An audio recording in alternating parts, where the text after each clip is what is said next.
Nortje is in to Folkes. Oh, got him! Off stump, between bat and pad, in between. They made a big gate there, actually. And Folkes tentatively pushing forward.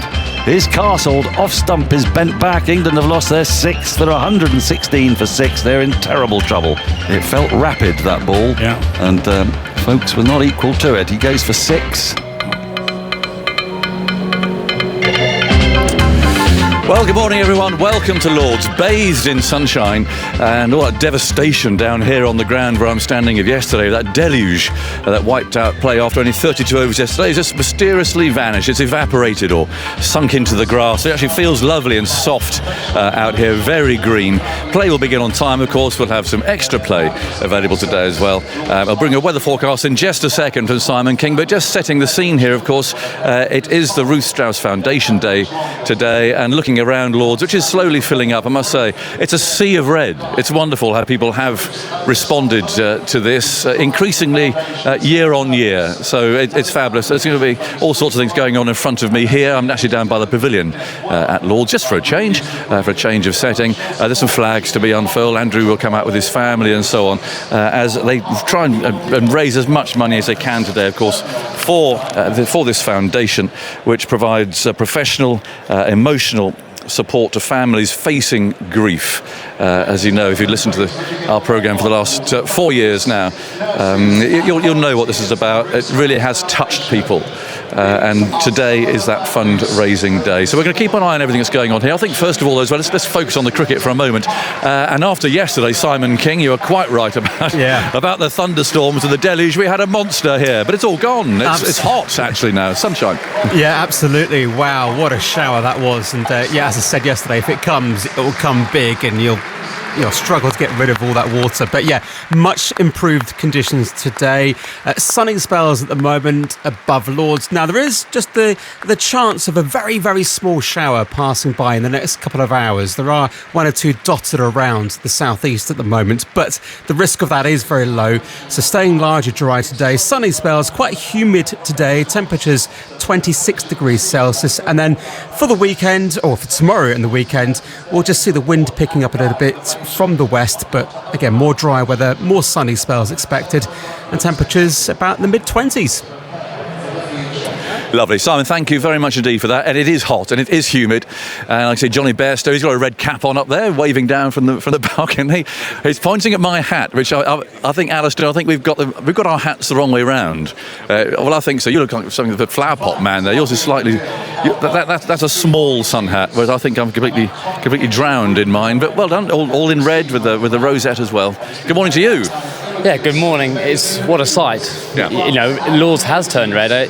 It's definitely more red this year than it's ever had, and it's just a fantastic charity, which I'm an ambassador for. So it's great to see the support for it, and Andrew and all the people who work for it do a fantastic job. Yeah, you and Andrew go a long way back, and of course Ruth was such a constant part in the background too of that team, wasn't she? She was, and she suddenly, like when my wife Alice, kind of came into the team, as it is behind the scenes, she really took Alice under her wing, and I was never grateful for that, and just some great memories we had. As behind the scenes, we need that support, and obviously Strauss and I go a long way back with our opening partnership, and it's a tough day. It is. It's a very poignant day indeed, and based of course on the Glen McGrath Day at Sydney, Blue for Bob of course at Warwickshire as well for prostate cancer, and it's just all part of everybody coming together in sport and in cricket in particular, and supporting everybody. I can see the players, they're lined up with their red caps on. The umpires too, a red stripe across the cap there of Richard Illingworth's hat. So that's the situation that's happening to our left. We've got a flag out as well with Ruth's face as well. It's a tough day for people that know everybody concerned with this. We've got volunteers standing out on the middle as well. So while this is going on, we must also, of course, focus on the cricket, with England in some disarray here. 116 for 6. They've got a lot of batting to do. Ollie Pope is still there, and so too is Stuart Broad, who hasn't scored a run yet, and he's been talking this morning to Simon Mann. Stuart, you played a lot of cricket here at Lords. How do you think the conditions will play today as opposed to yesterday? Got to look up, not down, haven't you, here at Lords? Yeah, I mean, it was. I think it was a really good toss to win yesterday, and it did nip around. And obviously, when the clouds came in, just had that bit of zip to the pitch. I think we would have obviously looked to bowl. So obviously, we 116 for 6 in a position that we can try and get up 150 plus up to 180, and then go to work with the ball. I think it's not cracking the flags, it's not amazing sunshine here, so I think the ball will offer throughout the day. It might not do quite as much as it did yesterday, but we've got a bowling attack that can expose those sort of conditions. So we're very much in this game. I think if things had gone worse for us yesterday, we could have easily been 80 all out on a pitch like that, and the conditions it played. So if we can get up anything over 150, I think we're pretty happy, and go to work with the ball. How are you going to play today? Try and get through my first ball and then see where we go. I think it's runs are going to be important on a pitch like this. I think it is one of those, going off yesterday's conditions, that there was a ball with your name on it if you just prodded and poked. So I think the way Ollie Pope played was a great benchmark for a style of play on this pitch, and I think we're out there to score some runs. Is this the most challenging attack you've faced this summer, do you think? We've obviously played against Bolton Southie and Bummer and Chami, so there's been some high quality attacks around. I think they're the best bowling conditions we've seen all summer. It's been a good summer for weather, and the pitches have played pretty good for the batters, as our sort of chasers have shown. So that's the most I've seen the ball move in any game, whether that's county championship or test cricket I've played all summer. They're obviously a fine bowling attack, but they had conditions that were about perfect. And a different scenario for you in this game, because you have chased all summer, and in this game you're going to have to set somewhere along the line, you'd hope anyway. Yeah, very much so. Yeah, I mean that's the art of cricket, where a toss of the coin decides what you do, really. So it's the first time we have batted in this summer so far, so it'll be a unique style for this summer. The fact we'll have to set a total to defend, but that's a long way down the line. I think today, we often say day 3 of Test cricket's moving day. I think with 6 wickets falling in a short period of time yesterday, that day 2 is probably moving day today. Stuart Broad, who I can see standing maybe 30 yards away from me with his pads on, waiting, of course, to go out to bat, but we'd still have some formalities here. Andrew Strauss has walked out actually into the middle with his 2 sons, Sam and Luca. And there's going to be the bell rung, of course, and the umpires at the moment are making their way out to go and greet him. We've got a heart shape underneath the media centre at the far end from where I'm standing here, of volunteers and nurses standing there with their red shirts on. And now out come the teams then. Ben Stokes leading England out with their red names on their backs and red numbers, and the red caps too. Out they go, crowd applauding.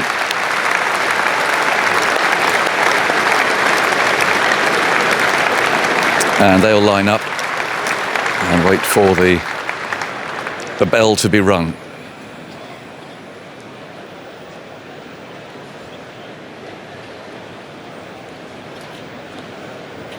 Stuart Broad talking about the pitch, Alistair, there,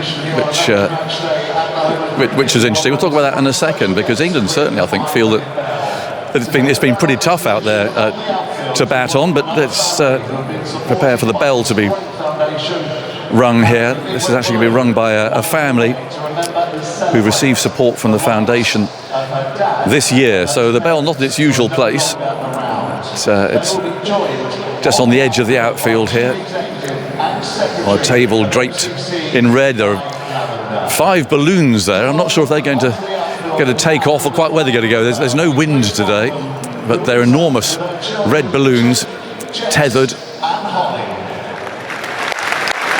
There's the applause for the family, Louisa, Jake, Jess and Holly, who are preparing to ring the bell. There we go. A bit more of a ding to it than in bells yesterday, I thought. But enthusiastically run anyway by Jake. Please be upstanding to show your support for this incredible cause and the bravery of all those who are supporting this brilliant Ruth Strauss Foundation. And all the crowd rising. and applauding. Andrew Strauss standing there too alongside his children. Tough day for them. And the balloons, well, they're still tethered, but they've gone up to about 10 metres, I think, trying to form that heart shape. And all in red, which was Ruth's colour.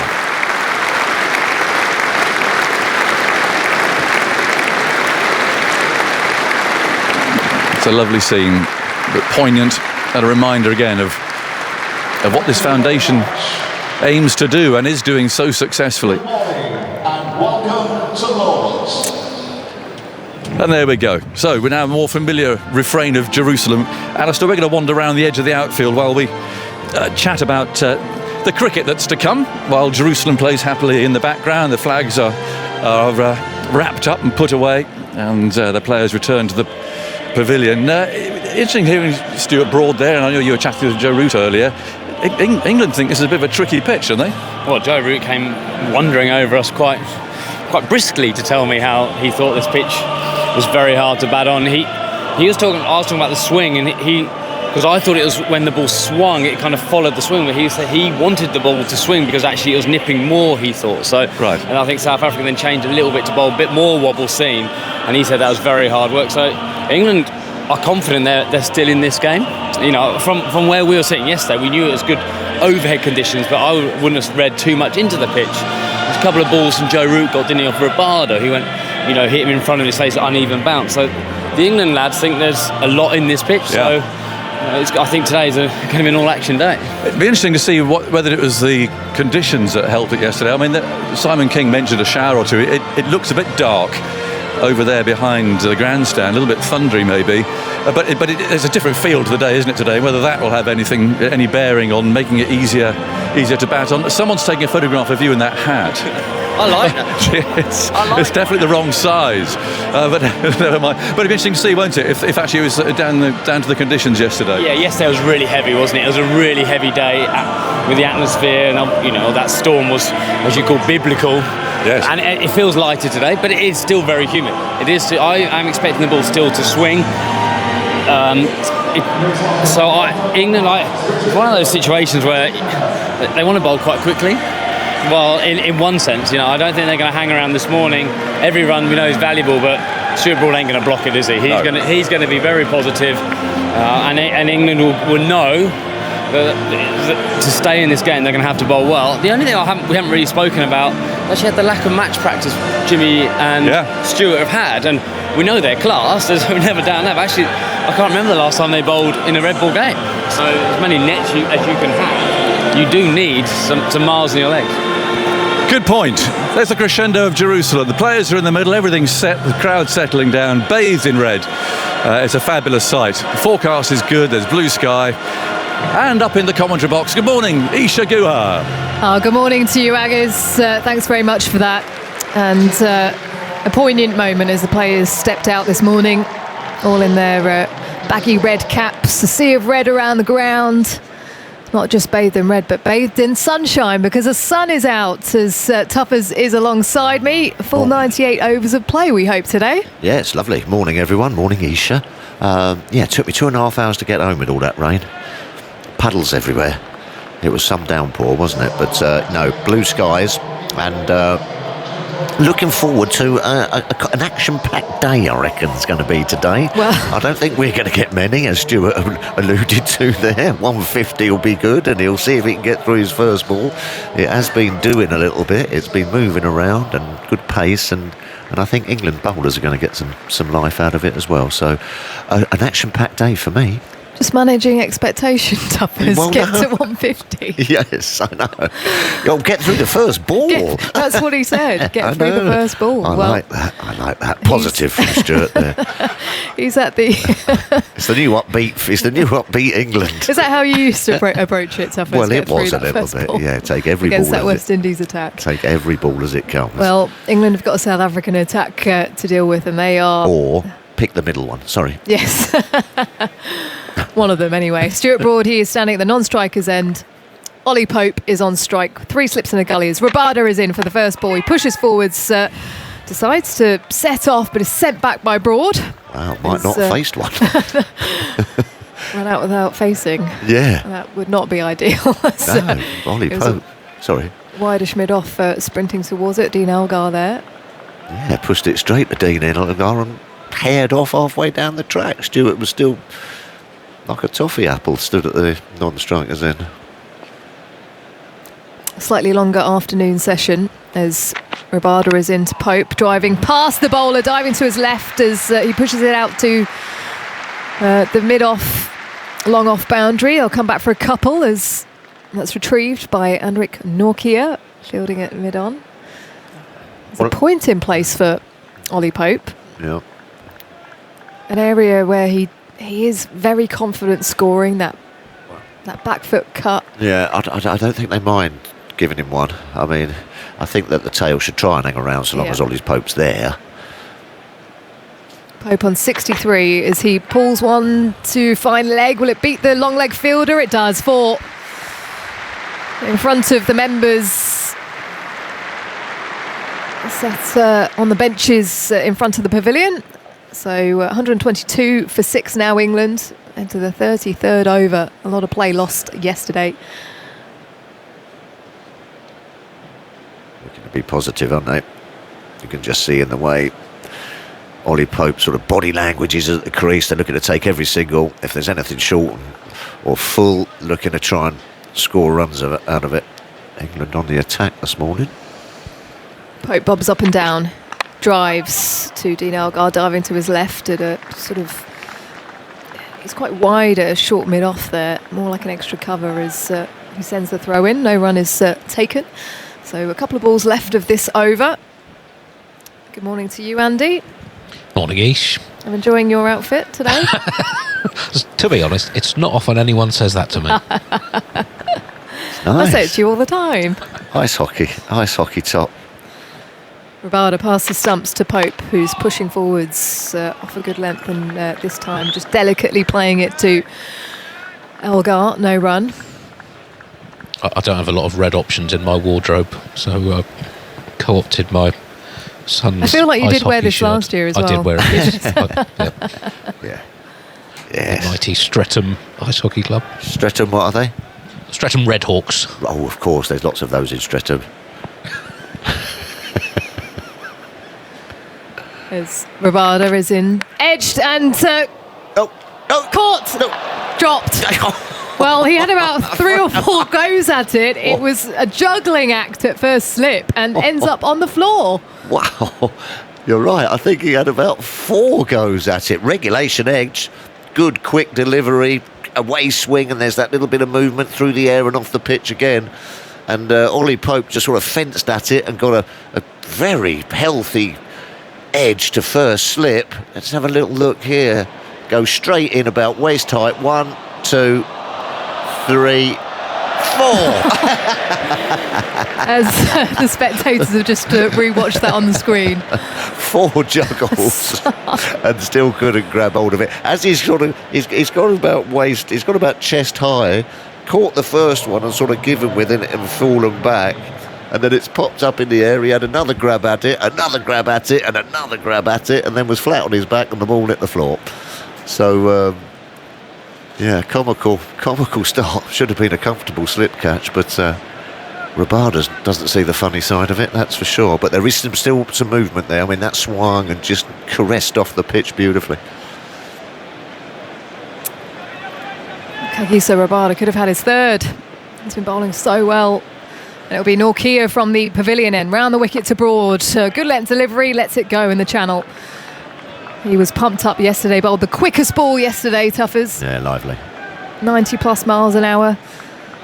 And I think he prefers the pavilion end, actually, just with that slope and that angle. Yeah. Thump it into the pitch and look for that little jag back, especially to the right-hander from the pavilion end, get them sort of like hanging back and caught on the crease. But Rabada's looked in good touch. Oh, so smooth. Purring, you're right. Here comes Norkia to Broad, looks to cut the ball, but is actually nowhere near it. He's about 6 inches away from the ball, back of a length delivery through to the keeper.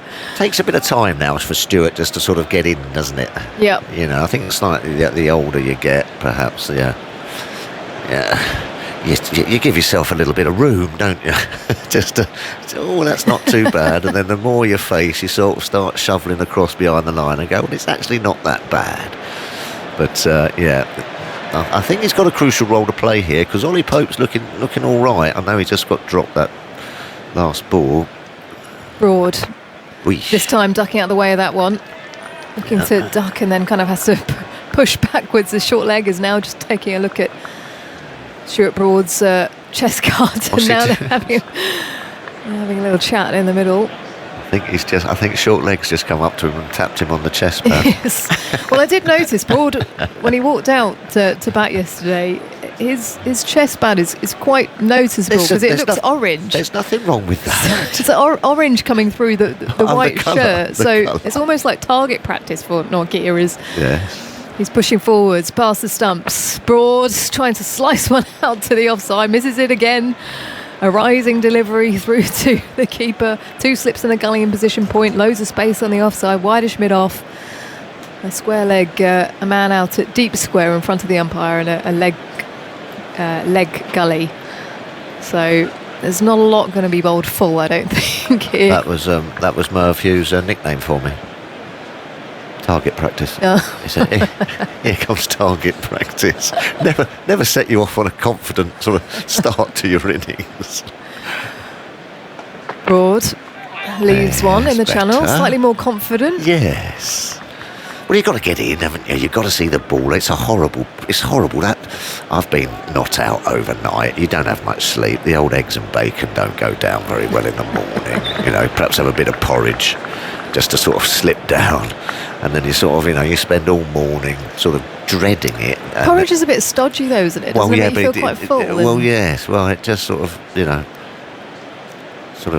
you feel protected a bit. Right. So porridge is the answer. I think so. Walking out to bat as a number 11 as Broad swipes at one outside the off stump, bit wider on that occasion from Norkia. Yeah. And well, I don't think he laid bat on ball for any of those deliveries, did he? End of the over, the 122 for 6 England. Yeah, I think also he's missed a trick there, Norkia, a bit, because a couple of short ones get you hopping about and then look to go stumps, but he just kept on banging them halfway down.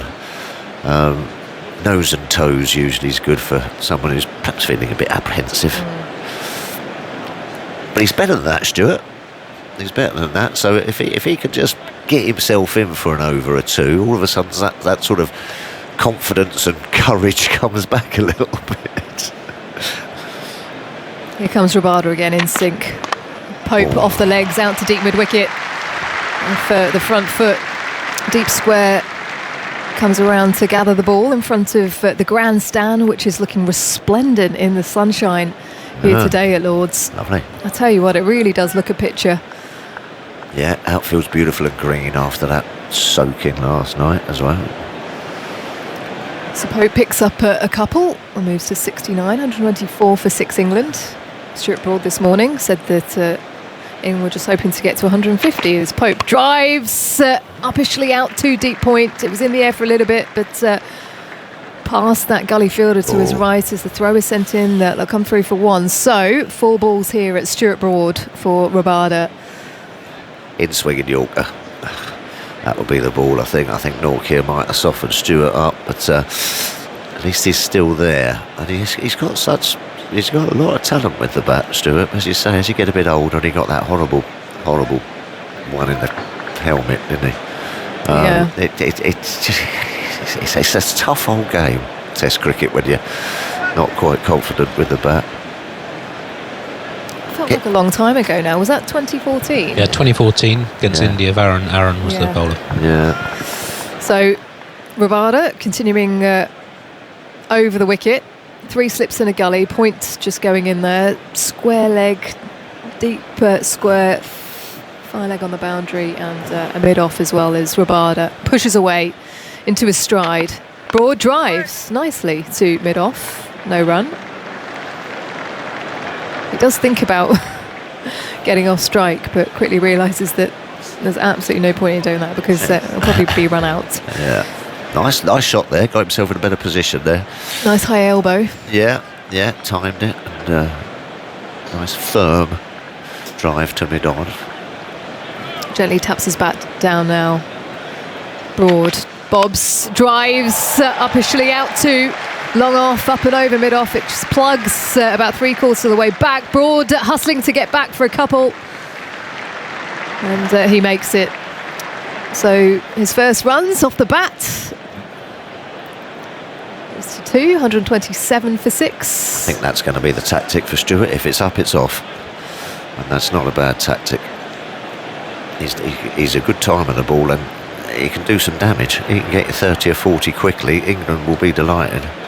Gentle breeze blowing as Rabada bowls to Broad, beats the edge through to the keeper, angled across him. See lots of red dotted around here at Lord's as Angus has just slipped in beside us and he's showing us a picture of him and Sir Alistair wearing their bucket hats. Yes, it's a bucket hat, John, not a flower pot hat. Flower pot hat. Broad. Well, inside edge, but I think it's along the floor to the keeper who Superman dives to his right to stop it from going to the boundary, but that was an excellent delivery from Rabada at the end of the over, going for the Yorker in the block hole, as you say, Tuffers. Yep. But he manages to survive. 127 for 6, right up on that back boot. In fact, he doesn't get anything on it. It goes in between bat and pad.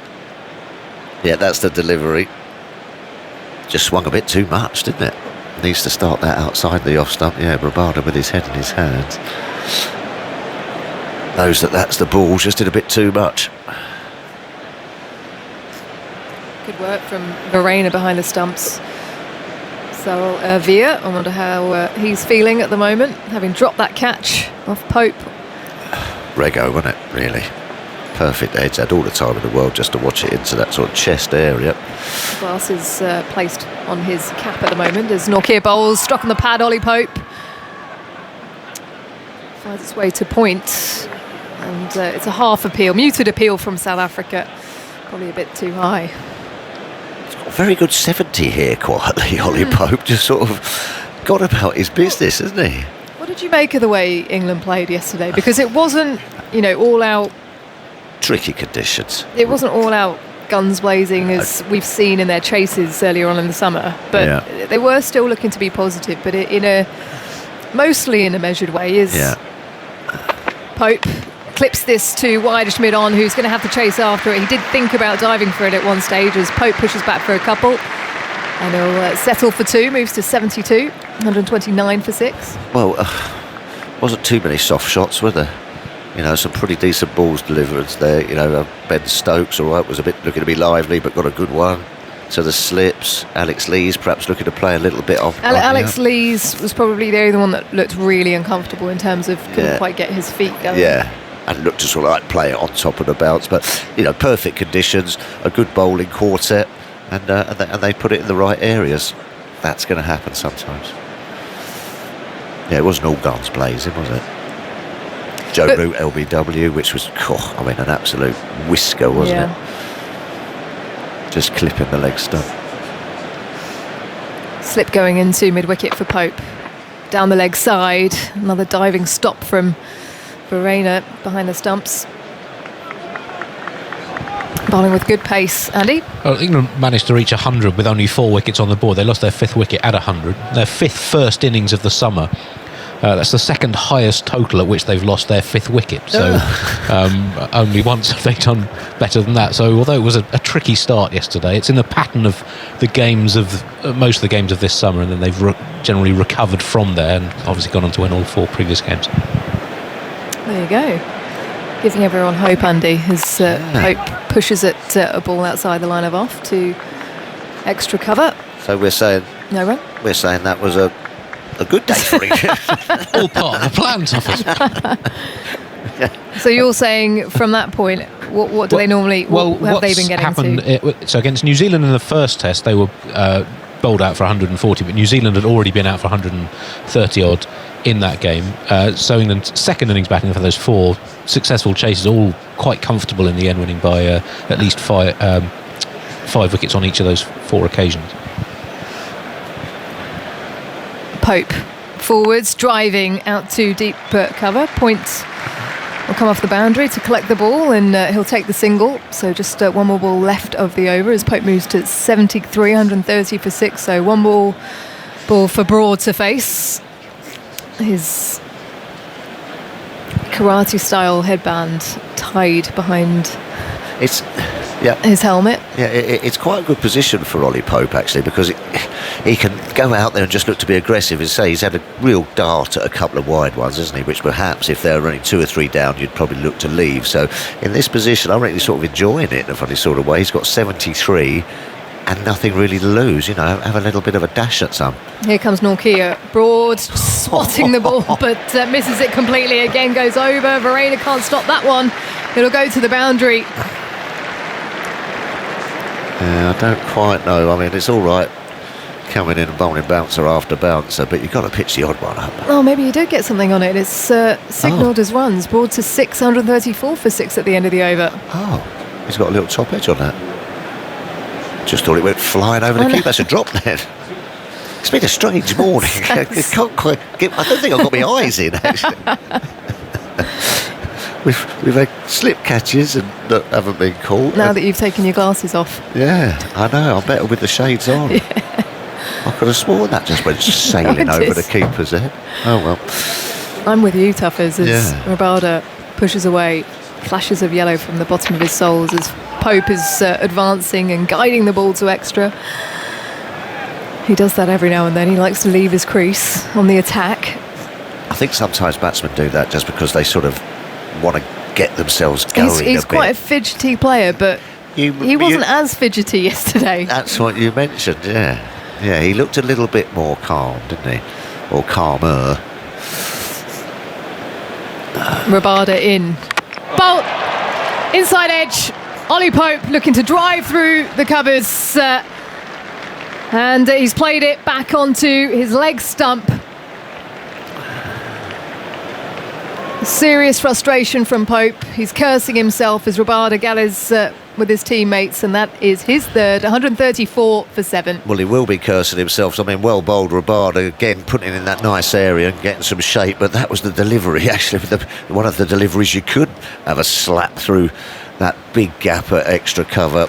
This time, just getting the inside edge and dragging it on. Didn't get himself in a very good position, did he? He was a little bit sort of square onto it instead of side on and looking high elbow it through extra cover. But a good knock from Ollie Pope. At least he's given England a bit of a sniff and given them something to bowl at, because I mean it could have been very messy yesterday. You know, if they'd have carried on bowling and that rain hadn't come along, that was looking like a 50 or 60 all out. So well bowled, well played, Ollie Pope. 73 from 102 balls, just 5 fours, but he had 5 threes and 12 twos. That shows how well he managed to attack without playing the big shots necessarily. He really kept the score moving on after the early stage of his innings. Didn't have a run of more than 4 consecutive dot balls from after his 15th ball faced. It's a very fluent innings. Quite a rare one in the sense that the rest of the top 5 are all out in single figures. Pope made 73, and in the entire history of English Test cricket, this is only the 7th innings in which a player in the top 5 has scored 70 plus in an innings in which the rest of the top 5 are all out in single figures. Johnny Bairstow did so early this summer at Leeds when he made 162 after the top 4 had been skittled for 4, 6, 5 and 5. Prior to that, only 5 such instances in the 145 years England have been playing Test cricket. What's that?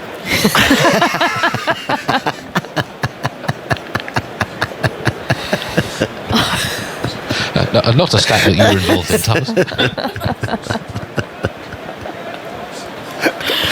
Sorry. Well, it just goes to show what a crucial innings that was. I mean, if he'd have come in there and nicked off early doors, we'd have been in all sorts of trouble. Matt Potts is on strike to Rabada. Bowls full, keeps it out. And South Africa sends a moment here to just try and clean things up now. 134 for 7 England. 3 slips in a gully in position. Point wideish mid-off, mid-on short leg and long leg. So just the one ball left of this over from Rabada. As he steps forwards now into his rhythm, Potts bat waving in the air as he ducks underneath that one. The aggressive option. Apologies, there's a couple of balls left. My eyes are going as well, Tuppers. I don't know what's going on. It was a strange day yesterday. There we were all hyped up, weren't we, and everything, and then we were cut short. So I think we're a little bit off. Yeah, we lost a lot of play. It was about 10-2 when that rain started coming. Yeah. It was Armageddon style, wasn't it? Potts misses the ball completely, pushing forward to defend it. Quite a bit of movement off the pitch there, down the slope, through to the keeper. A good length delivery from Hakiso Rabada. He bowls a good length, doesn't he? It's just such a inviting length that he bowls, where he draws the batters into the drive, but then he has that quicker one as well. Just comes out of nowhere. So fluid in his run-up as Potts is backing across and guiding it to point. So safely negotiated in the end. 134 for 7. Potts yet to get off the mark, and Broad on 6. Few words from you, Tuppers, and then Aggers will be coming in. Yeah, I don't think Matthew Potts will mind seeing it swinging, because that's what he's going to be looking to do pretty shortly, I reckon. And Stuart Broad, they'll be having a little look at the pitch and assessing the situation, and they'll realise that there is a bit of movement and a bit of swing in the air for them as well. Aggers. Good morning, Phil. Morning. How are you? Oh, well. Good. Not a lot of red showing there, if I'm honest. No, I've got my rosette and my bucket hat. Yes. I wasn't quite sure what those hats were. No, it doesn't. Not particularly. Alistair and I think we've got the wrong way round somehow. I'm not sure. I was drowned in rain. Most embarrassing of all, we had to walk all the way around here, down the boundary edge at the end. Looking at, yes, anyway. 134 for 7. Wicket for South Africa this morning, and Nortje's bowling, and Broad steps away and clips it away through the offside for 4.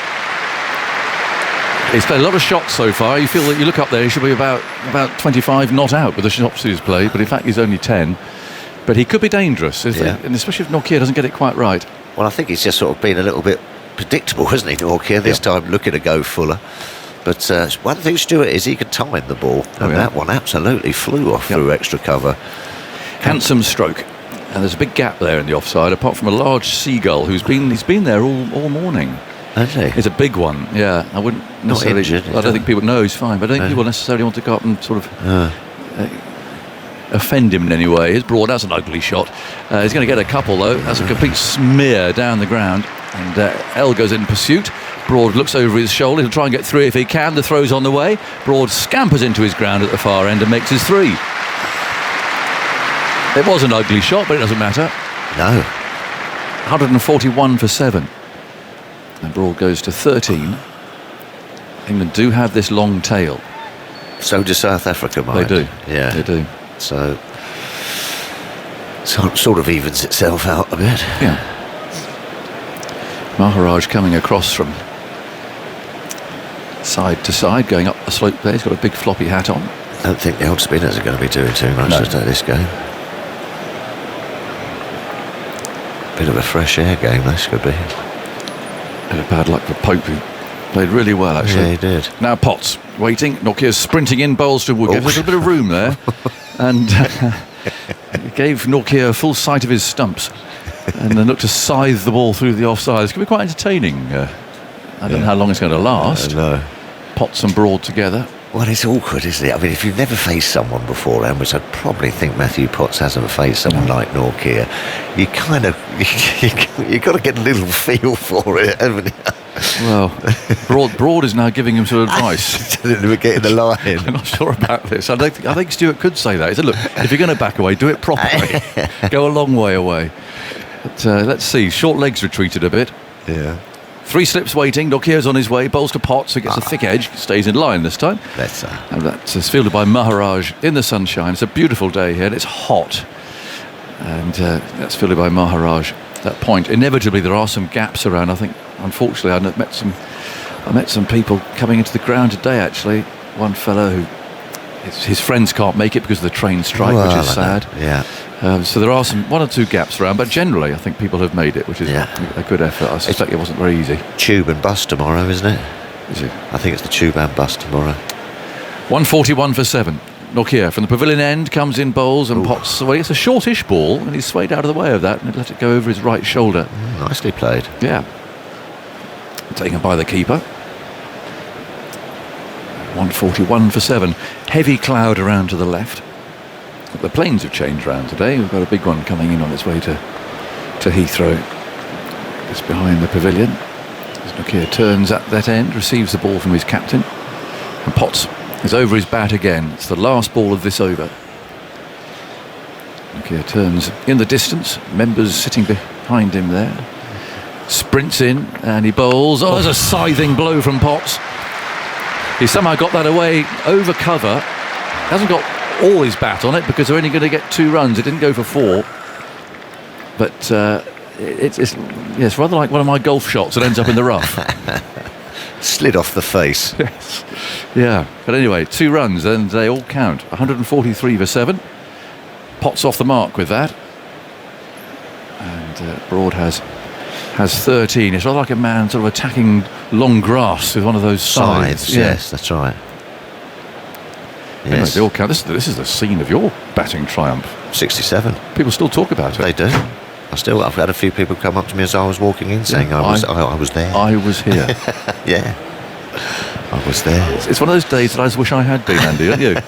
When you say people still talk about it, it's usually you and Tuffers talking about it. Well, that's also true. I had a couple of people as I walked in the door, as I walked in the ground, the Rachel Hayhoe Flint gate, I think. Did you come in there today? Yes, that's the way I came in. Excellent. Rabada's on his way, bowls to Broad, who pokes and misses outside the off stump, and it's taken by the keeper. Now, it was a lovely night out. It was a comedians' night in our restaurant. All the top comedians around here were there. Oh, right. Who's that? Andy? Mark Steele was there. Miles Jupp was there. Oh, right. Yeah. They're all having a go. All there, weren't they? What happened? Oh. What happened at the end? Well, Andy wasn't there. Oh, Andy wasn't Were you there. not invited, Andy? They were all there. I mean, there was just a restaurant full of the top stand-up comedians. Here's Broad. He's sitting on the pad as he heads off down the leg side, and he's followed by Rabada. I had stats to research for today. Of course you would have done. No, anyway, it was a great night. What happened at the end? I don't know. I thought there was a bit of malarkey with the bill. Wasn't there? There's obviously a very childish tradition in the England cricket team, in which they try and stitch up somebody with the bill. Yeah, and it happened to be you. Well, in goes Rabada, and Broad again steps away and has a huge heave at this, and he completely misses it. It's like a drive with a thrashing rashing shot that was. It was heading towards the mound stand. There's one person in our company for whom just everything goes right, doesn't it? Yeah. Everything. Yeah. Whatever he does just turns to gold. Yeah. So I should never have been talked into this last night. Well, I'll let. Well, here goes Rabada again over the wicket. He's there, he bowls to Broad, swinging in, clipped away into the leg side. Should be a couple here. Again, the ball rather stops, plugs as it hits the outfield, which I suspect is still a bit damp actually from yesterday over on that side. He's chuckling away to me, to the right of me. Well, he would have been. Stitched you up Not easy. really talking to him. 145 for 7. Country boys. We take advantage of someone coming down from the Beaver like that. Stitch him up. Yes, the wellies on. Not right, not fair. They've had this great entertainment with all the comedians. They've royally entertained us all night. Yeah. And goes Rabada over the wicket, bowls, and a slow ball this one. And he's popped it up to cover, has he? Well, Broad is not sure, and he's out. What a very strange dismissal. It's a slower ball for Rabada, and Broad has somehow managed to scoop it, and he's somewhere outside the leg stump. I think he was sensing this could be a short one. He scooped it straight to point, where Elgar took one of the quietest low-key catches. In fact, the crowd haven't even noticed, I don't think. And in silence, Broad walks off. He could barely reach that. Yeah. It's the toe end of the bat. I think the crowd, you can hear a gasp there. They've worked out what happened. Well, once again, Stuart giving himself a bit of room to get the arms through it, and it was almost then so far away that he was always sort of sat down, wasn't he? He was sat down and had to reach it and just got a toe end and it lollipopped to. It's a bizarre dismissal. I mean, it's one of those where you wonder actually on the telly, if you're watching it on the telly, if Stuart Broad was actually in the picture. Well down. He's passing on some advice to Jack Leach. This is what Jack needs. We can see in the long room some words there from Stuart Broad. And now Jack, armed with that information, is on his way out. I wonder what he said. Thank you, Stuart. Yeah, thanks, Stu. Perfect. I'm going to have a look at the replay of that, mate. I wonder what he said. I don't know. Perhaps they're bowling quite fast. Yeah. But anyway, Jack's coming out, the scene of his triumph against Ireland. 90 odd. Yeah, his night watchman. And he's got to play well, he's got to get his head down and bat a bit here because England are 145 for 8. Well, this might be the only thing he does in the game. You really think? Well, I don't, if I'm a spin bowler and there's a bit of weather about and clouds over this on a test match and I've got 4 seamers up the sleeve, I don't think I'll be looking to bowl too much on him. So he may as well get stuck in and try and get a few. Poor old Jack, he's had Stuart Broad in one ear, he's got Matthew Potts in the other now, who's 2 not out. So anyway, he's very well prepared, to put it that way, for whatever Rabada may send his way. And he's taking guard. Rabada's going to bowl over, I think, yes, over the wicket. Not round to the left-hander. Terrific bowler, this fast bowler from South Africa. He really is. 4 for 49 now. With 1 ball left in this over, Leach looks around the field. There's 3 slips on a gully. Short leg, about 5 yards away. And Leach, ready now, taps away firmly at the ground with his bat. Now it's raised, Rabada's on his way, bowls to him. Oh, my word, well, he let that go outside the off stump. They're going to run a by because the wicketkeeper dropped that. It might just have swung a little bit on his way through. Leach gets a by. And England move on to 146 for 8. And it's good morning again to Alistair Cook. Aggers, how are you? Well, you've taken your hat off, which I'm pleased to see. Well, I tried to put the, what do you call it, flower pot hat on, but I can't get my microphone. No, it won't go over the top. It won't go over the top. We were quite a sight down there. But anyway, that's what you have to do. Days like today, you join in the fun. And I must say, this is the reddest, I think. It's the 4th year, and people really are making a note now to wear a red shirt on the Ruth Strauss day. It's a great sight. Thank you for dinner last night. Yeah, well, there you go. What a silly game that is. You also missed a little trick. You know, you're talking about stitch-ups and all that kind of stuff last night. Yeah. I thought I should... Who else was our part of those 6 or 7 comedians there?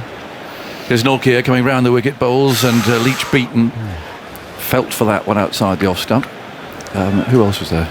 Well, Alan Davies, wasn't it? Oh yeah, Alan Davies was there, but so was Barry Richards. Yeah, but Jonathan Creek. So he taught me the trick so that for the old credit card roulette. So I was never going to lose that game. He taught you that? Oh, John, didn't he? Wasn't he? He was Jonathan Creek, wasn't he? He was one of my favourite all-time TV programs. He was there as well. I mean, they were all there. Anyway, thank you much for my free dinner. I very much enjoyed it. Food tastes so much better when you have to pay for it. It's such a silly game. 146 for 8. In comes Nokia around the wicket, bowls. Leach pushes into the offside. Potts is setting off, and Maharaj almost hurled a throw up there at the non-striker's end, but Ngidi couldn't quite get to back it up in time. So, but of course, Barry Richards was there too, wasn't he? And actually, Gucci was there, wasn't he? And Gucci doesn't take any photos, and he came over, didn't he, and said he wanted to have a photo with me, Barry Richards, and him. Yeah. It was actually a really nice moment, actually, and Gucci. I've never seen him like that. He is really starstruck. He absolutely was. Well, he's an amazing player. There's Norkia marching in, bowls outside the off stump again. Leach feels for it. Actually, Peterson appeals there at 3rd slip, but nothing from the keeper. And Leach hanging on, not out. Potts 2. England have lost 2 wickets this morning. So did you ever play against Barry Richards? No, but as a kid, I mean, as sort of an impressionable young boy, he was one of those that you just had to watch. I mean, playing for Hampshire and Gordon Greenwich, those two, what a combination they were. And Barry was so talented that I wouldn't say he was bored by county cricket, but it wasn't challenging enough for him. Leach struck on the pads this time, runs away into the leg side. It was just, he knew what level he should be playing. Yeah. And of course he couldn't because South Africa were banned. And did play a couple of tests, Barry Richards. He played 4 tests in the last series that South Africa played before ban against Australia. 1970. There was a partnership with Graham Pollock at Durban that people still talk about. Brian Johnston was there actually. Here's Nortje bowling, and that's a run away. Oh, he's got it through the slips and down to the boundary below us for 4 runs. So Leach is away, a bit scratchy, but never mind. He's number 10, and 150 comes up for England. They're sort of hobbling along to that point. 150 for 8 wickets. So it's been a battle this morning. Lost Pope and Broad. But they put on a big partnership. Those. I mean, can you imagine sitting and watching Barry Richards and Graham Pollock? He was elegant, wasn't he, Barry Richards? Yes. Wasn't a bully. Wasn't like a bully, was he? He was you timed the ball. But I don't know. In those days, I mean, he was the first batsman I remember playing sort of that in-out shot over extra cover that Viv Richards used to play, of course, in one-day cricket. Nokia again moves in bowls, and Leach tries an elaborate stroke there, which looked great, except he just missed the ball. He was looking to drive through the covers. And it's the end of the over, 150 for 8. Potts has 2, and Leach has 4. But I mean, in those Gillette Cup days of 60 overs, I remember one innings that he played against Lancashire with Jack Simmons bowling flat Jack. He's bowling flat off spin. A great character. And Barry Richards, because Lancashire was my team, I was watching this, and he just dismantled. He dismantled that side. How were they put on together? So it was the last test that either Graham Pollock or Barry Richards played, the 4th test of that series with Australia in 1970. And Rabada on his way, moves in, bowls, good one, which defeats Potts. And then he went to Packer. He went to Packer. And did he do well? Like, I must have done well. I think he did. I didn't really, yes. Well, dig that out. Graham Pollock scored a 140, aged about 43, against the Australian rebel tourists in the mid-80s. So he was still pretty good by then. Their partnership was 103. Richards made 140 off 164 balls. There goes Rabada. That's clipped away in the air, just past short leg. And they'll pick up a couple of runs there. Out towards mid-wicket, towards the grandstand. 152 for 8. And Pollock, 274. Sorry, this was the second test, not the second test of the series. 274 from 401. South Africa made 622 for 9. Declared they swept Australia 4-0 in the series. Talk about Baz balls, 140 from 164 and 274 from 400. I mean, it's not bad, not bad going, is it? And Rabada moves in bowls, and Potts at a swish and a miss. It's taken by the keeper. What was the Australian attack at the time? Garth McKenzie? Alan Connolly was a pretty decent bowler. Eric Freeman. John Gleeson. Mystery spinner. Doug Walters bowled a bit, and Keith Stackpole. Keith Stackpole didn't bowl very often. He bowled 21 overs. John Gleeson, 51 overs. It's a slog, isn't it? Well, they must have played a few shots. 152 for 8. And goes Rabada. That nips away. Again, a bit too good for Potts, that one, if we're honest. He comes up and prods at the pitch, which has changed colour slightly. It's a little browner now, a little tinge of green from yesterday. But that's nipped a lot, hasn't it? Yeah. That has nipped a lot and carried head high through to the keeper. Yep. Rabada's searching for his fifer. Has he got a 5 here at Lord's? And he goes again over the wicket, bowls, and again beats Potts. How frustrating. Rabada has his way, he doesn't follow through at all. He lets go of the ball and stops, and then he just looked up towards the heavens and turned and walked back. Lovely bowler. It looks so effortless. Decent pace without apparently too much energy, but of course there is, and he's getting over an ankle injury himself. They're putting another slip in now. He played just 1 test here before on the 2017 tour. Took 3 for 50 and 3 for 123. So he's looking for his 5. 4 slips now, and the gully. Rabada bowls. There's a huge swipe from Potts, because there's now more gaps, obviously, for him to try and find. Rabada again just looks at him there. He's got his hands stroking his chin. And Potts, meanwhile, comes up and has a conversation with Leach about things. But that was an absolute swipe. Could have gone anywhere. There's been some good bat speed this morning, isn't there? Yeah. Some good whooshkas from Stuart Broad and Matt Potts is joining in, but they've missed. It's interesting as how many plays and misses there have been this morning out of the number of balls we've had. We've had 9 overs. 152 for 8. Potts 4, and so too does Leach. And there's 2 wickets have fallen today. Simon Mann's coming in here. There were 5 in that over out of 6. I made a little note of at least 7 or 8 other plays and misses, but it's not definitive. I'll see if I can dig that, but a lot, certainly. England have got past the 150 that Stuart Broad was talking about this morning. So he'll be happy. And they've still got 2 wickets left. England have lost 2 this morning. Pope out for 73 and Broad for 15, both for Rabada. Here's Janssen coming into the attack. His left armers. Bowls to Leach, and Leach clubs that away over the slip cordon for 4. Down towards deep 30. It was short and wide. Wasn't quite where he was looking to hit it, but enough bat on it, and he really went after it. A bit up and over there from Leach. 156 for 8. Looked a real loose, hadn't he? He looked very stiff running in. Only bowled 6 overs yesterday. It was a very gentle start. Jack Leach helped himself. He prodded that, didn't he? He didn't time that at all as it went over the slips. He goes to 8 now. Potts is on 4, leaning on his bat at the non-striker's end. Here's Janssen going in to bowl to Leach, and Leach angles that away down into the gully where the ball is stopped. He's in at the body, quite skillfully played. Elgar diving away and stopping it, and then setting off to have a chat with his bowler at the far end. No run there. The weather today, well, you still feel it's quite a good bowling day. It feels a bit humid, some cloud cover around, and all that rain yesterday. It's one of those. If England, they want to score as many as they can, but it almost feels they want to get them quickly and get bowling really. But it's going to hang around all day, isn't it? The cloud cover. I think so. Here's Janssen to Leach. Leach has a swipe of that one. Short ball's a bit closer to him than the one he hit for 4 early in the over, and it goes through to wicketkeeper Verena. Do anything last night, Simon? Not much. No, did you or not? No, I just wondered. No, walk the dog. That was it. The family are away, so I got a bit of peace and quiet at home. But it does mean I have to look after the dog in the evening. You wanted 2 fivers this morning off me. Yeah, to pay the dog walker. Yeah, tomorrow. You're organised. Yeah.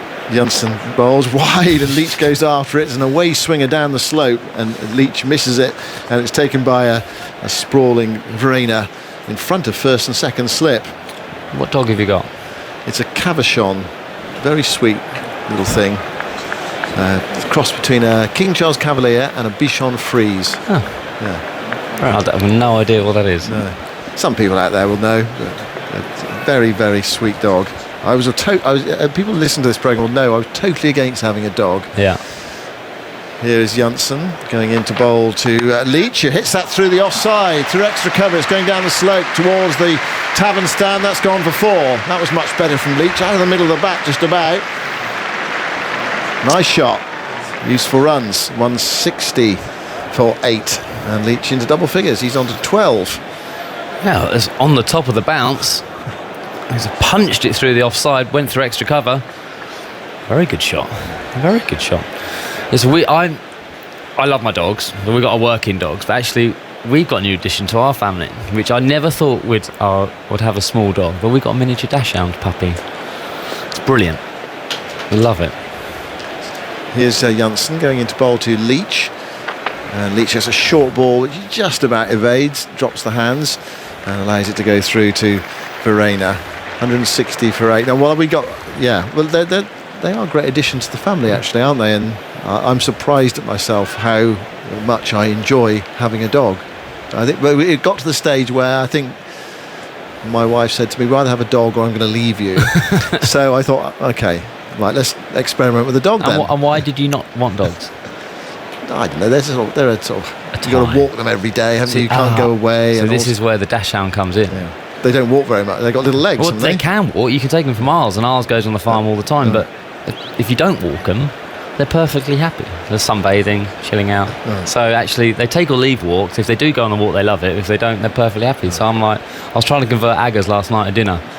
about miniature, well, small dogs. Here's Rabada bowling, a big drive from Potts, and he misses it. Through to the keeper, doesn't take it cleanly again. It's not easy keeping on this ground. No, it's a horrible place to keep. The wobble about it, and when it starts wobbling there, I've obviously stood a lot at first slip watching the keepers, and it's unrelenting, because that, you know, for everyone else in the crowd, that is an easy take. But if you see on the replay, the last minute it swings away, it hammers into your fingers. There's no hiding place, because then you've got to do the next one, and then you start double guessing yourself. Is it going to wobble? Is it not going to wobble? And we all know about catching, so how relaxed you can be at all times, but then you start panicking, and then once you've got one knock on your finger, it's horrible, isn't it? It is horrible. Yeah.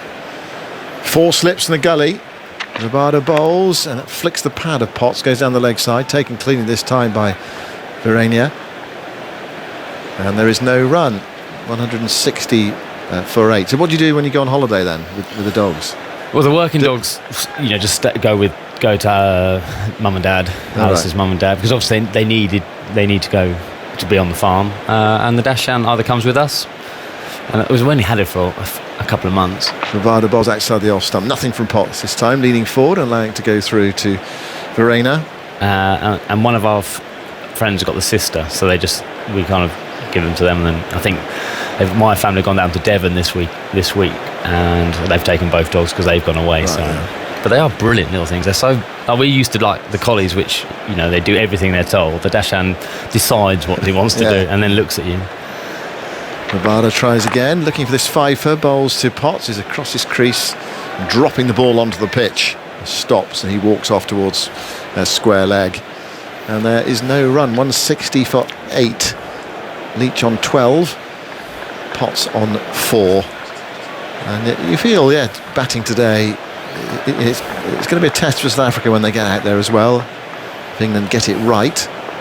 But I think you'd rather be in South Africa's position. I mean, even though there might be something there for England, as that's a full delivery from Rabada, and Potts pushes at it, misses it, past the outside edge, taken by Verena again. England would have been disappointed if that rain came yesterday. They would love to have had an hour and a half at South Africa last night in those conditions, because, you know, 3 or 4 wickets early, and both sides have got quite long tails, haven't they? So if you get 4 or 5 down. Rabada bowls to Potts. He's across his crease there, knocking that into the offside. They thought about a single, but probably a bit too close to Maharaj, who came around from point to cover. End of the over, 160 for 8. Well, that's South Africa's 7 to 11 is Janssen, Maharaj, Rabada, Nortje and Ngidi. So Janssen has got a first-class batting average of 22. Batting at 7. Batting at 7, He's only 22 though, but he's also quite experienced. Maharaj is dangerous though. Maharaj, you know, he can score quickly and hits. He's got very good hand-eye coordination, I think, and he hits in strange play, very offside, and can slash and can get away from you. He made 71 against England in Port Elizabeth. I think he was he flogging it at the end of the match there. I think gave Joe Root a bit of punishment. Yeah, Joe Root was looking for his fifer. That's right, yeah. He just stayed on, and Maharaj kept whacking him. Janssen moves in, bowls to Leach. Leach chases a wide one, misses it. So we've got to have the player miss count, because I need to know the percentage of player misses today. Well, it feels like a lot. And so Maharaj averages 15 in Test match cricket. And Ngidi averages 4 from 13 Test matches. Highest score of 14 not out. Nortje averages 6. And then there is Kagiso Rabada. He averages 11.9. High score of 47. Janssen bowls full to Leach, who clips that away. It's going up the hill towards the grandstand. Has it got enough on it to go for 4? No, it hasn't. It's picked up by Rabada running back, who throws it in. I think previous Test matches at Lord's that would have gone for 4, but the outfield is very green. We had the rain yesterday, and it's not quite as quick as we're used to on this ground. 163 for 8. Leach moves to 15. They came back for 3 runs there. But it was Jack Leach hitting it. He's not run out for time in the ball particularly. Although he did make an internet sensation, didn't he? With he did, I was just about to mention that. Yeah. Was it? To be fair, I actually haven't seen it, but he has. I saw him today. I saw him yesterday, and he said, "Have you seen it?" Since Did he say that in quite a proud way? Yeah, he did, because I was talking about when I faced him bowling about it, because I slog swept him for one. And he goes, "I don't care about that. What did you What did you think of my shot?" 163 for 8. Yeah, you played quite a bit of county cricket, haven't you? Yeah. You played against him. Here's Janssen bowling, defended by Potts into the offside. And there's no... I'm just trying to remember, was that the high-scoring game? Yeah. Very high-scoring game? We got 5. I think 5. I'm going to say 550. They got 650. Yeah. Done. Terrible. We needed to really win the game as well to have any chance. We lost against Surrey. It's a good cricket wicket, actually. We lost Surrey. We had him 112 for 7, and then Jack's got 115. It didn't help that I dropped him on 2. Oh dear. Would have 112 for 8 or something. Janssen bowls, and Potts dries, finds a small gap on the offside to the right of Nortje, who runs to his right from backward point. One more run to the total, 164 for 8. Potts moves to 5. Yeah, in the first 11 overs today, so up to the start of this over, according to the CricViz data, there were 27 plays and misses out of 66 balls, plus 6 edges, so basically half the balls either missed or edged. Yeah, well, okay, it is quality bowlers bowling against lower order, but even Pope struggled on the inside edge for his dismissal, for example. And nicked his one. And he nicked one to Fear, who juggled it. Here is Janssen bowling way down the leg side. And Leach doesn't get anything on that, and it's taken by the wicketkeeper. It was a really weird one, that juggle, wasn't it? I'm sure it's on the BBC Sport website now. You can watch it on the highlights tonight.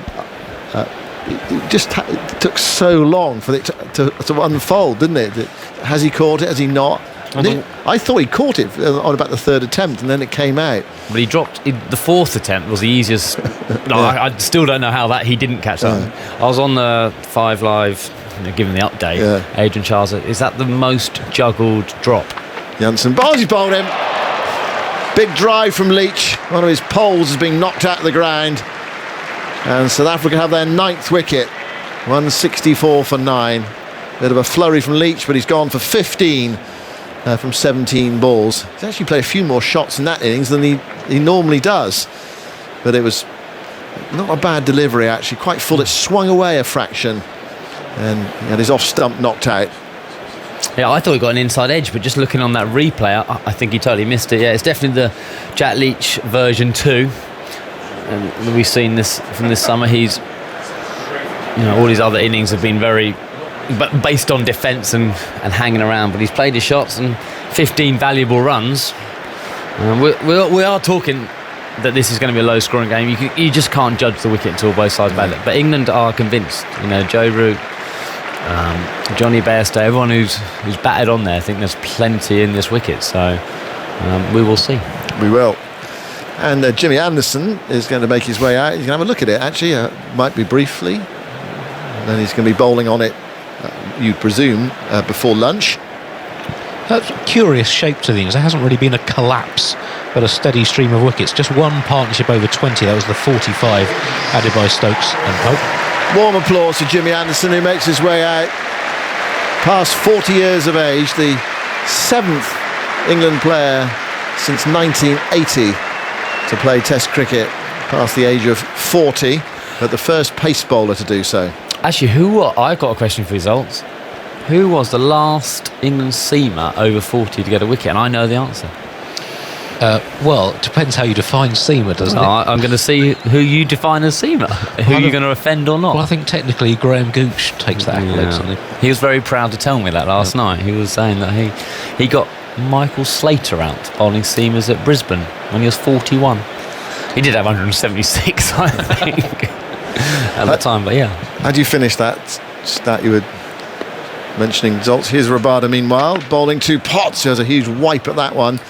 A big drive outside the off stump, and it just did too much, and it went past the outside edge and through to the wicketkeeper. So after the 45 that Stokes and Pope added, the next highest partnership was 19, the 2nd wicket and the 9th wicket that we've just seen. There's also been an 18, a 17, a 16, a 13 and an 11. So there's been lots of little partnerships, and every time England have started rebuilding, they've lost another wicket. Well, 164 for 9. Potts on 5. Rabada looking for 5. Bowls. He's not far away there. It was a straight delivery. He must have nipped a bit and struck him on the pad. Possibly some inside edge as well. And went away into the offside. And there's no run. What does Potts do here? I suppose if he sees one up there, he has a go at it and try and pick up 2 or 3 boundaries, try and push the score up to 180 if you can. Something like that. 4 slips in the gully. Here's Rabada. Bowls to Potts outside the off stump. Potts plays that well, allows it to go. It was in that corridor that can be so difficult for batters. Potts just held the bat inside the line through to Verena. And we talked about the 7 to 11. Sorry, you were going to say something else? No, I was just going to say when England bowled about that Jimmy Anderson and Stuart Broad haven't bowled since the last Test match, have they, in competitive cricket? No.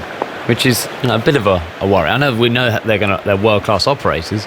Rabada to Potts. Potts puts forward with an immaculate defensive shot. The only problem for him is the ball goes past the outside edge through the wicketkeeper. He's beaten. He actually holds the pose. He likes the defensive shot. I suppose you could say, well, he was covering the line of his off stump. Yeah, without bowling too much, and we know they're going to. It's just that rhythm of match practice. I know Rabada's coming back from injury, hasn't bowled much, and he doesn't seem to have affected him. But just wonder how they're going. Rabada's on 247 wickets, 4 in this innings. He bowls to Potts. That's gone in the air. Where's it gone? It's gone away from the fielder, Maharaj, who has to run back. Potts didn't know where it had gone for a moment. He was looking around. The leading edge into the offside. That is a bonus single, if ever I've seen one. 165 for 9. Potts moves to 6. And Jimmy Anderson comes down to take strike for the first time in this Test match. Those who've played at the age of 40 since 1980, you mentioned Graham Gooch, Jeffrey, Alex Stewart, Bob Taylor, played actually quite a lot of cricket after the age of 40, Eddie Hemmings and John Embury. So 2 spinners, a wicketkeeper and 3 batters, but a pace bowler. Amazing. Here's Anderson, struck on the pad, he's out. First ball, LBW, it's 5 for Rabada. He celebrates. Jimmy Anderson reviews it, but it was full, it looked pretty straight, and umpire Illingworth did not waste any time in raising the finger. Direct to third umpire, player review for LBW. Original decision is out. I've checked the front foot at speed delivery, go to front on when available. Whether it's pitched in line, Simon. We're seeing it now. Well, it looks like there's no bat. We'll just double check that with Ultridge when available. Sort of on leg stump. Thank you. Flat line through the pad. Ball tracking when ready. Thanks. Here we go. Delete. Pitching in line, impact in line, wickets hitting. We'll get you back on screen. You can stay with your original decision of out. There we go. Umpire Illingworth can raise the finger for the second time. He raised it very quickly the first time, and he was absolutely right to do so. It was plumb. Pitching on, hitting middle and leg, and it's a golden duck for Jimmy Anderson in his first Test match as a 40-year-old. But the big impact from Anderson's going to have to come now, or in the next hour or two. England with ball in hand. So South Africa have done the job today. Stuart Broad was talking about if we can get to 150. Well, England have made it to 165. In exactly 45 overs. Rabada's final figures, 5 for 52 from 19 overs. The 14th time a South African has taken a 5-wicket haul on this ground. Most recently, Vernon Philander, who will be joining us shortly, took 5 for 30 in 2012. Mackay and Tini in both innings in 2003. Alan Donald in both 1994 and 1998. Those are the 5 since South Africa's readmission. Before that, Heine and Tayfield in 1955, and Geoffrey Chubb in 1951, who I believe is the last seamer aged 40 plus to take a 5-wicket haul in Test. There's a nice little target for Anderson to have. Absolutely, yeah. Well, England will look to him and Broad and Potts and Stokes, of course, to bowl England back into the match. England did win the Lord's Test match earlier this summer, having been bowled out for 141 in their first innings. But that was after New Zealand were bowled out for 132. They're a second innings team, aren't they, this batting lineup? But I'll tell you what has been noticeable is Ben Stokes has bowled a lot in the mornings, in the warm-up. He hasn't bowled that much this summer, hasn't he? He's always, certainly in one of the games, he barely bowled in that second innings when you thought he was crying out for a Ben Stokes spell. So I think physically he is better. But again, he hasn't bowled as much in match practice either, so it's going to be absolutely crucial. It's a bit of a change of team going on as Simon's going and Dan Norcross is just sliding in. Yeah, change of innings, perfect time for Dan to come in and take us through the card. Yes, it's perfect timing, isn't it, Simon? Yeah. So you're going to have a well-earned break. Right. Yes, the card doesn't make for terrific reading if you're an England fan, but what did England get in the first innings against New Zealand? Well, that was 141 all out. New Zealand 132. Then New Zealand in their second innings 285, and England scored 279 for 5 to win. Thank you, Andy. Commentary continues on 5 Sport Extra via the BBC Sport website and BBC Sounds app, but Radio 4 long-wave listeners are leaving us briefly for the shipping forecast. So let me run you through the card. First to go, Alex Lee's flat-footed waft off Rabada, caught by the keeper Verena for 5 from 11. That was 6 for 1. Zach Crawley next to go. Just a little edge. He's trying to play the ball late, but got an edge through to Markram at second slip off Rabada. He went for 9. That was 25 for 2. Joe Root got possibly the ball of the innings. A wonderful in-swinger from Marco Janssen. Trapped him LBW on referral, shown to just shave the leg stump. He went for 8 from 17, 42 for 3. England were in trouble at that point, and it got worse when Johnny Bairstow missed a full, fast, straight one from Nortje to depart for a duck from 5. Ben Stokes, last ball before lunch, caught at 4th slip by Peterson off Nortje for 20 off 30. A bit of pugnacious counter-attacking, but came to an end just at the wrong time for England. Ben Folkes bowled a bit of an inside edge back onto the stumps off Nortje for 6 off 17. Then this morning, the 4 wickets to fall. Ollie Pope, the first to go for 73. We were on Bannerman watch for a while, wondering if he was going to get the highest proportion of runs in an innings, but he got an inside edge back onto his stumps, and it's a similar form of dismissal to Folkes off Rabada for 73 from 102, the standout innings of England. 102 balls, 5 fours, that's all. Hit a lot of 3s, 5 3s? 5 threes all at the start of this innings, then 12 twos from then on. That was an innings of 2 distinct halves. That was 134 for 7. Stuart Broad out in slightly comical fashion, running away off a slower ball and just spooning a catch to Elgar at a sort of short point, if you will. He went for 15 off 20, still tantalisingly close to 3,500 test runs. That's 145 for 8. Then Jack Leach, comprehensively bowled by Janssen for 15 off 17. Start to wonder if he shouldn't be a bit higher up the order the way he played. And then James Anderson, first ball, LBW to Rabada for a duck. Bowling figures, Rabada 5 for 52, and Geedy none for 12, only 5 overs. Janssen 2 for 30 off 8, and Nortje 3 for 63. And I am joined by the last South African bowler to get his name on the honours board here at Lord's before Kagiso Rabada got his name up there today. Vernon Philander, you must be delighted with your team's performance so far. Yeah, good morning, Dan. Good morning to all our listeners. It's been a brilliant morning for South Africa once again. I think the bowlers probably wanted to curb them for a little less than that, but the sun's out today. Conditions a little bit easier than yesterday. You think? I know. But yeah, I think it's always a special feeling going up on that honours board, and thoroughly deserved that. He's really led the way yesterday with that first spell of his. Set the intensity, set the mood, set the tone for the rest of the guys to follow.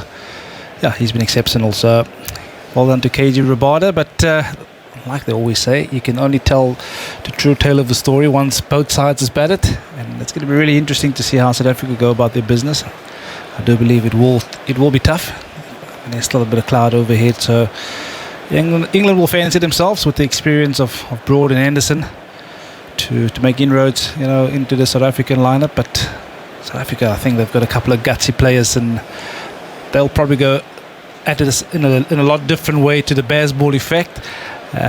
But yeah, I think all in all, well bowled South Africa. That's the first half done, so it's going to be interesting to see how they go with the bat. Well, it will, won't it? And Rabada, I mean, there was talk that he might not play in this game because of his injury. Well, he's bowled 19 of the 45 overs. I mean, it's not too far off half of them. And Geety, only 5. Nortje, 13.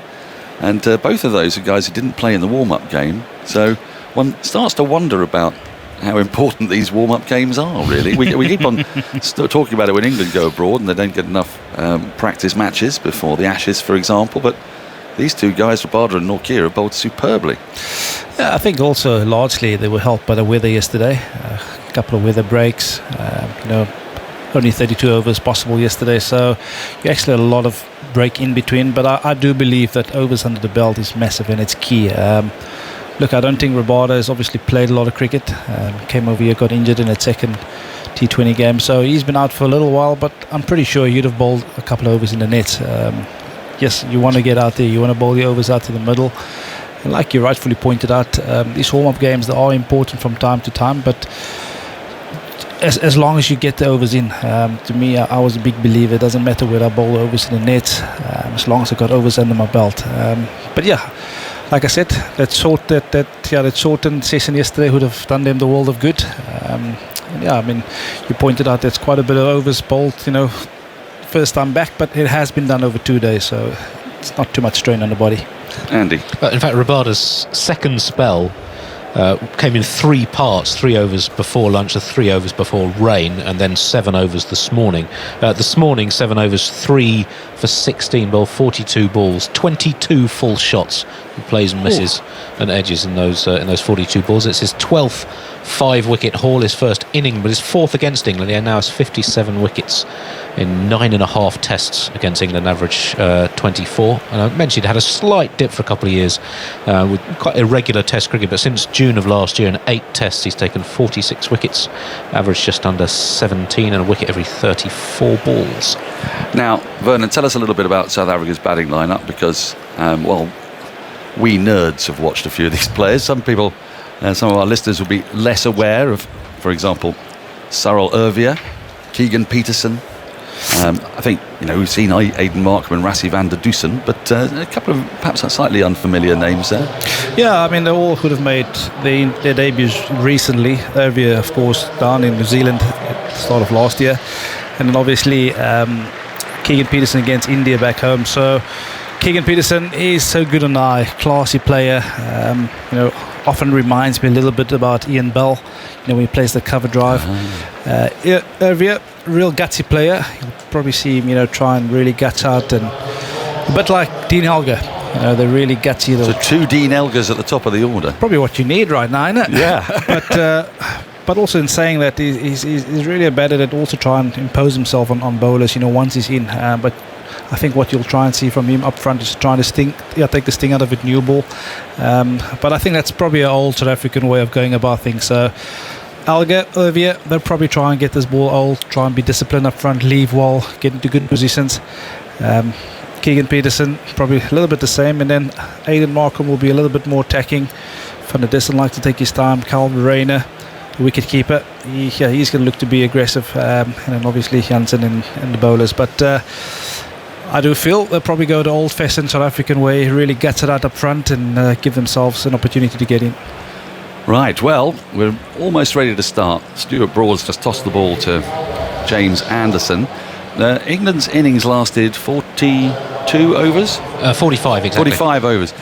And I think the ball still looked like it was pretty hard at that point. The reason I raise that is 165 runs were scored, and we've been talking about the balls and how soft they've got. These have looked like they've held their hardness a bit longer. Yeah, absolutely. I had a good chat to Dean Elgar this morning out in the middle just before the boys started to get warm up, and he said the importance of getting through this Jimmy Anderson spell up front. So you would know the dangers. Of course, we've seen that the ball was still moving around this morning when South Africa bowled. So I do feel that the danger for South Africa will be this new cherry that... Yep, Anderson's got it. James Anderson is about to start with. From the pavilion end, we'll discuss that more in a moment. 4 slips and a backward point, mid-off, mid-on, a square leg and a long leg as Anderson prepares to come in. From the pavilion end to the left-handed Elgar, and Elgar lets this go by it. Fizzes off the pitch and goes into the gloves of folks.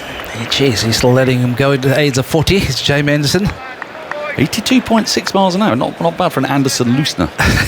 Yeah, absolutely. I don't think I'll be able to let it go at that sort of pace at the age of 40. Well, he's got 657 test wickets as James Anderson, which is a truly extraordinary number. We talk about it a lot. And he's in now to the South African captain. Right arm over the wicket. Elgar waits and lets this go by.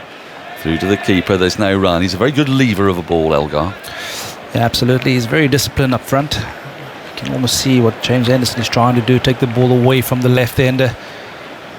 Angling in and just leaving the left-handed Elgar. Also probably exaggerating a little bit more with the slope. It's a little bit wide as well as that. I mean, Anderson and Broad do switch ends quite a bit at Lords, but they tend to start this way with Anderson at the pavilion end, Broad at the nursery end. Anderson turns and runs in now. And Elgar gets one of the pads and is brilliantly taken by Folkes, diving to his right. A very fine tickle off the pad. And he got it one-handed and saved 4 probably leg byes there. Yeah, that is an absolute brilliant take from Folkes. You can just see Anderson continuously trying to swing this ball away from the left-hander. That one just went on with an angle, clipped the pad, and a fantastic take by Ben Folkes behind the stumps. The crowd humming in anticipation. There's Anderson with a sweatband on, his right wrist. He's in to Elgar, and Elgar lets this go by. Just outside the off stump, again, just going down the slope a touch. There's been a bit of grip in this pitch, Vernon, hasn't there, for the seam bowler? There has been, and for me, it's always about the areas that if you can settle in on a zone and ask the batters to hit you sort of mid-off, challenge both sides of the edge, you're going to be in the game. Of course, South Africa, like I said, they're going to go about this the old-fashioned way. If it's not going to trouble the stumps, probably leave, be disciplined. Well, they're in a very strong position here as Anderson is in to Elgar, and Elgar comes forward, gets bat on ball for the first time, pushes it square of the wicket in the offside for the front foot, and they get through for a single. They're underway. It's a very compact player, Elgar. I imagine he could, if you're a quick bowler, could really demoralise you with that. Yeah, absolutely. I think as a bowler, you probably want players to play a couple of loose shots up front. But like you rightfully pointed out, Dean Elgar is so compact. He's gonna wait for the bowler to come into his sort of zones before he starts playing, and you can see by that illustration of that defensive push into the covers. Now this is intriguing. So Anderson has gone, first 5 balls from around the wicket to Elgar, and now he's going to come over the wicket to the left-handed Ervier. Is this a pre-designed plan, or was the plan really for Elgar? Yeah, I think they must have spoken about this, because I really don't know why it would come over the wicket. It must be a plan that they've chatted about in the team meeting. The field's the same, 4 slips, backward point. As Anderson is into Ervier's first ball at Lords, down the leg side, taken by Folkes diving to his right. So Anderson not quite on the money in that first over. 1 run from it, 1 without loss. If you're just joining us, England bowled out this morning for 165, losing their last 4 wickets for 49 runs in 13 overs. So going around about 4 and over. Yeah, I think why Anderson came over the wicket there was he was looking to bowl the in-swinger. And as you can see, that one just gone down the leg side. Of course, Sal Ervier down in New Zealand, he's had his troubles against Tim Saudi, swinging the ball back at him. Now then, Stuart Broad's going to be bowling. He's got 2 left-handers, and he's got pretty good record recently against left-handers, most notably David Warner. Likes to spear that ball in and take it away. He's got to take it away up the slope here to the left-handers. Yeah, and that makes him a real danger, because often the ball will just hit the slope and carry on back into the left-hander. So I know his natural shape is to try and take the ball obviously away from the bat, but with this slope at Lords, it makes him really dangerous, because what do you play at, what do you leave? It's a very similar field, 4 slips with the square legs just behind square here. We've still got that quite backward point, or a very deep gully if you like. So Broad, head-banded, comes in around the wicket to the left-handed Elgar, and Elgar comes forward and pushes in firm, watchful defence to Stokes. in the offside and the covers. The only man in front of square, saving one. There's no run. Yeah, you can almost see the urgency of Olga trying to get off strike. Got himself into a really good position there. It's a beautiful day out here at Lord's today. Sun's out. Well, it feels quite battingy now, doesn't it? I can see how happy you are about that, Vernon. Love it. Absolutely love it. Didn't come all this way to watch the rainfall. No, I think, well, with a bit of luck, that might be the last rain of this test, looking at the longer term forecast. As Broad is in again, Elgar waits back raised and drives firmly down the ground. A wonderful shot for 4. An absolutely perfect on drive up to the boundary and just below us. It was full, it was straight, but had to be put away. 5 without loss. It's a beautiful drive by Dean Elgar. You can see Stuart Broad trying to get this ball to go across the left-hander. Just gone straight on with the angle, a little bit over pitch.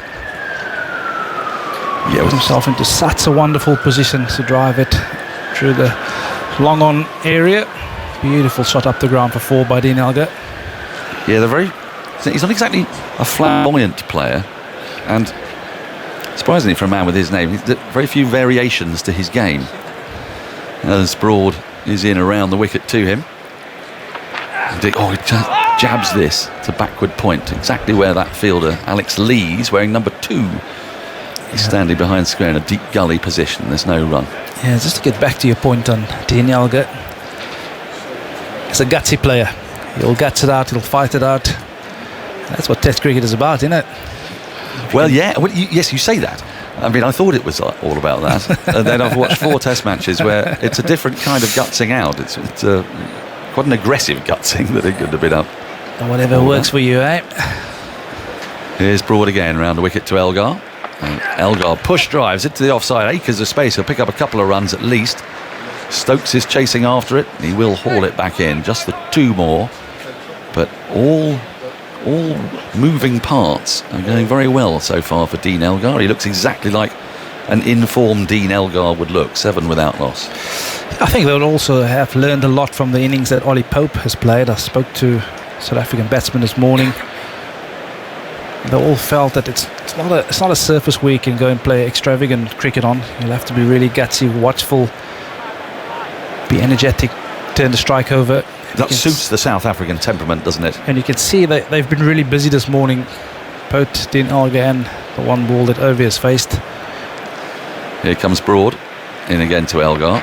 And he just jabs at this around his front pad and pushes into the onside where Anderson does the fielding. Yeah. No run. You almost get the feeling again, we always talk about overheads in England. It hasn't moved that much, has it? Not yet. Up until now, the sun's out, so...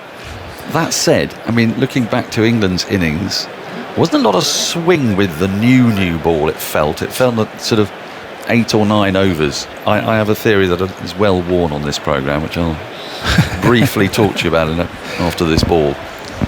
As Broad is in, and Elgar just tries to defend this into the offside, and it skews off his bat into 4th slip along the ground. End of the over, 7 without loss, all 7 to Elgar. That especially in England, the Duke's ball behaves a little bit like a human being, in that for the first, if you think of each over as a year of its life, the first 2 or 3 overs it can't talk. It doesn't really do much. It's quite expressive, but it doesn't swing much.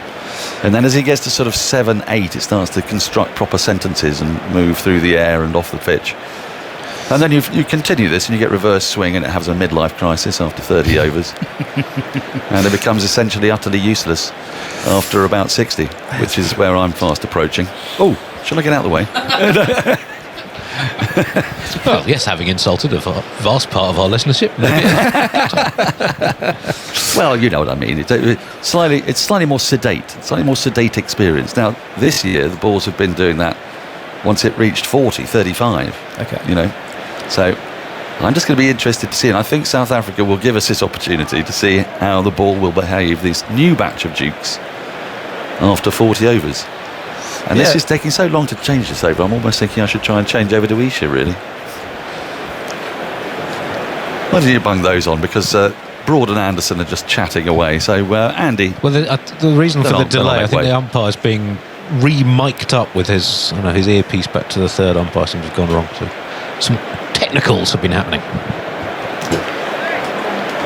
Dan has decided to make way in his various different shades of red today. Very much enjoying the look, Dan. All in support of Ruth, Strauss, of course, as Via defends back down the pitch of the bowling of Anderson. Yeah, you can definitely see there's a change in strategy against Irvia. Against Alga, he's looking to take the ball away from the left-hander. This time around, he's looking to come in at the pads.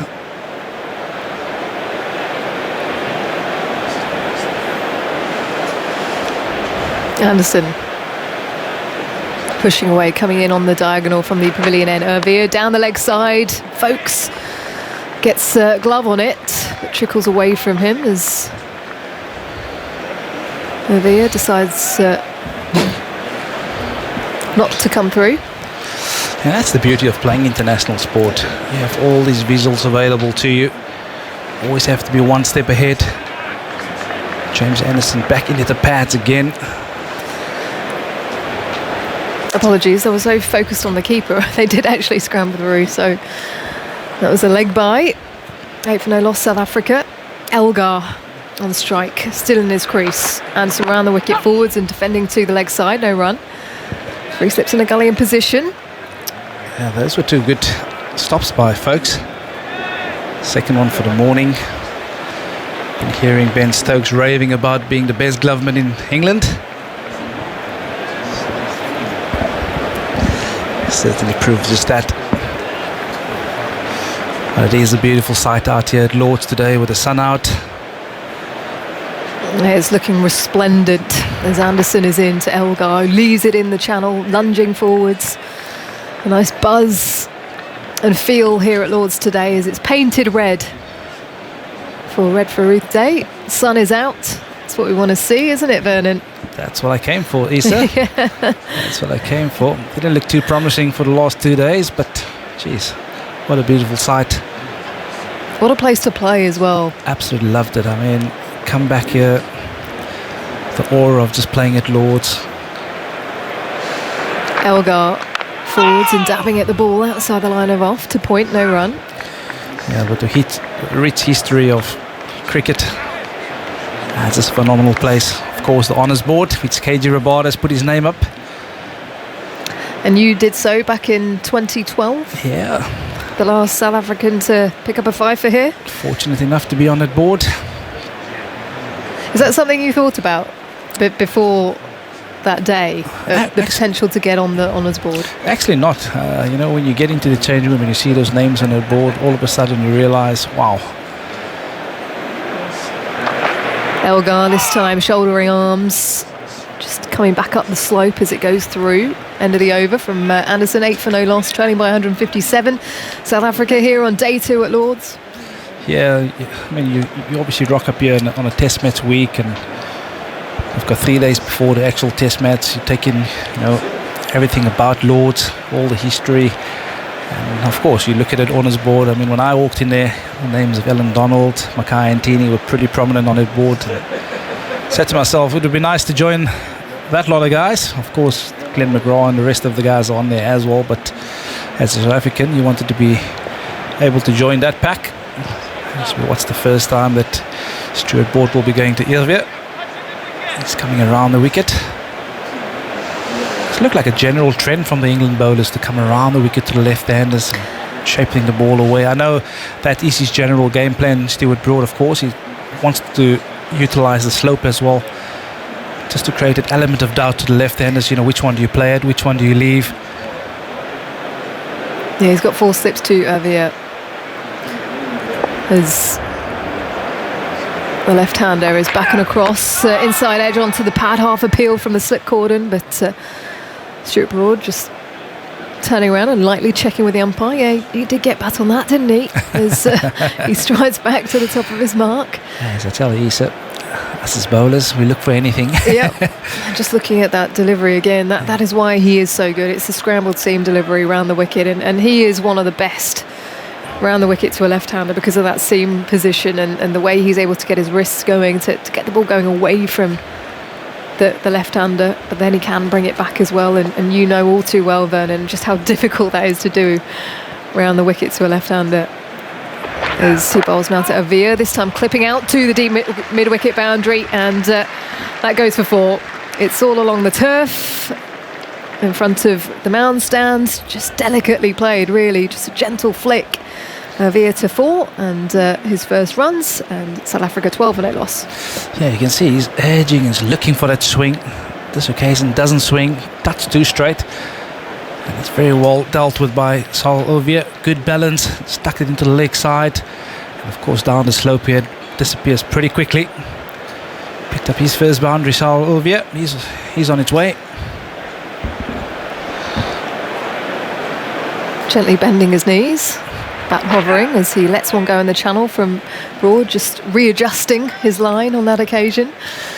Yeah, and I suppose what you're trying to do up front, especially up front with a new ball, you want to create doubt, that element of doubt in the batsman's mind. And like you've rightfully alluded, Stuart Broad, his favourite shape to the left hand is to take it away, and of course here with the slope you can get it to nip back, and that's the sort of element of doubt that he's trying to create. Probably been a touch too straight, affording these left-handers to settle in a bit. A long shadow is formed in front of Avia as Broad is past the umpire. Avia forwards and solidly defending 2 extra cover, no run. Yeah, I was just having a chat to Dan just before he got off air about the overhead conditions in England, especially. Always felt bowling over here, when there's overhead conditions, the ball do seem to do a lot more. When the sun's out, they say bat on. So South Africa would welcome the sun. Yeah, good timing for them. But I also do believe that there must still be a lot of moisture in the surface. If you ask the right questions for a period of time, you will be in the game as a bowler. Avia back and across, playing at the ball in front of him, but squared up a little bit. His back coming out in front and hitting the outer part and finding its way to extra cover. That's a lot better line from Stuart Broad. On and about it, off stump. Challenge to the defence of Sarel Ovia. And that's what you want to do. You want to hit. For me, I always believe that if I can get the batsman to hit the ball to mid-off, I'll be in the game if I hit a good area. And that's exactly the area that Stuart Broad just hit. That's where you want to settle in on. Broad delicately places the ball in his right hand. Here he comes now. Ovia guiding the ball to the offside. Loads of space there, no cover. And it's a high elbow angled bat as he comes through for 1. Moves to 5 at the end of the over. 13 for no loss, South Africa, trailing by 152. Ovia. It's a nice story, isn't it? Debuting at the age of 32. And just reading up on him, he didn't think he'd ever get the... In fact, I think it was last year he was thinking about giving up the game before he got the call up, and spent his summer here in the UK in the build-up to this series, playing for Weybridge against the likes of Malden Wanderers and Reigate Priory in the Surrey Premier Division. He had a couple of 50s, played 10 Surrey Premier League games this season just to get himself adjusted to English conditions. Never had the chance to play here at Lord's, and here he is. Yeah, absolutely wonderful story. I mean, he's one of those guys that have done the hard yards at first class level, season in, season out, do the graft. Down the leg side from Anderson is Folkes, another nifty bit of work to his right. Yeah, he comes from Durban, Pietermaritzburg to be exact. And yeah, he's played a lot of first class cricket for the Durban side, which is the Dolphins. So he's done his hard yards. And it's always good when you get an opportunity at this age, because you know you'll take full advantage of it, having worked for it. Got the 100 down in New Zealand earlier the year. Anderson on the approach. Ovia leaves outside the off stump and got across him. So they've given him the world of confidence.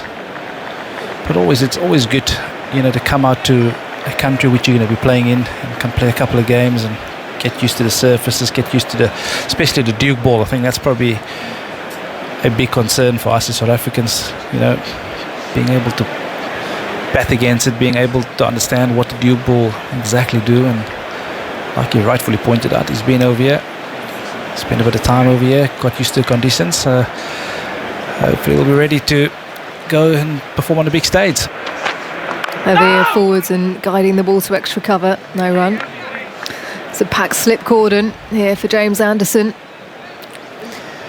Yeah, you almost feel that watching James Anderson, he's hitting that safe sort of length. He's not going full where you're tempting the batsman to drive, and that's that sort of length where you can either go for a boundary or you can pick up a wicket. He's opting to go with a sort of safe length, which is just back of a length. Batsmen can really leave if they wanted to because of the bounce here at Lord's as well. Anderson in, Avia off his pads to mid-wicket, no run. Jack Leach position there, quite square.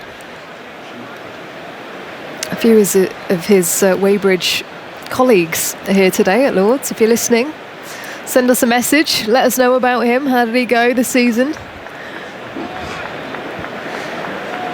That's the beauty of playing club cricket in the UK.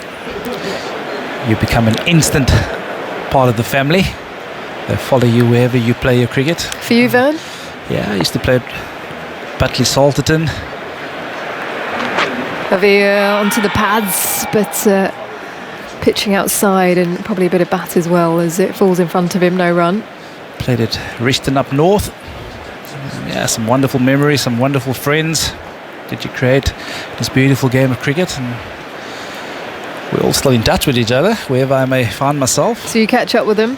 You will be catching up with them this series? There's a big game, Liverpool-Manchester next week, Monday, which I'm trying to get myself into. And a lot of my mates in the Blackburn area, Rishton area, looking forward to that one. This time clipping away, out to the deep backward square boundary. Matt Potts diving, catches his knee in the turf, and that's why you were slightly grimacing there, Vern, because that can be ever so dangerous. He manages to get the ball back in, but tell you what, that was worrying signs for a second there for anyone who supports Matt Potts and does not want to see a bowler get injured. We had the big Alan Donald, our bowling coach. He always used to say to us, seam bowlers, you never slide. It's not worth the risk. And that's probably exactly the reason why. After all the rains here at the Lords, outfield's a little bit on the soft side. We've actually seen a couple of guys go and take a bit of turf out of the surface here. Well, they managed to come back for 2 on that occasion. So Avia to 7, South Africa 15 for no loss, trailing by 150 is Vernon Philander's going to make way for Vic Marks. Broad to continue round the wicket from the nursery end to the South African skipper Dean Elgar. A nice bit of shape up the slope through to the keeper, lets it go in the channel. Quite wide of the off stump. 3 slips in a gully in position then for Elgar. There's a man at sort of backwards square, almost catching, and long leg, as well as a wideish mid-off, wideish mid-on. And a point as Broad circles at the top of his mark. He pushes forwards. Here he is into his stride. Elgar still lets it go as he comes forwards. Gentle push forwards. Good length delivery. A little bit of movement off this, back up the slope through to the keeper. Welcome along, Vic. Hello, Isha. How are you? I'm very well, thanks. It's been a while. I know. I haven't seen you for apart from on the telly, of course. I don't know who that is. It's not me. Is it not? Anyway, nice to see you in person. And it's an interesting game. It is. Elgar lets that one go. Again, prodigious movement up the slope, but a bit more back of a length from Broad. There is movement, isn't there? I mean, when England batted, Rabada got the ball to move. Oh, that was just incredible to watch, wasn't it? He really is someone that is... You just love watching him play Test cricket. And he hasn't, he's obviously coming back to fitness, and he probably wasn't bowling at full pace, but he was getting movement either way, lovely control, sort of Anderson-esque, but a bit quicker, actually. And then he has that that short ball as Elgar is on the back foot and working the ball to wideish mid-on, no run. He has that lethal short ball that just comes at you, and then the slower ball as well. So which did for Stuart Broad, really. I mean, I guess when Stuart is planning his innings and working out how he's going to counter the pace of South Africa, he probably didn't take into consideration the slower ball, really. That wasn't his prime concern as he prepared for his innings. But it was a lovely piece of bowling. It really was. As Broad is past the stumps now to Elgo, lets one go, and he thought about it for a second, whether to play at it or not. That was a perler of a delivery, angled into that off stump, and tiny bit of deviation off the surface, but that extra bounce that he was able to get off a length. Yeah, well, there is still movement there. The sun's out. I mean, you feel that it's going to get easier for batting as the ball gets a bit older. Bright sunshine now compared to what we had yesterday, and there is that flicker of movement, but you still want that one wicket to get you on your way, relax you. Now, there's a bit of movement there, but you want to see the reward. Elgar lets that go in the channel again, end of the over, and I think frustration for Broad, wants to make him play, especially with a relatively new ball, and that has been his method, hasn't it? Dean Elgar, he can see off a new ball, and then he's able to score. Well, there are not many real old-fashioned players left, but he's one of them. The gritty. I mean, he's got shots, but he can bat for a long time. He likes the fight. He seems to enjoy the captaincy as well. It seems to certainly not affected his batting. Sort of player you like in your side, because you know he'll never give his wicket away cheaply, and he relishes the battle. You've got to be sometimes a special sort of person to open the batting. It's in many ways the hardest time. A bit mad? Well, yeah, there's a sort of slightly masochistic element to it, because you know it's more difficult then. Yeah. Enjoys the challenge. Yeah. Via on strike then to James Anderson, bowling round the wicket from the pavilion end. 4 slips in play is inside edge, past the stumps. How did that not rock that off stump back? Ben Folkes diving to his right as they come through for one.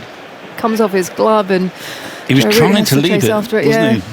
But he was late leaving it, and I think it just took the inside edge of the bat. It went downwards just past the off stump, and Folkes did well to get a glove on it. It didn't carry as a catch. I tell you what, though, just watching that replay back, that is pure skill from Anderson. Just the way it leaves his fingers off the seam. It was zipping through as Elgar is on strike, and is that an edge through to the keeper?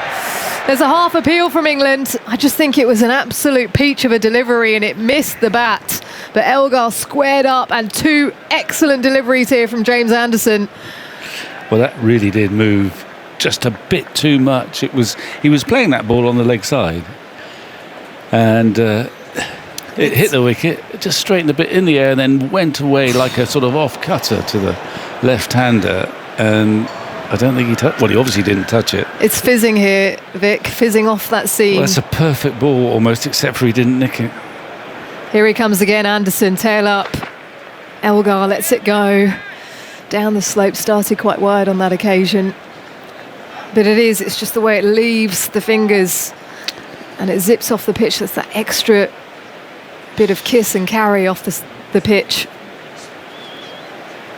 Yes, I mean, I've often made a comparison with him and Hadley, actually. That Hadley seemed to get that kind of almost backspin as it came off. I don't know how they do it. You would have had a better idea of how to do it than me. I was just lucky when I did it. Anderson bowls. Elgar this time trapped on the pad. But I'm not quite sure what was wrong with that one. I think probably going down the leg side, a bit of height, half appeal, and the crowd are getting into this now. They sense a moment here. Joe Root is clapping to the crowd, trying to get them going. Well, he's bang on target. This is where his sort of experience might come in, and it's quite frustrating when you beat the bat with 2 or 3 pearlers. It was just a bit leg side, that last one. But you know you're on top of the game, you're bowling some brilliant deliveries, but you haven't got that reward. Can you stay patient enough? 2 out, 1 in. Elgar leaves one that goes away from him on that occasion. Excellent mastery here from the master of swing. It's a zone you can get yourself into as well, Vic. As a bowler. Yeah. Well, I guess when you're in that zone, it's effortless. You don't feel you're taking anything out of yourself. You just run in smoothly, not too fast. You're not straining. Here he comes again, Anderson round the wicket. Elgar leaves. He'll be frustrated with that one, Anderson, because didn't really make him play. No. In fact, it was Via, sorry. No, it was Elgar that left. End of the over. 16 for no loss. So he's on song, but he's got nothing to show for it just yet. But he's been around long enough to know that if I keep it there, something is going to happen surely. And the batsmen are now, particularly Irvia, who got that absolute perler, is feeling a bit tentative and just wondering how he's going to cope with it. But so far, South Africa, 16 for no wicket, but enough movement certainly to keep this pair interested. Broad likes bowling at left-handers, probably prefers bowling at left-handers nowadays. Here's Agus in his pink shirt. So there's Victor in your pink shirt as well. You're not getting away with red on that. 16 for no wicket then. Broad's on his way and he's bowling to Aviat outside the off stump. A little bit of movement away. And there's no stroke from the left-hander. He looks a bit fidgety. He's one of those always poking about. He's kicking about at the crease there. He's remarking his guard. He does a bit of gardening. He warmed up for this Test series playing club cricket in Surrey. Yes. So it's a bit of a step up, I'd imagine, without being rude to club cricketers in Surrey, but a Test match at Lord's against Anderson and Broad. It's about as big a challenge for a left-hander as it gets, I would suggest, in international cricket at the moment. In goes Broad, bowls in a swing, but too wide. And Avia lets that go by. So you've seen one absolute corking delivery from Anderson. Yeah, just too good.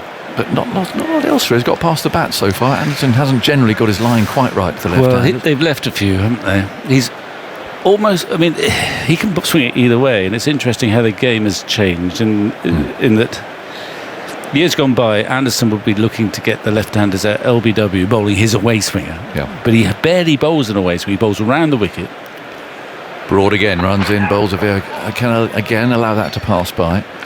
So he's bowling for the outside edge and the slip cordon rather than hitting the stumps. You can understand why Broad does that, because Broad hasn't really had that away swinger for some time. It sometimes just goes a bit, but Anderson can go either way.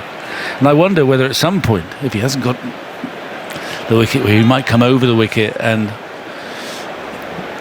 you know, not just aim for the outside edge, but go for that LBW in the way that Janssen got Root crucially in the first innings. 16 for no wicket. The sun's shining. Broad again. Round the wicket, bowls on the leg stump. Flicked away down to fine leg. Broad adjusting the line there. He's bowled wide of the off stump. And that was a little bit too straight. So a single to Avia. He goes to 9. 17 for no wicket. Lords bathed in sunshine. It's a happy sounding murmur to the place at the moment. Well, it's very, very intriguing cricket, and you know they know, if you're an England supporter, you know that you've got to get some early wickets, but you mustn't strain too hard to get them because you'll lose control.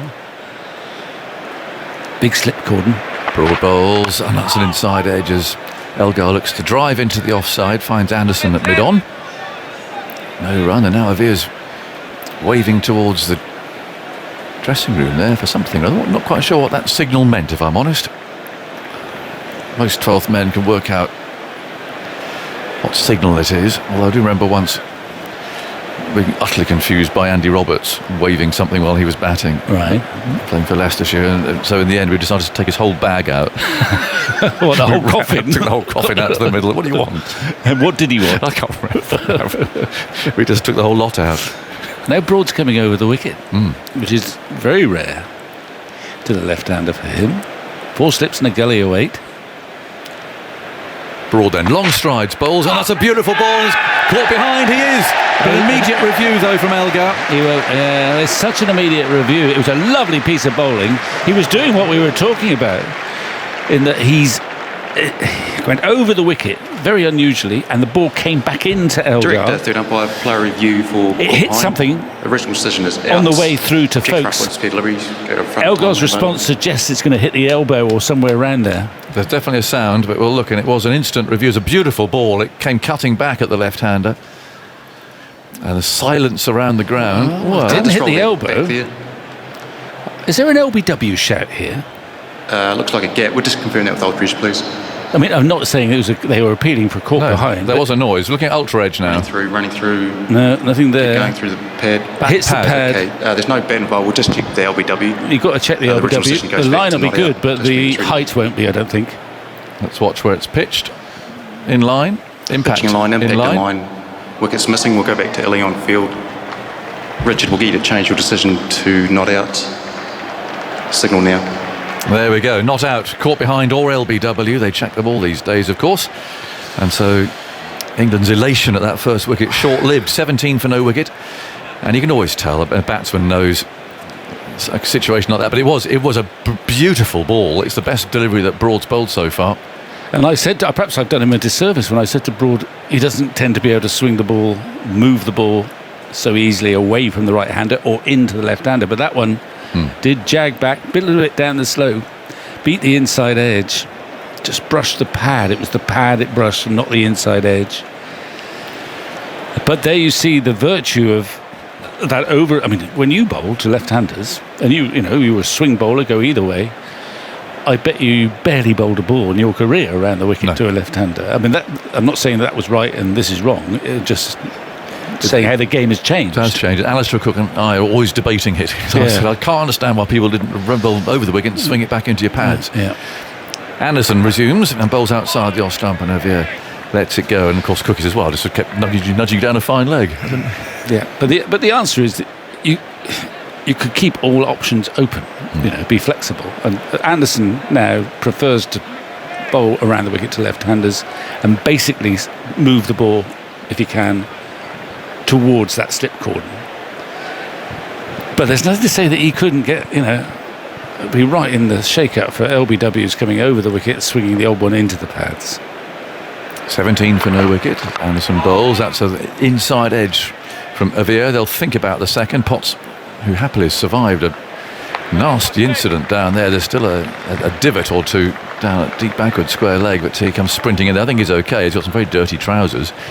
But just for a horrible moment there, it was almost Simon Jones revisited because it was very damp. Yeah, it's a massive divot, isn't it? It's about 3 feet long now. Just hearts in the mouth stuff for a moment. 18 for no wicket. 4 slips. Gully's quite deep. And Anderson again round the wicket, comes in the sunshine and bowls. That's turned into the leg side by Elgar, fielded by Leach. So no, Stuart Broad bowling round the wicket to left-handers early in his career, like most bowlers at the time. He bowled mostly over the wicket up to the start of the 2014 English summer. Over 2/3 of his balls to left-handers were from over the wicket. Since then, sort of flipped round. So more than 2/3 have been around the wicket, and over the last 2-3 years, more like 80% of his balls have been around the wicket to left-handers, and he's been very successful with it. 4 slips lined up. Anderson cruises in, bowls outside. Elgar's off stump. Well, there's no stroke. Most recently and most memorably, it was his tormenting of David Warner, wasn't it? Bowling around the wicket. And in that particular series, Warner had no answer to it. 18 for no wicket. Ball returned to Anderson. I think England will feel they should have got one by now. We're into the 9th over. And certainly, talking to the England players, are convinced this is an awkward pitch to bat on. Bundled out for 165. Anderson bowls, thumps into the pad, fielded by Leach. That square leg. So you weren't talking to Ollie Pope then? No, I wasn't. Talk to any one of the others. Others. Yeah, they were convinced it was awkward. But 165 all out, so they lost 4 for 49 this morning. Pope out for 72. He dragged a ball into his stumps. Broad 15, Leach 15, and Anderson a duck. Rabada finishing with 5 for 52. Bowled really well. Ferguson moves in, bowls outside the off stump, no stroke from Elgar. Heading towards lunch, 10 minutes or so to go. I'm looking forward to interviewing a former England captain who he scored a century here at Lord's, I think. I know who you're talking about, I think. So to wait and see. And you're being disingenuous, I think is the word. Am I? Yes. Why? Well, because you're misleading your listener. I don't think I am. I think I'm being actually very accurate, thank you, Victor. Trying to be clever. I'm never trying to be that. Well, no, you do try sometimes. Consistently fail. Now Potts is coming on to a change, and I just feel that Stokes is thinking. Anyway, it's worth hanging on, folks. Oh yeah, I think so. Well, I've not seen him for a very long time. I thought you were part of the same stable at one point. We sort of were. It's nothing to do with horses, which is duty is nowadays. No. So Potts, who had such a good summer so far, you must slightly feel Ollie Robinson breathing down his neck, but Potts certainly doesn't deserve to lose his place. There's 4 slips. In goes Potts from the nursery end bowls, and it is played in a shuffling sort of style by Ovia coming forward, playing down to mid-on. There's a touch of the Jonathan Trott about Ovia, you know. Yeah, I thought that too. He's scraping around. He's at it again. Yeah. Always scratching around there. Well, and actually, Marcus Strouth used to do that quite a lot. Did he? Yeah, but yeah, and I don't know whether he does it before every ball. We'll soon find out. Yeah, but you can see already there's a bit of a mark. Yeah. Where he's standing. 18 for no wicket. Potts again with 4 slips, runs in, bowls down the leg side, a flick and a miss from Ovia. It's collected by Folkes, and Ovia now goes for a stroll, looking thoughtful there towards the square leg umpire. Is he going to come back and do some more raking? Let's have a look. Oh, yes, a bit of one. Yes. Oh, yes. More raking. Yeah. Right foot raking. Goes bat first, and then 2 rakes with the right boot. Funny thing, superstition, isn't it? In goes Potts. Bowls very full. It's driven by Ovia. Nice stroke this. Chase for Broad, who's thrown off his sun hat there, and he dives, sprawls, flicks the ball back for Stokes. And they take 3 runs. 21 for no wicket. I mean, it's interesting. Superstition does play a part for a lot of sportsmen and women. Superstition goes into a kind of just a routine. You watch Wimbledon, and you watch Nadal. Absolutely. He just does absolutely the same thing without ever thinking about it. But even his drink bottles are exactly placed. But I was going to say about Jonathan Trott, who I watched score 100 at Wellington, and he resumed the next morning, went through all the raking business and everything else, and was out first ball. So it just shows it's in the mind, isn't it? Now, what are they looking at here? They're not surely waiting to see if that went for 4 or not, because I can assure you, umpire Ellingworth, it didn't. I think that's what that was all about, waiting for a conversation from the 3rd umpire, Chris Gaffney. So that's confirmed. It's a nice piece of fielding from Broad. 21 for no wicket. Elgar looks around the field. Still the 4 slips. Potts bowls from round the wicket edge. Oh, it's gone straight through. There's a hand on it from second slip, who is Crawley, and it's gone down to 3rd man for 4 runs. But it's a good ball. All about the line, really, from round the wicket. Have found the edge. It did go quickly. Yeah. Crawley's a tall man, and it was above his head as it flew to him, but it's a chance, high on the bat. It surprised Crawley and indeed the rest of the slip court how quickly it got there. I mean, he's above his head. He pushed at it hard, but not slashing, I'd say. And Crawley, he could have been 7 or 8 feet deeper, and it would have carried with ease. Potts again runs in, bowls, and that's an inside edge. It'll flick away down to fine leg. If we missed something significant, there's a round of applause. There is, isn't there? Well, it's times like this we just look to Andy Zaltzman, really. Well, there's nothing for the best. There's nothing on the scoreboards. Oh, it's something down to our left down here. and I think somebody's being attended to medically. Oh, right. So we'll see what's going on there. 26 for no wicket. And Potts from round the wicket runs in, bowls. Oh, goes straight through him. What a good over this has been. A chance went down. He's beaten the bat. Avia stands there, just looking at what happened. It didn't do very much. It was just that zip that Potts gets off the pitch. And that was a really good over. 26 for no wicket, though, so it means that South Africa are 139 behind. Yeah, I mean, it would have been a terrific catch. It almost seems like he's too close. It was flying through. He got hands to it above his head, but couldn't control it, and off it went. But there was real zip in that delivery. It's just that nip off the pitch, isn't it? Yeah. It's not as if it's a 90-mile-an-hour delivery, but he's just got that zip. It's like, McGrath, great Graham McGrath bowled at about 82 miles an hour, but the ball would seem to somehow zip off the pitch, and sometimes Potts makes that happen. Now we've got Anderson coming in bowling outside the off stump. There's no stroke from Elgar, and it's taken by the wicketkeeper. I'm not sure what's happening down there. There's some white sheets that have been brought out, but I don't think there's been an incident down there, but certainly it attracted the crowd's attention. There's a lot of empty seats there in that particular spot. Anyway, it will remain a mystery. 26 for no wicket. Elgar's on 12. Anderson's on his way and bowls and gets a thick inside edge here, pushing forward. He started very well, Elgar. He's just slightly lost his touch here. Lost his timing. Well, I think he has. And I think what sometimes happens is that after 2 or 3, 4 overs, the bowlers get into rhythm and the ball starts to swing a little bit more as well. He's never a beautiful timer of the ball, but he was tentative there, certainly.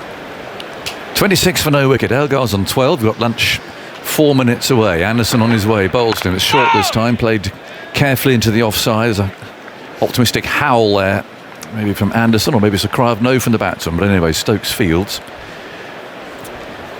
And there's no run. Sun behind a bit of cloud. Still that gentle breeze.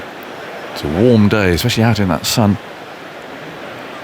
Are you tempted to one of those red sun hats, Victor? I think it'd rather suit you. I've bought one of those red sun hats, but it's a sort of insurance should I be castigated for not, for this one not being red. Well, but I look like a flower pot man on it. I know, they're not a good look. But it's in my case, if I can produce it if necessary. You might have to at some stage. 26 for no wicket. Now, change to the field here, and that point has come a bit closer. So he's not a run-saving point, he's a sort of a catching point there, and now... Is this hang on a minute, this is an 8-1 field at the moment. No, we don't see that very often. You don't, and the only man is coming up to square leg on the leg side, so yeah. 5 on the offside. Leg stump half volley, surely. Anderson on his way, he bowls, and it's played off the front foot by Elgar, and fielded by Leach, who finds himself there at point. So this field, and there's one person standing in the leg side, is at square leg. Otherwise, there's 4 slips, a gully, almost a second gully, a bit deeper. There's Leach. Sort of old-fashioned point, about 15 yards from the bat, but in a catching position. Broad at mid-off, so... Yeah. Anderson again dips his head. Here he comes round the wicket, bowls, played carefully off the front foot by Elgar, and again... Leach fields, has a look at the ball. Do you think he might be tempted to bring Potts over to the offside for the last delivery or two? He could do. Is it 9-0? I had that once here. Did you? When I was batting. Oh, right. And they weren't all on the leg side. They were all on the offside. They're all on the offside. Yeah. Who's bowling? Daniel bowling from the far end. I'd love to have watched that. Really, captain. Very harsh. I just wish I was being brave enough just to step across. Yeah. And just play one into the leg side, but I wasn't. Anderson again, bowls played off the front foot by Elgar. Again, it's fielded by Leach to end the over. And umpire Menon gives his cap back. I think it's going to be one more over before lunch. No, it was ugly. So you didn't opt to go offside and flick him? Wasn't brave enough. I wish now, looking back, he's bowling round the wicket. Well, it's easy now, very angrily. Around the wicket? Yeah. The new ball. It was horrible, Victor. You would not like to have seen it. I don't know. No, you probably wouldn't. Did you have a helmet on? Was it? Oh yeah, I was well protected, Yeah. but didn't necessarily feel That way. capable of defending myself at that time. You used to have some feisty matches, Leicester and Middlesex, I think, didn't you? We did. Potts then for his second over. Balls to Avia outside the off stump. There's no stroke. The left-hander looks behind him as he allows that to go through to Folkes. And this will be the last over before lunch on this second day, which has belonged again firmly to South Africa so far, holding England out for 165. I mean, this is not doing it again, are they? Well, they're going to... It's the last over before lunch, and the fielders are going all over the place. The slip cordon has been reinforced. In fact, we're going to... it's the same field. Another 8-1 field. Yes. It's off theory. Yeah. As opposed to leg. Very strange. Slopes against him as well. Yeah. Just one in the leg side. Potts on his way, moves in bowls to Avia, and fair play to Potts. He's bang on the right line for this field, and Avia's forward. But the danger of this field is that just before lunch you've got one man on the leg side, and that's it. Is that you get two courses as a bowler and you bowl about 2 feet outside of off stump. But that's why I said that was a good ball, because you have to go safe, really. Well, you got hit the top of off. But you don't want him leaving every ball. 5 slips and a gully. Potts runs away from us, bowls. Ooh. Good ball, comes cutting back. But equally well played by Avia. Letting that go through to Sir Ben Folkes. So a little insight into Stokes' captaincy here, his theories. He certainly does think outside the box in all sorts of ways. 26 for no wicket. They would have... I mean, it was a hard chance to Crawley, but they'll be ruining that. They just needed one to get themselves going, because it's quite a fragile-looking batting lineup.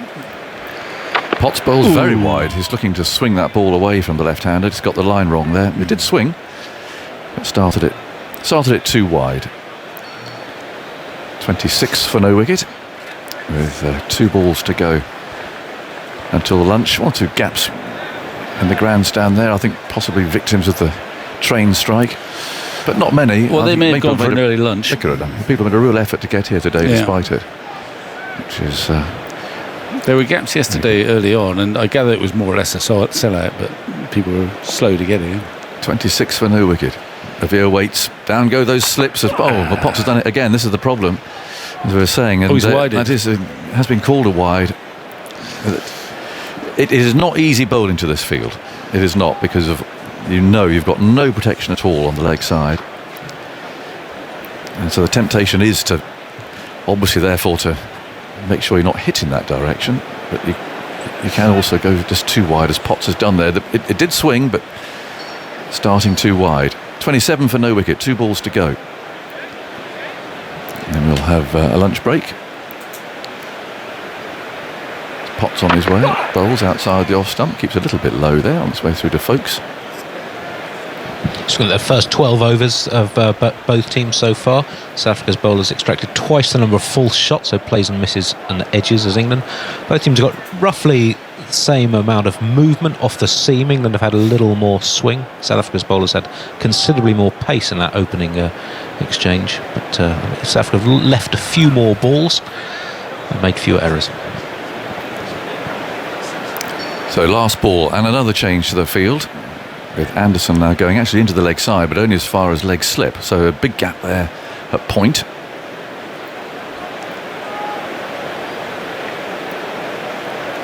Elgar leans casually on his bat at the non-striker's end, and now Potts goes sprinting again. The last ball is wide of the off stump. He had a little nibble at it there, Avia, but didn't find the edge, and that session is South Africa's. There's no doubt about that. They've seen the new ball off, and they've done so unscathed as well, with the captain still there, and he's a really important cog as far as South Africa's concerned. He's the leading batsman, he's the captain, he's the opening batsman, all sorts of reasons therefore for not wanting to have lost him. And all the wickets that fell, 4 of them in that session, were England's. They lost 4 for 49 to be bowled out for 165. Pope out for 72, Broad 15, Leach 15, and Anderson is out for a duck. Rabada finished with 5 for 52, Nokia 3 for 63, and then in reply, they've made it through to 27 for no wicket, really, with a few alarms. A few alarms. There is still movement there, but it is ominous. You've got the new ball. It's created one chance, hard one, gone down. Beaten the bat a few times. Anderson has bowled 1 or 2 absolute jaffers. Wasted the ball a little bit wide of off stump. But there's nothing to show for their effort. So the situation currently, and it changes very quickly in Test cricket nowadays, but it's ominous for England. Elgar, in his ugly, pragmatic, but very, very useful way, is still there. He's the wicket they really want, because there are frailties in the South African lineup, just as there are in the English lineup. It's a long tail, and not a particularly good recent record of run scoring from some of their big players. But they've yet to make inroads. England. It's going to be hard work for them. Tough as, it's not necessarily got a bet, but he made a comment that he doesn't think that the spinners are going to bowl a ball in this match. Does he? What do you think? Well, I'd take him. I'd have that bet. It'll flatten out a bit. I would think. When the sun, it keeps sunning. Yeah, but I mean, talking to the England players this morning, they are of a mind that this is not an easy pitch, and they're going to be sitting there in that dressing room now saying, "Hang on, we haven't got a wicket." Well, I used to get this when I was playing. I came on to bowl, and their bloke was spinning it. Miles, what are you doing? And I mean, I think there is a tendency too amongst batsmen dismissed for less than 25 to think, well, he's doing a bit. And there's only one player who got more than that in the England team, which was Pope. And once he got out this morning, it was just a question of when. 160 odd, it's below par, I reckon, despite what England batsmen are saying. That's below par. So the umpires are in the middle, and the players are waiting to come out. England needing wickets here. They didn't get any before lunch. They've had 12 overs at the openers, but they're 27 for no wicket after England bowl out for 165. Phil Tufnell's in position with some thoughts, and then Simon Mann will start us off after lunch. Yeah, it's afternoon, everyone. I think England will be a bit disappointed with that bowling display. Didn't quite get it right, did they? They didn't quite bowl on a tight line, perhaps a little bit too full as well. Obviously hunting wickets with it moving around and swinging and seaming, but perhaps just erred a little bit on the full side. But we'll be disappointed not to have made that breakthrough. Simon. They will. Sorry. So I was just coughing when Tuffers asked the question. Just the old tricks, the old broadcasting trick. Thanks very much, Tuffers. Sorry, mate. Well, England have had their huddle after lunch. The openers are out there, they're ready to go. They want to see the back of Elgar, don't they? He's that kind of chap that, if you feel you get through him, you can sort of start moving forward. But I mean, he's such a gritty, nuggety opening bat. Plays within his limitations, but those limitations are hanging around and just popping those ones through extra cover, clip off the legs, but difficult to dislodge. Yeah, he's a sort of old-fashioned 5-hour Test 100 man, isn't he? Yeah, Dean Elgar, crabby, sort of low, and likes to wear the opposition down. What's his strike rate? Yeah. Results in Test cricket? His strike rate overall is pretty decent, 47 per 100 balls, so just under 3 and over, averages 39. Bearing in mind, it's been a pretty tough era for opening the batting in Test cricket in recent years. Since October 2016, the start of the 2016-17 international season, only Dimuth Karunaratne of Sri Lanka scored more runs as an opener. Elgar in that time has scored 3,608, average 41, and he's the only member of this South African team currently ranked in the top 40 Test batters. Interesting. Yeah, that's fascinating, isn't it?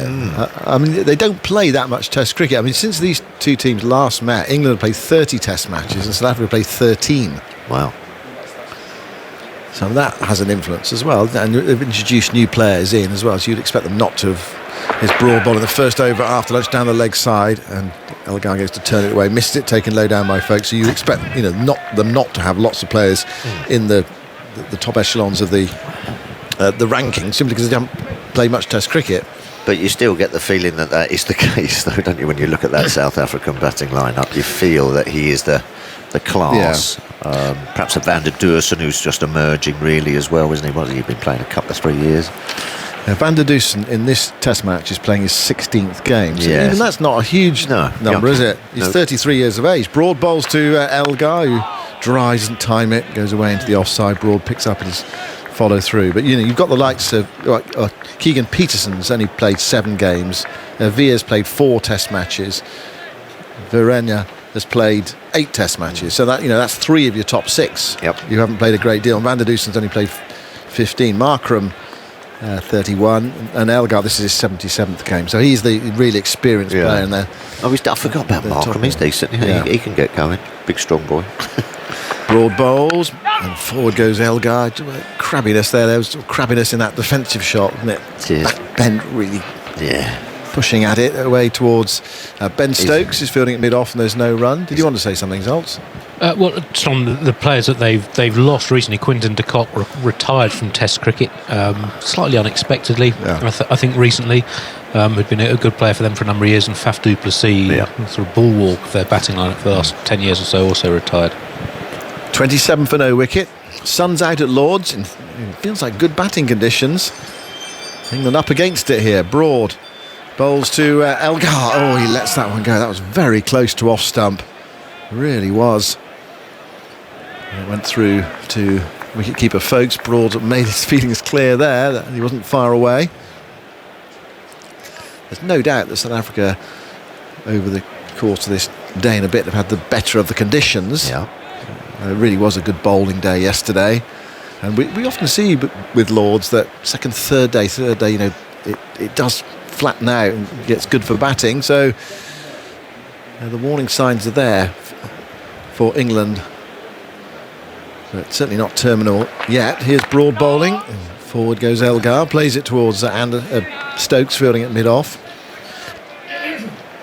And there's no run. Yeah, it really did. It hooped around yesterday.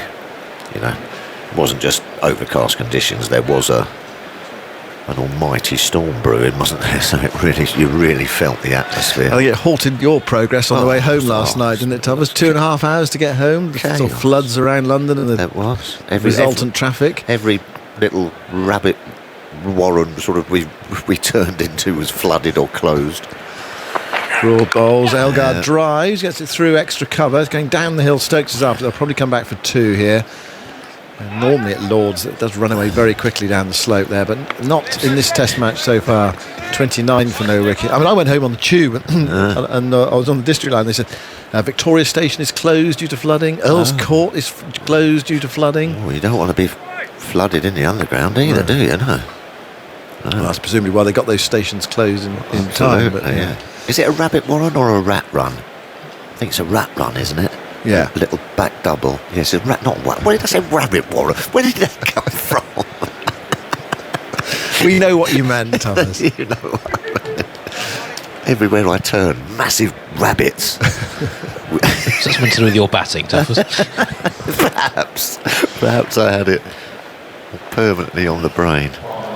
Right, Matthew Potts is going to bowl at the first over from the nursery end after lunch. Yeah, I think he was a bit unlucky. I think he could be the bowler, actually. This for that kind of pitch, similar-ish sort of trajectory to Rabada and that sort of pitch-up, purring swing. Also Veer, who's forward, playing it towards mid-off, and there's no run. He was one bowler, I should say, to find the outside edge so far. Yeah. What do you think of that Zach Crawley drop?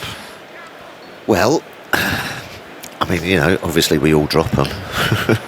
Don't I know that? But, it kind of hit him a bit quick, didn't it? It might have been just a tad close. But it's one of those ones that look spectacular, but you don't mind taking those ones that are up in the air. Those reaction ones are nice to take in slip, sorry. Potts bowls, Veer plays it nicely towards Broad, wearing his sun hat at mid-on, and there's no run. You just get the feeling, I don't know, has he got a spectacular catch in him? I don't know. But it went down. He'll be disappointed with it. You mean he catches the straightforward ones, but actually from your slip fielder, you want him to take a special one from time to time? Yeah, not all slip catches just go right in the old bread basket, do they? You've got to take the odd specky. He's at second slip. Here's Potts bowling and a big drive from O'Veer. He misses that. I think it went past the inside edge. He's looking to hit that through the offside. For a moment I was waiting for folks to throw the ball in the air because the ball just seemed to curve back in. Let's have a look. There is something out there still for the bowlers, isn't there? Absolutely. I mean, okay, the sun is out, but there was nip there from Potts, and actually went quite a long way. Patience, you've got to have patience on here because you do just then start clutching and you're sitting there and you're sort of at the end of your mark going, oh, well, you know, it's a lot cloudier than the first day. Just my luck.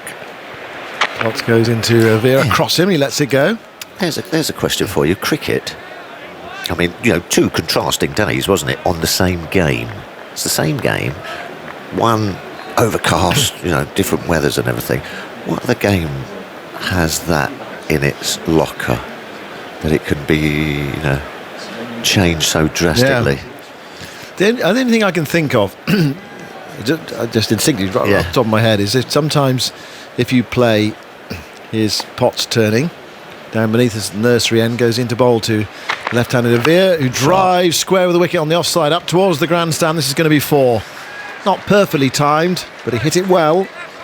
It went scuttling away up the slope, and 4 more. And that's what 33 for no wicket. And that's what we were saying. And I'm loath to say it, but we have just been a little touch too full, perhaps a little bit too keen to get that outside edge. I can think of, I mean, one sport in particular. I mean, something like rugby union, where if you're playing with the wind in the first half or against the wind in the first half, and that has quite a big influence, doesn't it, with kicking game and kicking the post, and then suddenly about half time the wind drops. Potts bowls, another drive off the outside edge, thickish outside edge along the ground. It's only half stopped at backward point. They're going to come back for a couple of runs. Throws on its way back to Folkes as O'Veer makes his ground at the far end. The striker's end, so he goes to 19, and it's 35 for no wicket. Well, there's not too many games that go over the period of 5 days, I suppose, is there? Most games are done and dusted in one day, aren't they? Or half a day or something. It's golf, I guess. There can be different conditions depending on when you tee off, I suppose. Very good, Andrew. If snooker was played outside, that would come into play. Wet snooker.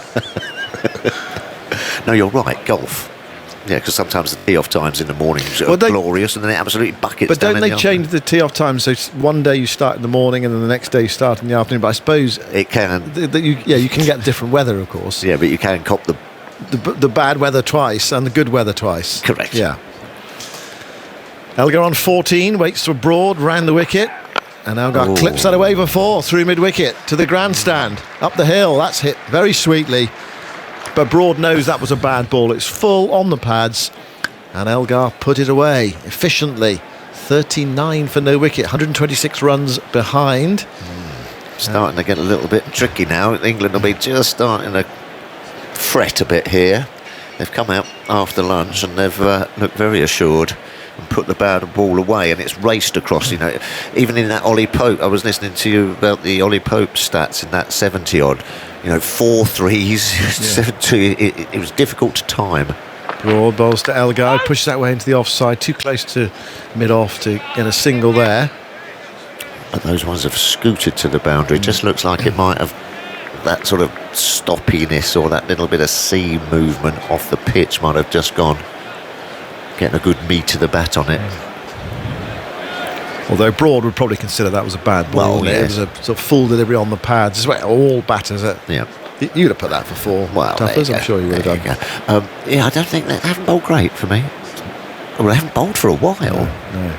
Broad into bowl to Elgar, who struck there on the thigh pad area, something like that. Ball drops at his feet. 2 fielders converge to pick up, and there's no runs. I mean, Anderson and Broad haven't bowled since the last Test match. Well, that's England played a month ago, isn't it? 43 days ago it was, from the end of one game to the start of the next. 2 months almost. What about Potts? 39 for no wicket. Broad moves into bowl, wide of off stump, and Elgar, well, he sort of thought about fishing for that one. It was very wide. Of course, Potts played in that very hot day. Excuse me, I got a frog in my throat, but he played in that very hot day at Durham, didn't he? And he bowled 4 overs and then went off ill. He's played a first-class match towards the end of July against Middlesex. Took 1 for 110 in the game. Oh, go on to Middlesex. Go on to Seax. My boys. This is Broad bowling to Elgar. That one bounces a bit. Elgar gets the gloves out of the way a bit. And it flies through to Folkes. It's an extravagant leave from Elgar. And the non-striker Veer comes down to inspect the pitch where that ball bounced, which just sort of suggests they thought it bounced a bit more than they expected. Going down the slope, and he actually picks up a bit of debris and throws it off the pitch. Whether it was just imaginary, I don't know. Couldn't it be a divot on the pitch, can there? There's a bit of loose turf. Elgar batting just out of his crease. Yep. 4 slips in. Broad round the wicket to bowl to him. And he angles that away, and this is going down towards deep third for 4. He got this past the 4-slip field. It trickles into the boundary rope. And the runs continuing to flow for South Africa. 43 for no wicket. A good 15 minutes after lunch here, where it's fair to say England haven't really threatened to take a wicket. There was that one delivery from Potts that went past the inside edge. No. South Africa scoring fluently. 122 behind. Yeah, it looks a little bit... Looks like it's flattening out a little bit. I wonder where that saying comes from. I've got a frog in my throat. You know, yeah. Doesn't really happen a lot, does it? Oh, I say, well, what have I got it? Oh, it's a frog.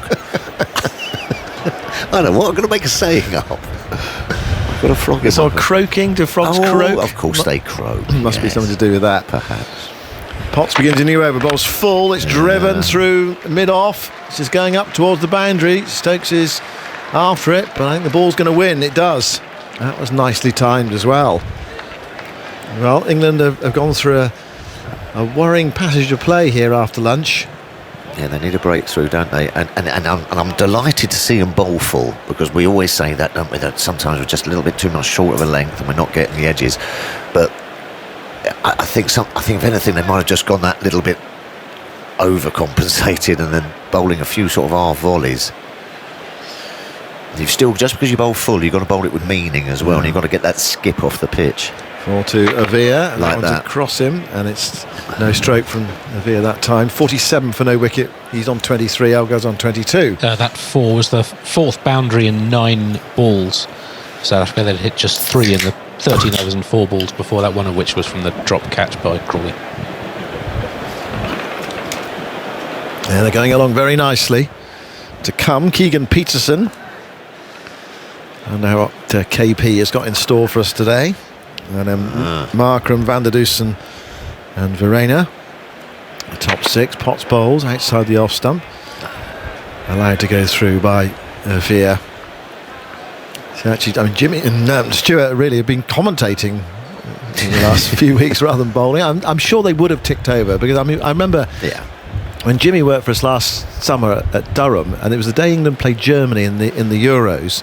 So when the game finished early and we were, right, okay, we can watch the football now. But Jimmy, he got his bowling boots on, his kit on, he went out and bowled in the middle to tick over. Well, yes, you've got... Potts bowls. Oh, thickish inside edge. Ball flies away into the onside back of a square. Jimmy Anderson goes after it. Sliding stop. Keeps it to a single. You know what you're doing. Yeah. By that stage of your career. I mean, when I played, and you'd be playing and you'd have a bit of a break and everything. It's 10 minutes really.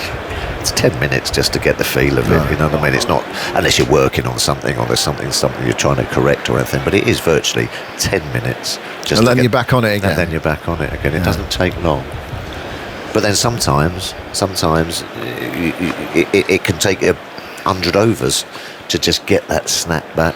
Potts round the wicket now to bowl to Avir, who's on to Elgar. He's on 22. Avir at the non-strikers end on 24 with that single off an inside edge. It would have been one of those that would have gone to short leg. A bit of extra bounce from Potts, the ball before. So a genuine chance for a short leg fielder, but Anderson, well, it wouldn't be Anderson short leg, but the fielder was square leg rather than short leg.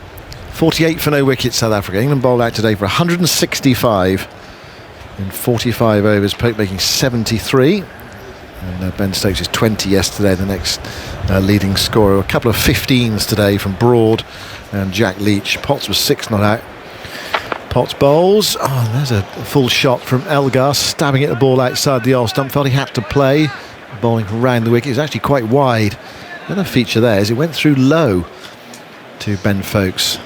But a low ball that was delivered quite wide on the pitch. So I don't think we're in low bounce, high bounce territory, although there was one that from Potts early in the over that did probably just bounce a bit more than the batter expected. End of Potts' over. Potts has bowled 4 overs to 20, and South Africa are 48 for no wicket. Sun's disappeared for a moment behind some cloud here at Lord's. There are some clouds around, but it's a much brighter day than yesterday, and the forecast set fair. We can go on until 7 o'clock tonight. There are still 67 overs left in the day's play. And if South Africa can bat all those overs, here's Broad going in to bowl a new over. He squares up Afia there, but he gets a thickish outside edge on it, wide of the backward point fielder. Alex Lees is after it, sends it in, and they're back for 2. So there was a sort of moral victory for the bowler there as South Africa's 50 comes up. First 50 partnership of the match. The difference is, yesterday, Nortje bowled that delivery, or something similar to Stokes, extra pace, and it flew in the air to third slip. Yep. That one went through backward point. The fear is on to 26. Broad goes into him outside the off stump. And Sorrel, the fear lets it go by, and it's taken by Ben Foakes.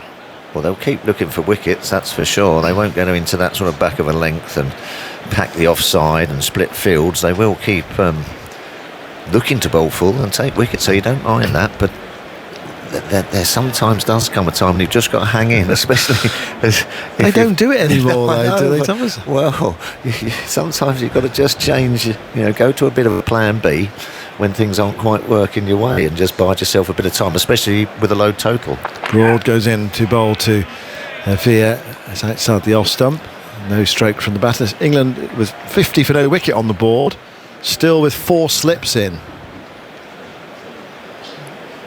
And there are some one-saving fielding positions out there from Stokes. There's a mid-wicket, a mid-on, a mid-off, and the backward point is a fine leg as well.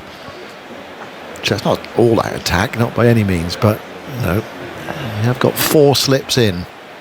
50 on the board. Fear bends at the knees, looks up to see Stuart Broad and his white headband approaching from the pavilion end. Broad's with him now. It's down the leg side. He tries to tickle it away. There's an appeal from the slip cordon for a catch. He wasn't far away from it. Very nearly one of those strangles that you, sometimes when it's your day, it goes your way as a bowler, you get.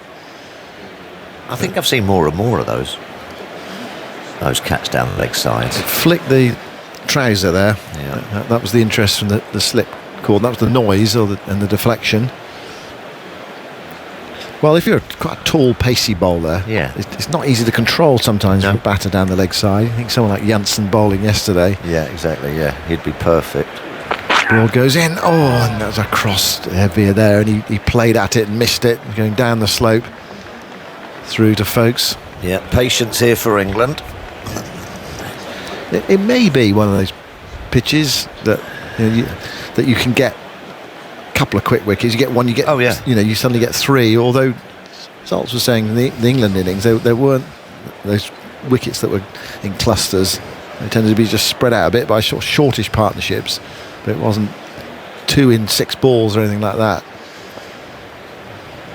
Avia waits. Broad goes into bowl to him and turns that way into the onside forward of square, picked up by Jack Leach. It's the end of the over. 50 for no wicket, Elgar 22, Avia 26. No joy for England, and South Africa are only 115 runs behind. It's time for Daniel Norcross to come in and pick up the commentary. Yeah, they've gone about it quite nicely, look pretty calm.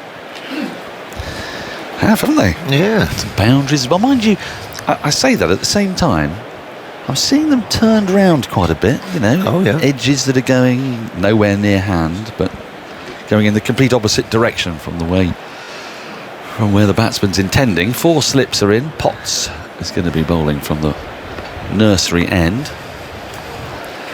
And he's into Elgar from around the wicket.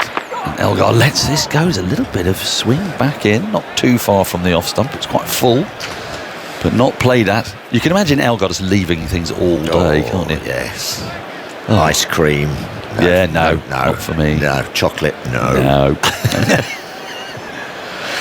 Yes, I mean, this is bringing back memories for Andy, of course, because his relationship with his wife nearly fell at the first hurdle when Gary Kirsten came between them. Was it Old Trafford?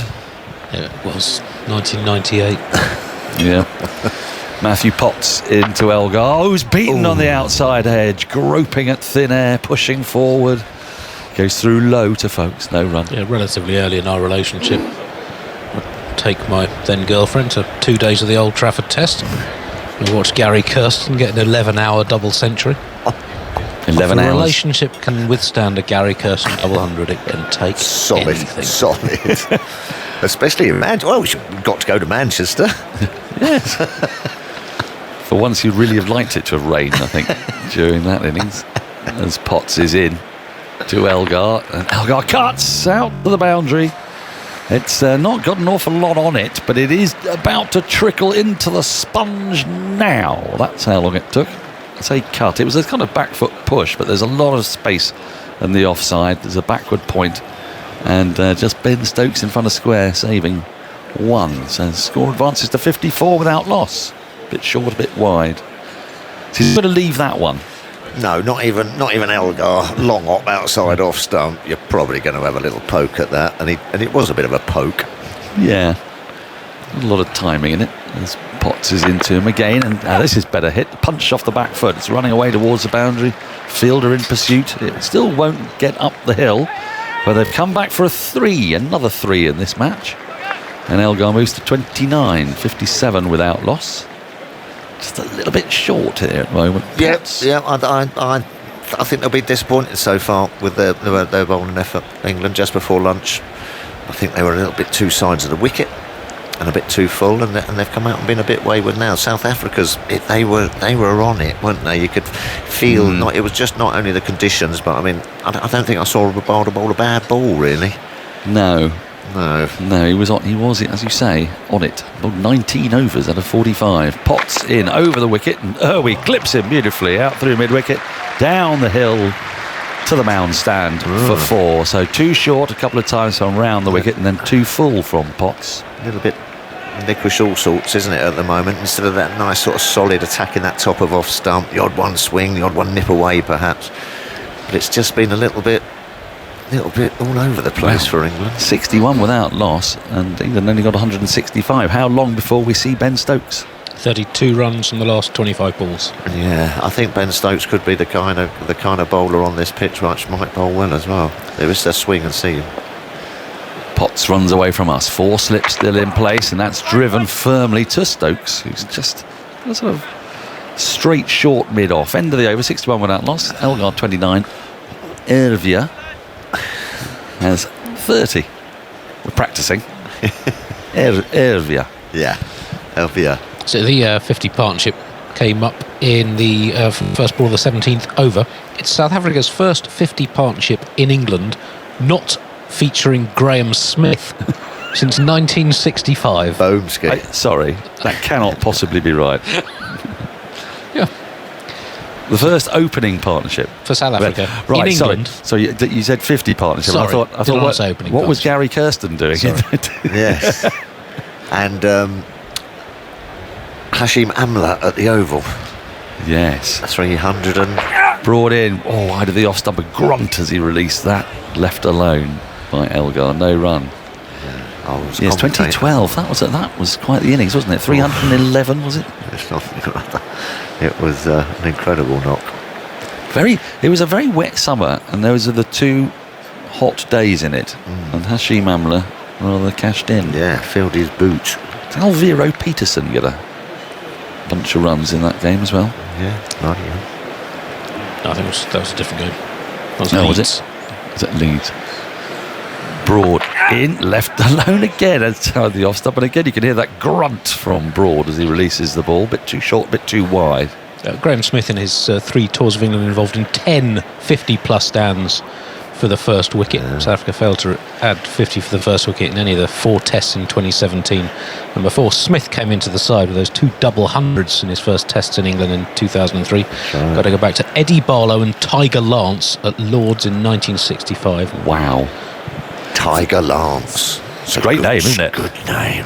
They do a gritty left-handed opening batter, don't they? They do them very well. Broad is in, and again left alone by Elgar, who will not be tempted. No. Now, explain something to me, please, Tuffers, because now we've had 18.3 overs. Yeah.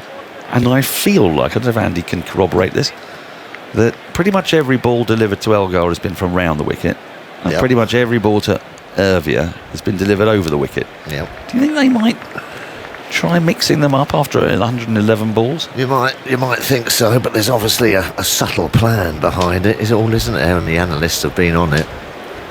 But you're right, sometimes you've got to go a bit off-piste. Broad is round the wicket, beats the bat. Now that was a beauty. That was landing around about off stump, and they went down the hill a touch, and coming forward was Elgar. Didn't get anything on that.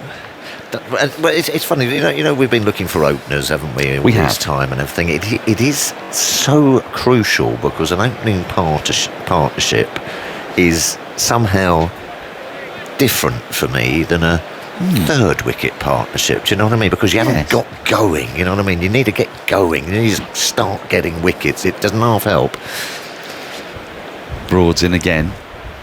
Elgar waits and just turns round once more. This is much better bowling from Broad, and then Pope, who took a wicket here doing exactly that off Colin de Grandon in June. Throws the stumps down from 4th slip. But Elgar, unlike Colin de Grandon, who was slightly away with the fairies, has got back into his ground. What happened? He didn't have a great game. Did he get Ben Stokes with a no ball? Yes. Run out, wandering around. Well, just wandering. And there was another thing that he did. And then went off with a hamstring injury. That's right, yes. Yes. What a 3 for that is. He was a rather important cog in their bowling machine, wasn't he? It didn't go well for the big man. De Grandon. Broad in again, and Elgar gets bad on this and punches forcefully through the offside off the front foot. It's going to run away towards the deep extra cover boundary. They'll get back for another 3. 64 without loss at the end of a better over from Broad. He beat the bat once. He got a thick edge that went along the ground to 4th slip. There's something there. There's something in the pitch still and with the ball, but there are no wickets in the wicket column. Elgar 32, Ervia 30. Might have to be a little quiet word in the skipper's ear from someone, perhaps Ruthie or someone. Come on, Skip, I think it might be time for you to have a go, mate. Always difficult when you're a bowler and you're captain, because you never quite know when the time is right. Do you put Jack Leach on before you? But well, there you go. Is that it? Well, what's happened is that the ball has been thrown to the umpire for the very first time. We've made it through 64 overs of the match. Second time, I beg your pardon. So England don't like this ball, but the umpire cares not for what they like and has thrown the ball back to the sun-hatted Broad, who's giving it to Potts. That became very irksome, didn't it, against New Zealand? Was it about 9 in one innings?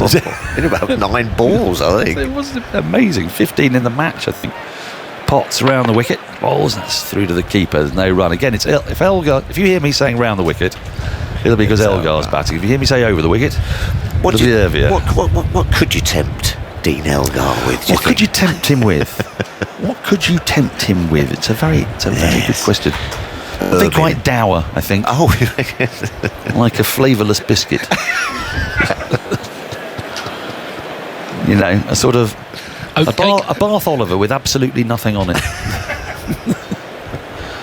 Potts is in round the wicket. That's flicked away nicely down towards the boundary. That'll be 4 more. It was Fuller on the pads, and all he had to do was just turn his wrists on it. Elgar pick up 4 more. 36 he moved to. 68 without loss. Tuffers, I think, has got to go. He's got to go onto TV. He's got a very tough life today. I've seen your rota. You're everywhere. Andy. So 5 boundaries from Potts' bowling in the 20 balls he's bowled since lunch. 5 boundaries in the 20 balls, but he's bowled some 2 lengths, hasn't he? He's bowled a little too short outside the off stump, and then when he's got it fuller, he's strayed a bit onto the pads. Alistair Cook, you're back with us. I'm back. We're trying to work out what would tempt Dean Elgar. As Potts is in, short, that hasn't tempted him. He's swayed out of the way through to the keeper. There's no run. Well, I was actually just watching Potts bowl, maybe a new thing for a podcast for bowlers. Because he's bowled Jaffers and Junk, hasn't he, since lunch? Jaffers and Junk? Because he's bowled some absolute worldy balls, plays and misses, and then he's followed up with some pies. Well, I think you might just have got yourself a regular slot on the Jaffers and Junk podcast. I'm a batsman. Yeah, but you nothing can interview. about bowling. You can interview. Well, you know something about him. You know how to hit it.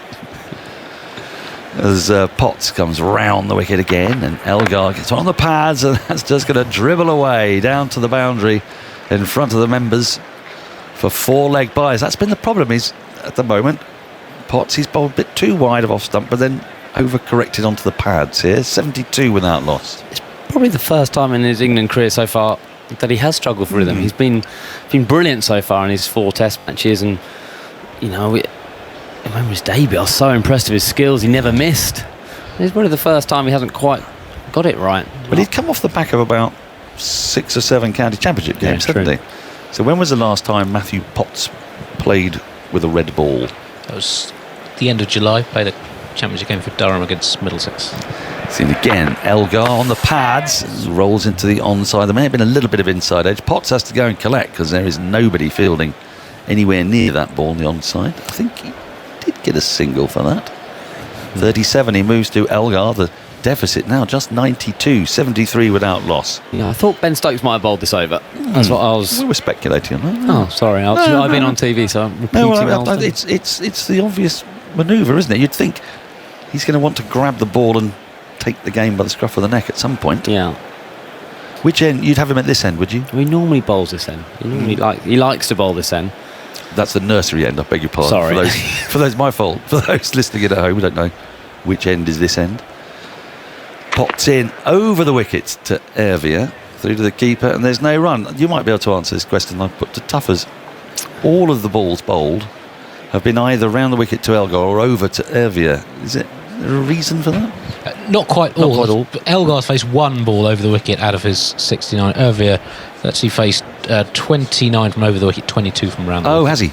I see. So it's Elgar specifically that they think they're going to get from round the wicket. Well, Jimmy Anderson normally starts over the wicket, doesn't he? And Stuart Broad always starts around the wicket to left-hander. But in this innings, he started straight away to Elgar and then came back over to Veer. So they've obviously seen something in Veer's technique to stay over the wicket. He hasn't played much Test cricket, and I've certainly not seen him bat before. But he did seem to come across the ball, didn't he? He did scissor it, as Gucci used to call it. Well, there's been a few, haven't there? Been a few edges that turned the batters round a fair bit, but they just haven't been fortunate enough to get the edge. And you were talking about Jaffers and Junk. There was a ball from Broad. It's completely unplayable. I mean, it's pitched on middle and off and shot away past the outside edge. But James Anderson is back into the attack, and he is going to be around the wicket to Dean Elgar. 4 slips still in place. Stokes is still attacking, as you'd expect, as Anderson is in, and Elgar was beaten on the outside edge. There's the Jaffa. To be fair, he hasn't bowled much junk. I've just looked at his figures. It's 6.1 overs. Team made us 0 for 5. Yes, it's been a bit of a cut above. I'd like to see the replay on that, because that was a beauty. That has pitched off, and it's gone a mile. That has pitched almost on off stump and then held perfectly. Elgar had no chance of playing that. And that's his loosener, his 40-year-old loosener. He's in again, and Elgar gets a straight ball which he defends on the front foot up to mid-off. You do sense you sense a bit of frustration, don't you, for England, just in the field. I know they have beaten the bat a little bit. There's been a few jaffers, but you just sense, the field is a little bit angst. But they have to keep believing, don't they? 70 for naught could easily then turn into 100 for 4. There's enough good balls out there to create wickets, and these two have repelled it well, but they just need a breakthrough. Anderson in, that's a little shorter, hits the pads, rolls out into the onside, just in front of square, where Leach does the fielding. How long before we see Leach as well? I suppose tricky when you have two left-handers in. Although it does look quite dry, doesn't it, those on the wicket? And what were you talking about Dean Elgar and tempting him? I missed all of it. He's a man who seems to be into self-denial, so there's been a fair few balls that he's brilliant at leaving, expert at it. So we were speculating on what it might be that he wouldn't be able to resist. Bag of gravel or something like that. Anderson is in. That's a bit too wide of off stump to get anywhere near tempting Dean Elgar. There's no run as it sails into the gloves of folks. He'll be loving this one, Elgar. Oh, adoring it. All the talk in the lead up to the Test matches. England can't play back that way against our bowlers. We'll show them how to bat in Test cricket. And they are rather doing that. He's grinding his way. I mean, not that I can accuse anyone of grinding ever. But it is. Well, he's 37 of 73, but there are a lot of gaps in the field. Yeah. You know, it's a sort of fast-scoring environment at the moment. Anderson is in, and that's push-driven. Square of the wicket with no timing, just very carefully, and he'll pick up a couple of runs. It goes down towards the mound stand. Alex Lees he's not the quickest in the field, is he? No. No, he did seem to take quite a while to get there. Warm up, yeah. 75 without loss. The deficit now just 90, but James Anderson, as usual, extremely parsimonious. Just the 7 runs he's conceded. 1 ball to go in his 7th over. Round the wicket to Elgar. That's all wide of the off stump. A little bit of shape. It was full, and it goes to folks, and there is no run. 75 without loss at the end of the over. Ervia has 30, Elgar 39. So you see a bit of chirp there. Yes, there is chirp. Now I can't work out whether it's Jimmy Anderson being friendly, which is very unlikely when he's bowling, but he's saying with a massive smile on his face. And these two have had ding-dong battles. No, it's not friendly. It's not friendly. It's not friendly. We've just seen the replay. It started friendly. The thing is, I think Elgar won't mind that because each time a bowler gets riled, it just makes him even more powerful, doesn't it? Yeah, he bowled a big, tempting in-swinger. Started that quite a lot, didn't it? And he just left it. I don't know. I think he's saying, "Well, how have you left it?" Here we go. Ben Stokes is going to take the ball, and as Alistair Cook alongside me suggested, it will be from the nursery end. Almost identical field still. 4 slips. This sort of deep gully or backward point. There's a short extra cover, really mid-wicket long leg.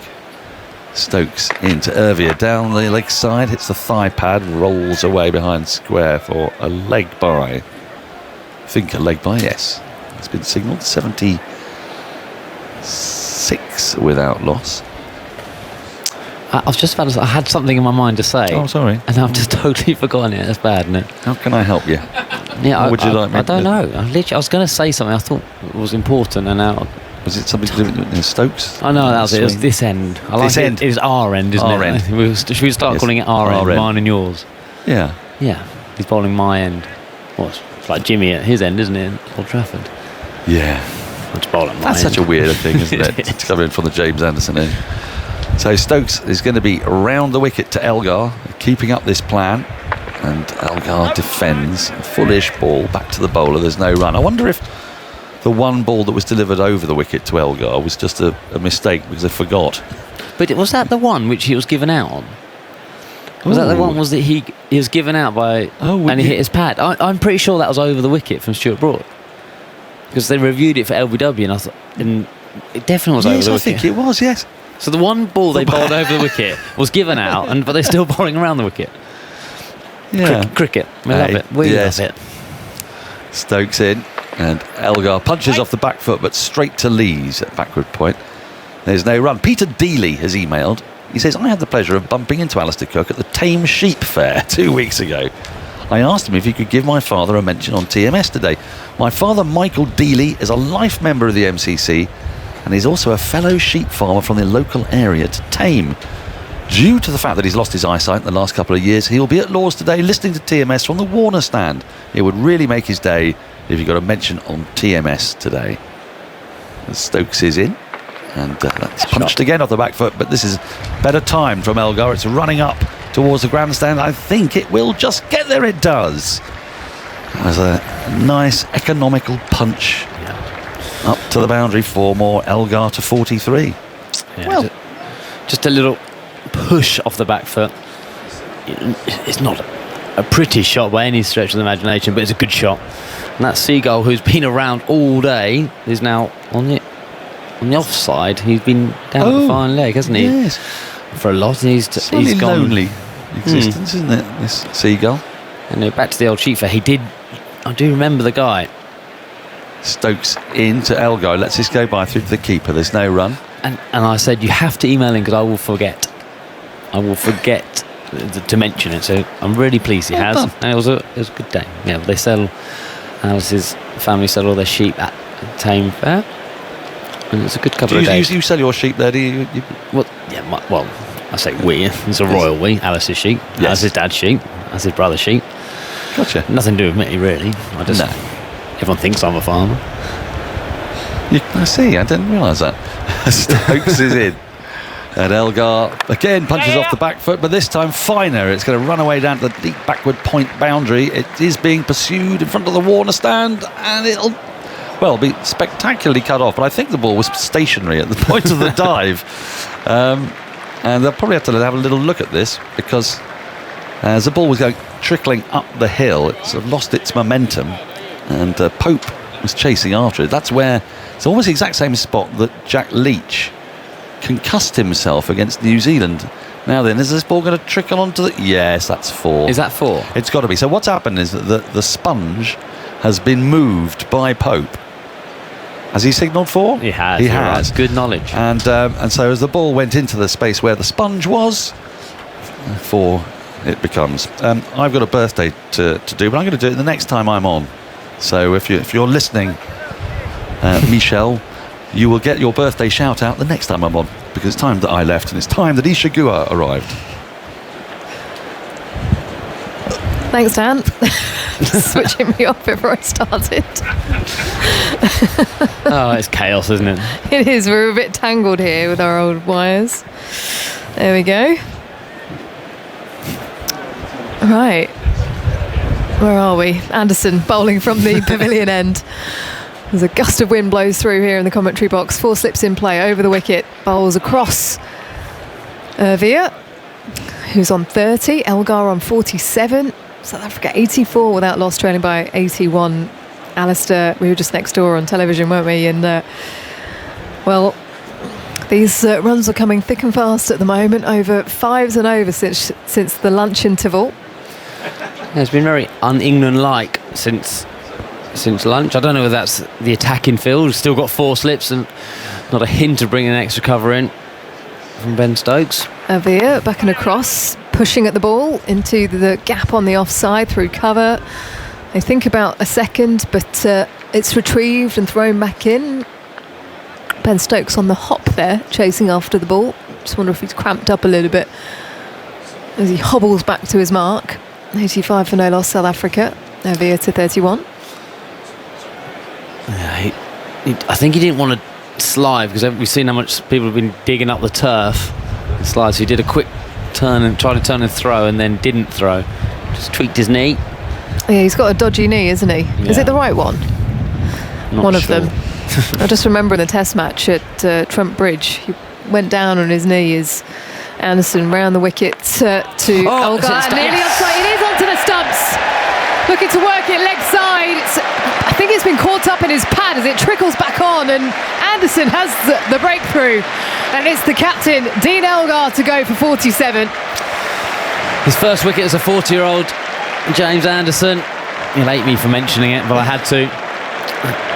And it's hit Dean Elgar's pad. It was a thigh pad higher than that. He's hit his gloves and rolled back to Stumps. He's tried to knock it away with his bat, but he wasn't quick enough, and it's one of the base of Stumps. Sometimes they don't knock the bails off, but just had enough momentum to do it, and England a much needed breakthrough Just as you come into the commentary box. And the wicket we need. Well, that's clearly the reason why they were able to get a breakthrough.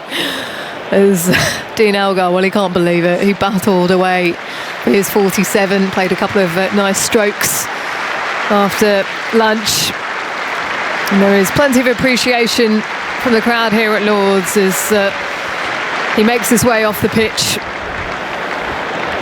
A gentle raise of the bat, now wafting it in the air as he makes way for the next man in, Keegan Peterson. Yeah, sometimes as a batsman you're unlucky, and that is an unlucky dismissal, as you can see. He played well, and it's a great partnership, great foundation. Is this the opening England need? I was saying on TV, could 70 odd for naught become 100 for 4? It does feel as if it is though one of those wickets. It is quite hard to start on if England get it absolutely right. Yeah, just that delivery. It was a good length delivery onto, hit the thigh pad, then the sheer force of it hitting the thigh pad, it went up onto his forearm, and then as he kind of dragged his bat around, it fell backwards, and it just trickled onto the stumps. So sometimes they don't knock those bells off. They hit right at the base of the stumps. They're so firmly set into the wicket. Just the 8 matches for Keegan Peterson then. 4 50s to his name. As he settles in, marking his guard. James Anderson then at the top of his mark, sizing up his prey. 4 slips in position. Here he comes on an angle from the pavilion end. Peterson solidly defended back down the pitch. Slightly smaller in stature. Almost Temba Bavuma height. Good start from business. That's Jimmy Anderson, as you expect, right on the money. Very solid indeed. Change in the field. Stokes coming across from extra cover to leg slip. No cover. There's a wideish mid off, and then the next man across is 4th slip. Anderson in, Peterson clips away to the leg side boundary. That is a lovely stroke down the slope. It was fed into his pads, but that was a lovely wristy flick for 4. 89 for 1. He's off the mark. Yeah, we haven't seen a shot like that from the 2 openers. A bit more cruddy, but he's absolutely melted that through square leg. Beautiful timing, and that raced away to the boundary. It's a good start. Anderson comes again. Peterson leaves in the channel, going up the slope outside the line of off at the end of the over then. James Anderson with another 89 for 1, trailing by 76 South Africa. Peterson to 4 and Via on 31. Keegan Peterson, very experienced first-class player, 17 first-class hundreds, average just over 40. Played a few games for Durham earlier in the season, averaged just under 32. But he had a fine series against India. So this is his 8th test. Been 3 tests with India, scored 276 runs in a low-scoring series. And in the deciding 3rd test, made 72 out of 210 all out in the first innings, and then 82 out of 212 for 3 as South Africa chased down the target to clinch the series. So interesting, quite a stylish player. He's at the non-striker's end at the moment. 3 slips for Ben Stokes. Brought himself on the over before. Here he comes, bowling over the wicket. Via looking to pull the ball down the leg side, and pulls out of his shot as it goes through to Folkes. Is that number 658 for Jimmy? Yes, quite a lot of wickets that.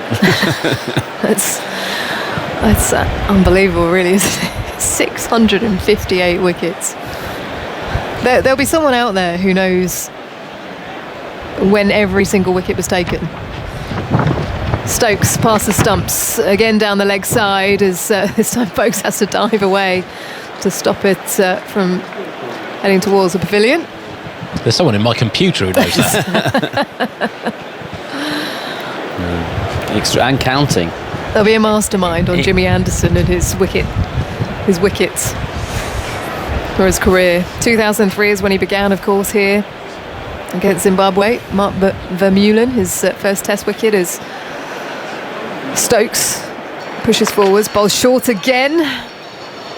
And Avia just gently ducks underneath that one. 2 men back in the deep on the leg side.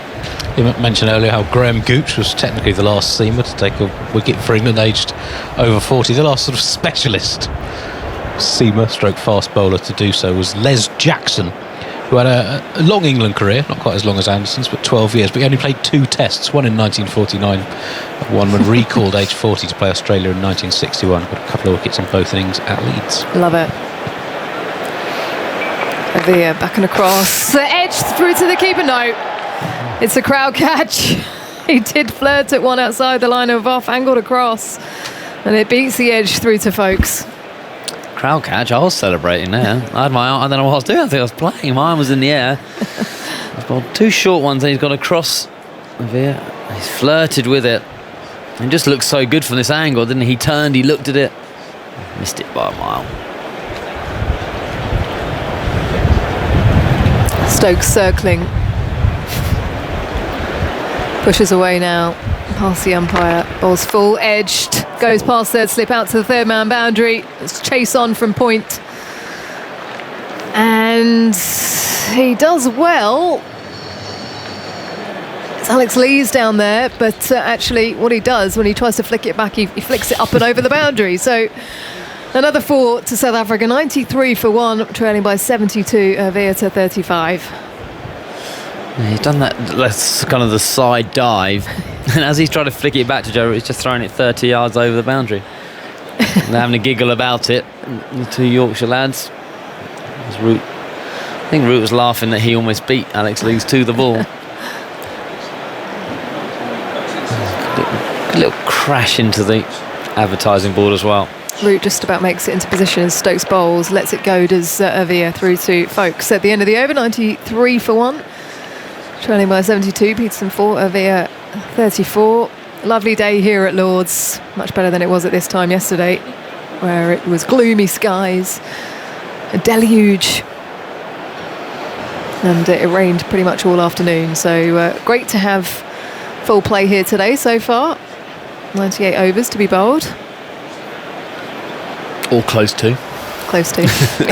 Not sure they're going to get the whole 98 in there.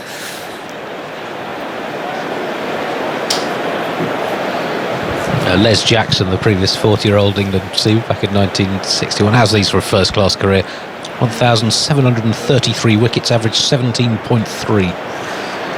He played for Derbyshire for many, many years. Decent. Anderson bowling to Peterson, who gently guides it through point, vacant point out to the deep cover boundary. Collected and thrown back in by Zach Crawley for a couple then. Peterson to 6 at 95 for 1, trailing by 70. Has Jimmy got 1,000 first class? He has. Did he do it this year?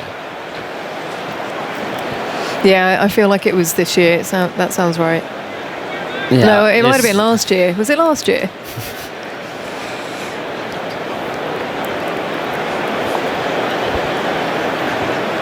Stuart Broad just having a word to his bowling partner, Anderson.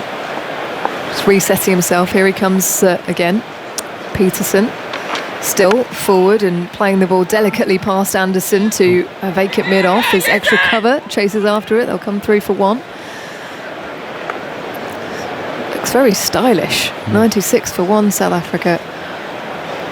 Very good against full deliveries, good deliveries, short deliveries. He's got the all-round game. He seems to have a lot of time at the crease. Not rushed at all, which is always a good indication of a good player at the start of his career. But if he continues batting like this, I know he's only on 7, but on his 5 balls, he's made an impact. 2 men back in the deep leg side then, deep backward square and long leg. Anderson just rearranging his field, 3 slips in position at the moment, point coming in. Wide mid-off, mid-on, mid-wicket now going back as well to Avia, who's on 35. Felt that deep backward square fielder coming across now. Into fourth slip. It's more like a catching gully as Anderson pushes forwards, chasing his shadow. Ervia back and across, drives through vacant cover out to the mound stand. Come back for another couple. Ervia to 37, 98 for one South Africa. When does Ben Stokes decide now, actually, we don't need four slips? It's, you know, that the run saving in the covers is an important thing. Like, you can build pressure with dots. You know, I know it is always the way to keep. You know, he's spoken about the bowlers. I want the extra catcher in all the time, but you can change your tactics and you can evolve during the game. I just wonder whether tying them down, trying to squeeze for a bit. They've gone a lot of runs so far in this session. Avia ducks underneath one, and that was a tricky one actually from Anderson. He sort of shaped to go underneath it, but then it stayed quite low, and that quite easily. If he hadn't kept his eyes on it, could have gone straight into his helmet. Yeah, it looks a little bit uncertain against the short ball.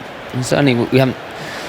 The England guys wouldn't have played against him, so you kind of test everything, don't you? They've come over the wicket to start with, trying to swing the ball back in, then they come around, and I suppose when you meet someone you haven't played against before, I know there's all the footage, but you actually see him live, there might be an area they could go at short at him. The left-handed Ervia looking to work it leg side, nearly the same misfortune as Dean Elgar as it hits his thigh pad and then just goes past the leg stump towards Ben Foakes. But whether England do decide to put the extra cover in, certainly to Ervia, he's been out there now for 63 balls, so he's in. Whether they can try and squeeze a bit of pressure. It doesn't seem to be the Ben Stokes way at any stage to go a little bit more defensive. Ervia struck on the pad. They go up, England. Given not out. Anderson on his knees, hands on knees, crouching over. Yeah, I think it's hitting the stumps, but I don't think it's pitched in line. I don't think it was the in-swing up. So from the pavilion end, it's very unlikely to be able to pitch in line with going down the slope. Pretty sure it'll be the wobble seam ball. As you see the replay, and also the way swing up. Yeah, pitched outside leg. It'll be hitting off stump, I'd say. Mentioned the fast rate of scoring since lunch, now 71 for one wicket in 13 overs, so going at 5.5 an over since lunch. Anderson took his 1,000th first-class wickets. When we talk about first-class cricket, that's the long format, so Test cricket, 4-day county cricket, sometimes 3-day games in the old days. That was last summer against Kent at Old Trafford. During an innings in which he took 7 for 19 and Kent bowled out for 74. Who was it? Who was his 1,000th wicket? Stokes to continue from the nursery end, bowling to Peterson, who lets it go in the channel. Zipping delivery on a good length. The 1,000th wicket was a man who opened the batting for South Africa on their last tour of England, Heino Kuhn. Oh, right. Who from memory had trouble with Anderson during that Test series. Fine first-class record.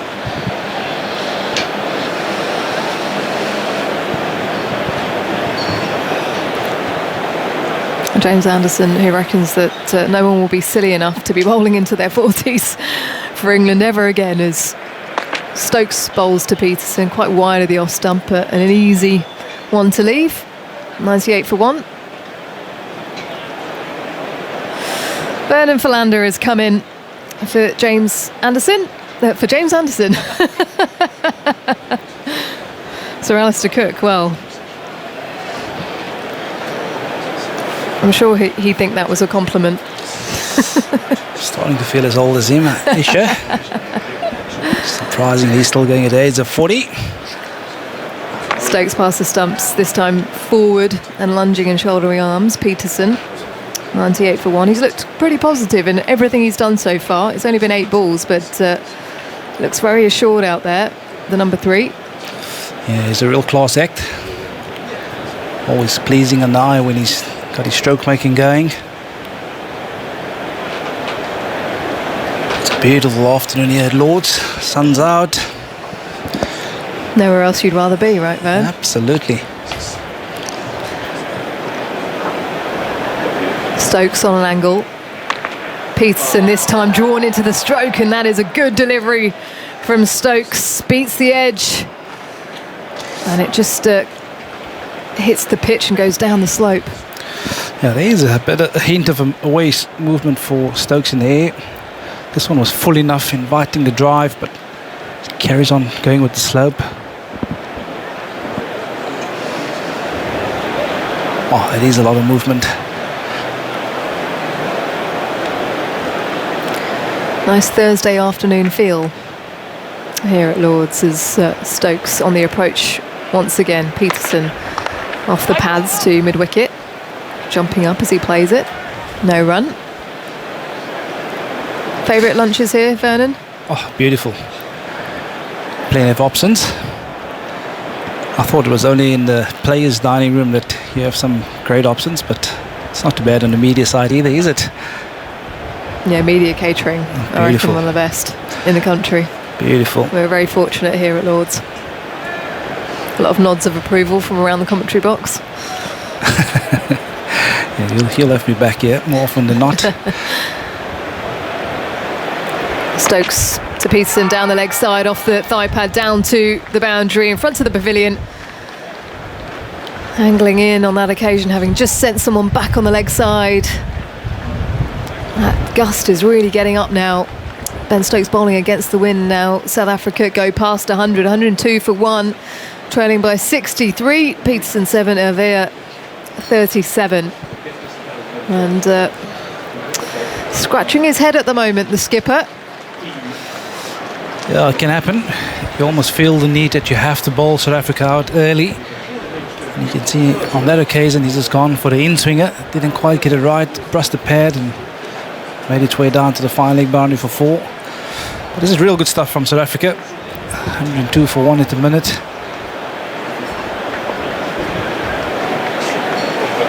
Anderson continues from the pavilion end as Ervea keeps one down, a short ball through mid-wicket out to the deep mid-wicket boundary. He'll come back for a couple. Deep square running around to collect it to his right. Throw comes in. 104 for 1 as Ervea goes to 39. So definitely exploring the shorter side of the pitch at the moment against the left-handed Ervea.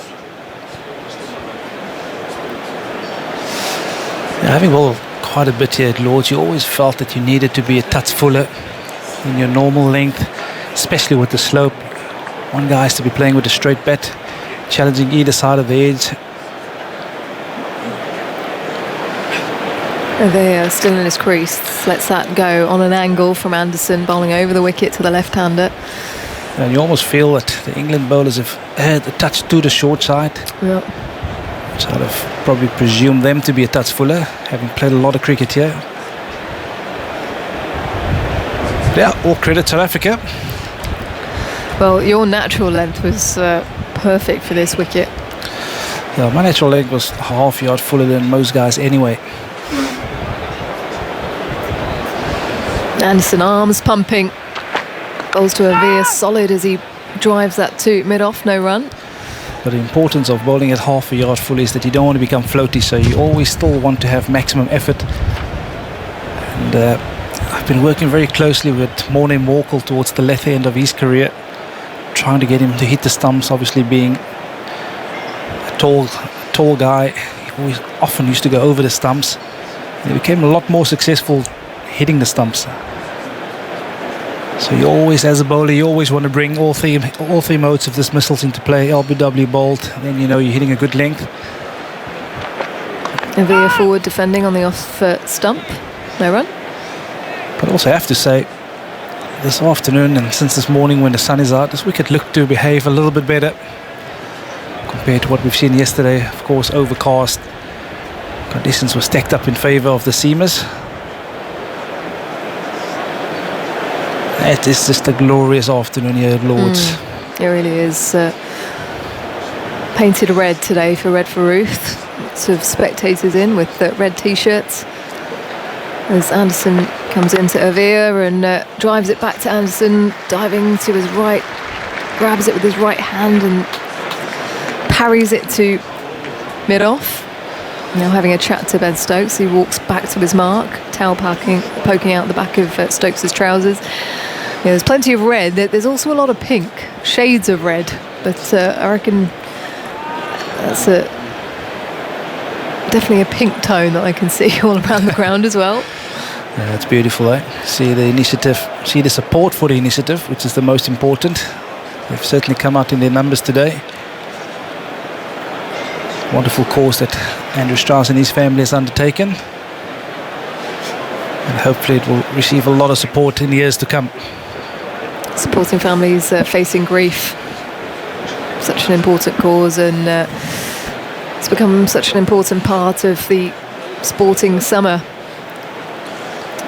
So Anderson, change attack round the wicket.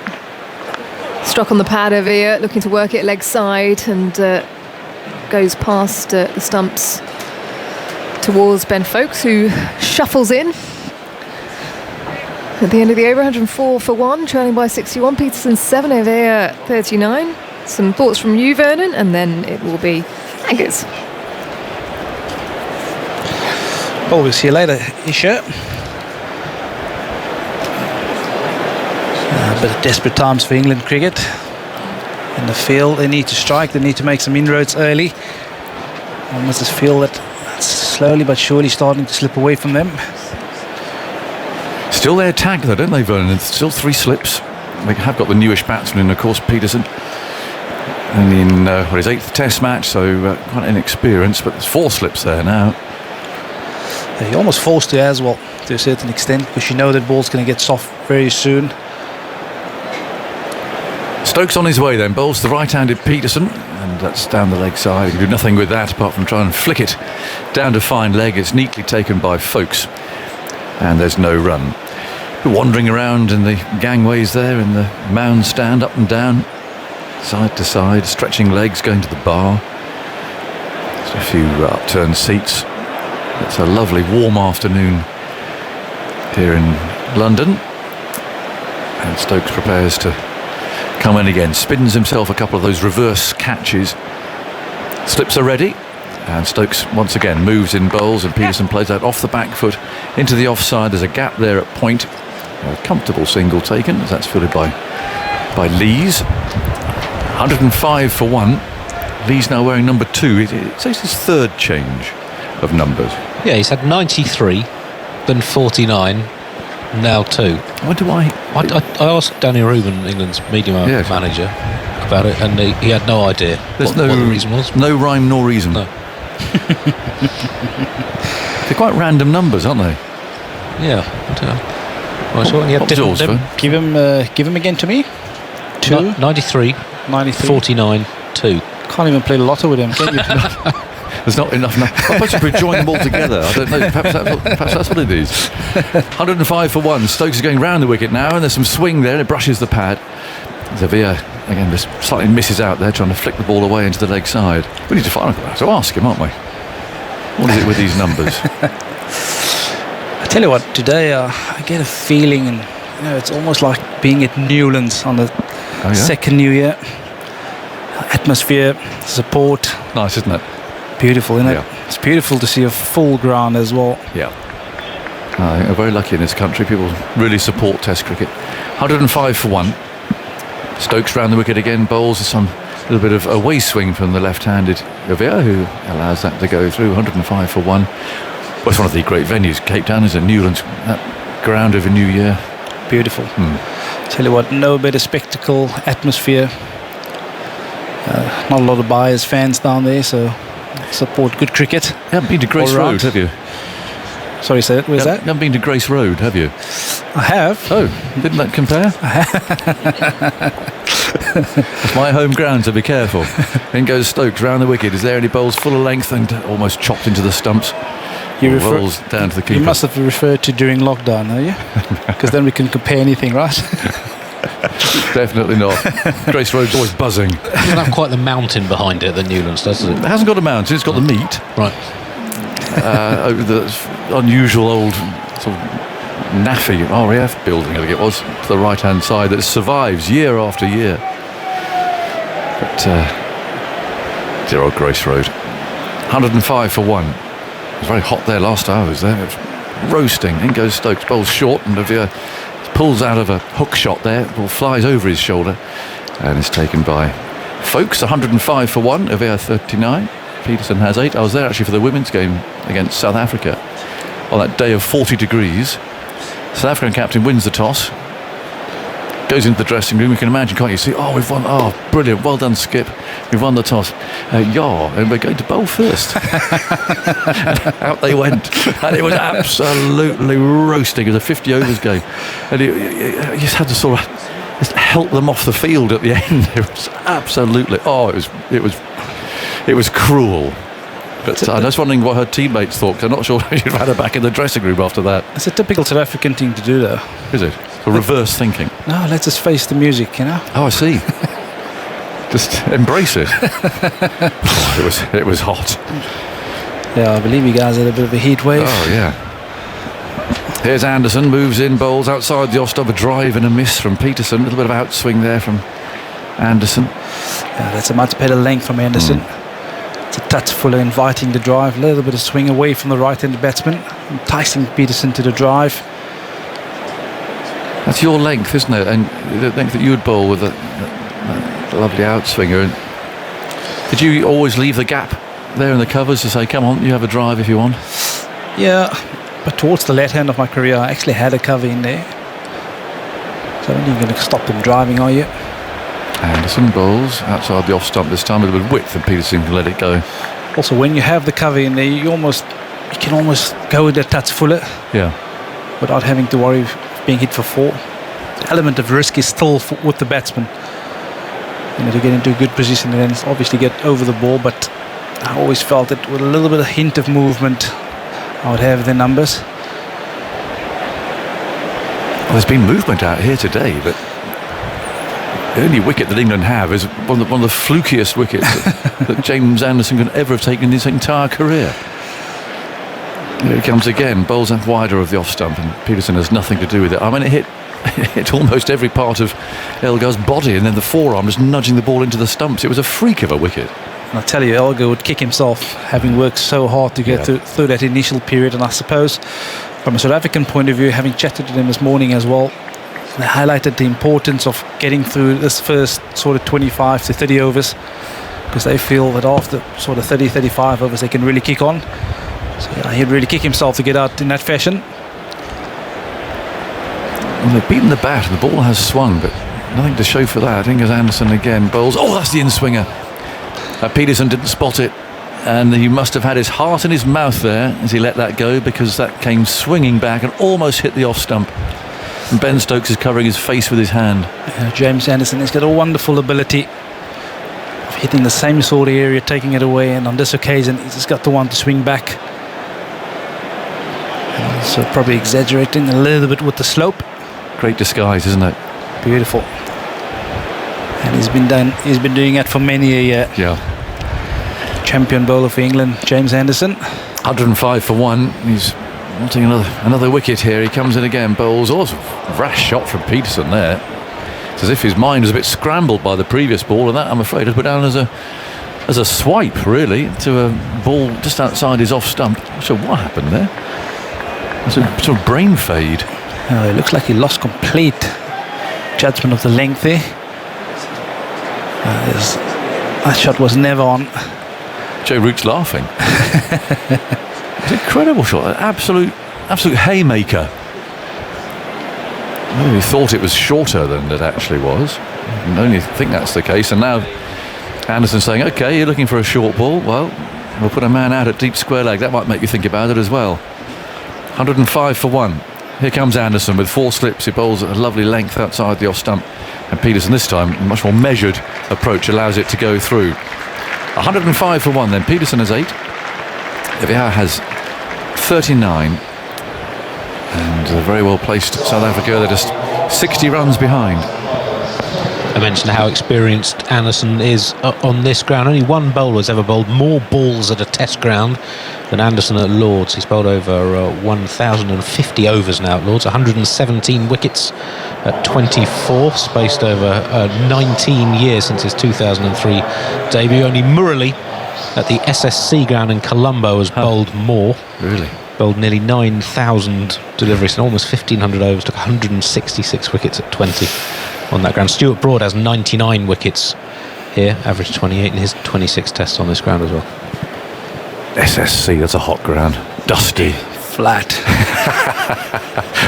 Imagine Rob Murali wheeling away there. He'd have spun it, no doubt. 105 for 1, having a drink out there now. There's some dust coming up from the pitch. It's being swept and prepared. And South Africa find themselves in this really good position.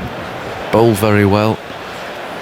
One or two articles and headlines I saw in the papers today. I don't put necessarily England's demise in the first innings down to that Bazball approach that people call it. Do you? I think they were got out. I mean, I think Lee's played a poor shot, but I think the others were just genuinely dismissed. Good bowling. No, absolutely. I have to agree with you on that one. I think South Africa bowled really well yesterday. Conditions were in favour for seam bowling yesterday. Overcast. But I think the execution of the bowlers were just really on par and really made life difficult by asking the right questions. KG Rabada, he was on fire. Yeah. Followed by Nokia. I think it's bowled well, and England were got out. I don't think you can put that demise down to the way they're trying to play. It's interesting that Stokes, though, maintains his very attacking fields, even though the situation is starting to look, well, it's not dire yet, of course it's not, but it's, you'd have to say that South Africa are firmly ahead. And they've got nice conditions now because there's blue sky all around, and in fact the forecast for the rest of the test match is very good. So they're having a bit of a discussion down there. They talk about what they're going to do. They're going to bring a spinner on to have a look, see if there's anything there for Jack Leach. It's possible. What's frustrating, though, and you must have been there many times as well, is that the ball is doing it. The ball is swinging around. There is some movement off the seam, and you can't get a wicket.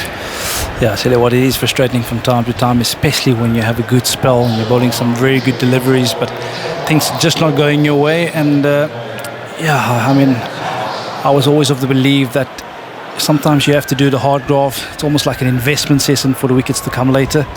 So it might not happen immediately, but if you keep repeating the good stuff, it will eventually pay off. So it might not even be you that get all the rewards either.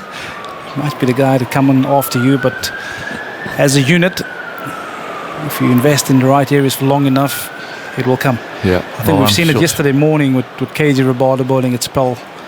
He's continuously were beating the outside edge, continuously beating it, and eventually it all came together. So sometimes you have to invest for a little period. It's patience, isn't it? And not getting frustrated and losing your rag a bit. Yeah, absolutely. And I think with the mantra that England has set for themselves to be entertaining, you can often feel that you need to bowl the team out, and by doing so you're affording the opposition some scoring opportunities, which South Africa will obviously be hoping for. Yeah. So it's the man with the dirty trousers then, Matthew Potts, who created a real divot. I think they've tidied it up down there now. Must have got the roller out or something where he went down early today, because there was a tremendous skid mark down there. It's like I don't know, like the end of a runway where the aircraft land. It was an awful moment. I thought, he's on his knees, he's on his ankle, but in fact he's fine. But he has got this dirty mark all over his the knees of his trousers. But he's going to bowl from the nursery end as play resumes after that drinks break. 105 for 1. Peterson 8. Gavale 39. He's played nicely too. I was saying earlier, preparation. I think it was Weybridge he's been playing for in Surrey.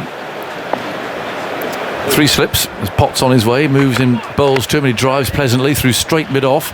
It won't come for 4. Stokes sprinting after this.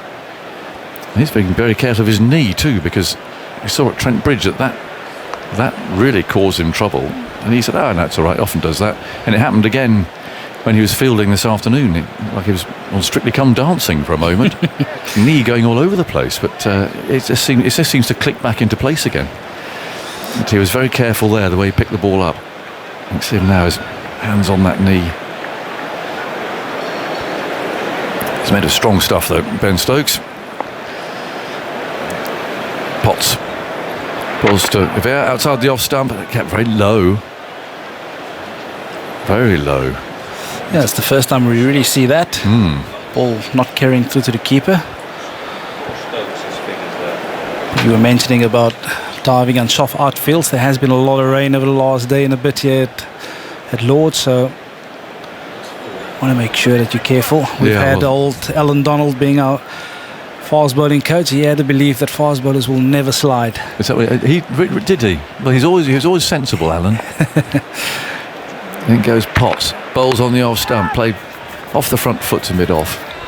That's a much better length from Potts. Did you do diving? I mean, did you chase to the boundary and fling yourself like we see these days? I tell you what, it's probably instinct. You know, you chase a ball down to the boundary and you almost feel like you have to do the slide. And yeah, before you know it, you're there, having done it. Yeah, and you get up and you're relieved. But we saw Jack Leach do it earlier this summer, and actually he got concussion through doing it. 107 for 1. Goes Potts, bowls, good length, played defensively by Rivera. And again, fielded by Stokes out at extra cover. That must have been a very interesting slide. Well, it was. Ending up with a concussion. He banged his head on the ground, didn't he, as he dived full length. Well, they had to cart him off. He went off with concussion. And that was it. But we've seen shoulder injuries, haven't we? Mark Wood, he did his shoulder last year. I think Ollie Pope's twice dislocated his shoulder diving on the boundary. Absolutely. It's because all the weight goes on it, isn't it? When they do that slide, all that weight goes on the shoulder. Potts again runs in hard, bowls, nicely played into the onside. Anderson there though fields. Moving very nimbly there at mid-wicket. And we as South Africans, we often used to play foot volley or football as a warm-up. That also quickly came to a stop. Oh yes, ours did too. Couple of ankle injuries. Yeah. Medical staff having to explain how ankles came a part of it. Yeah, no, Rory Burns is a victim of that, and actually England haven't played it since. 107 for 1. Rivera on 41.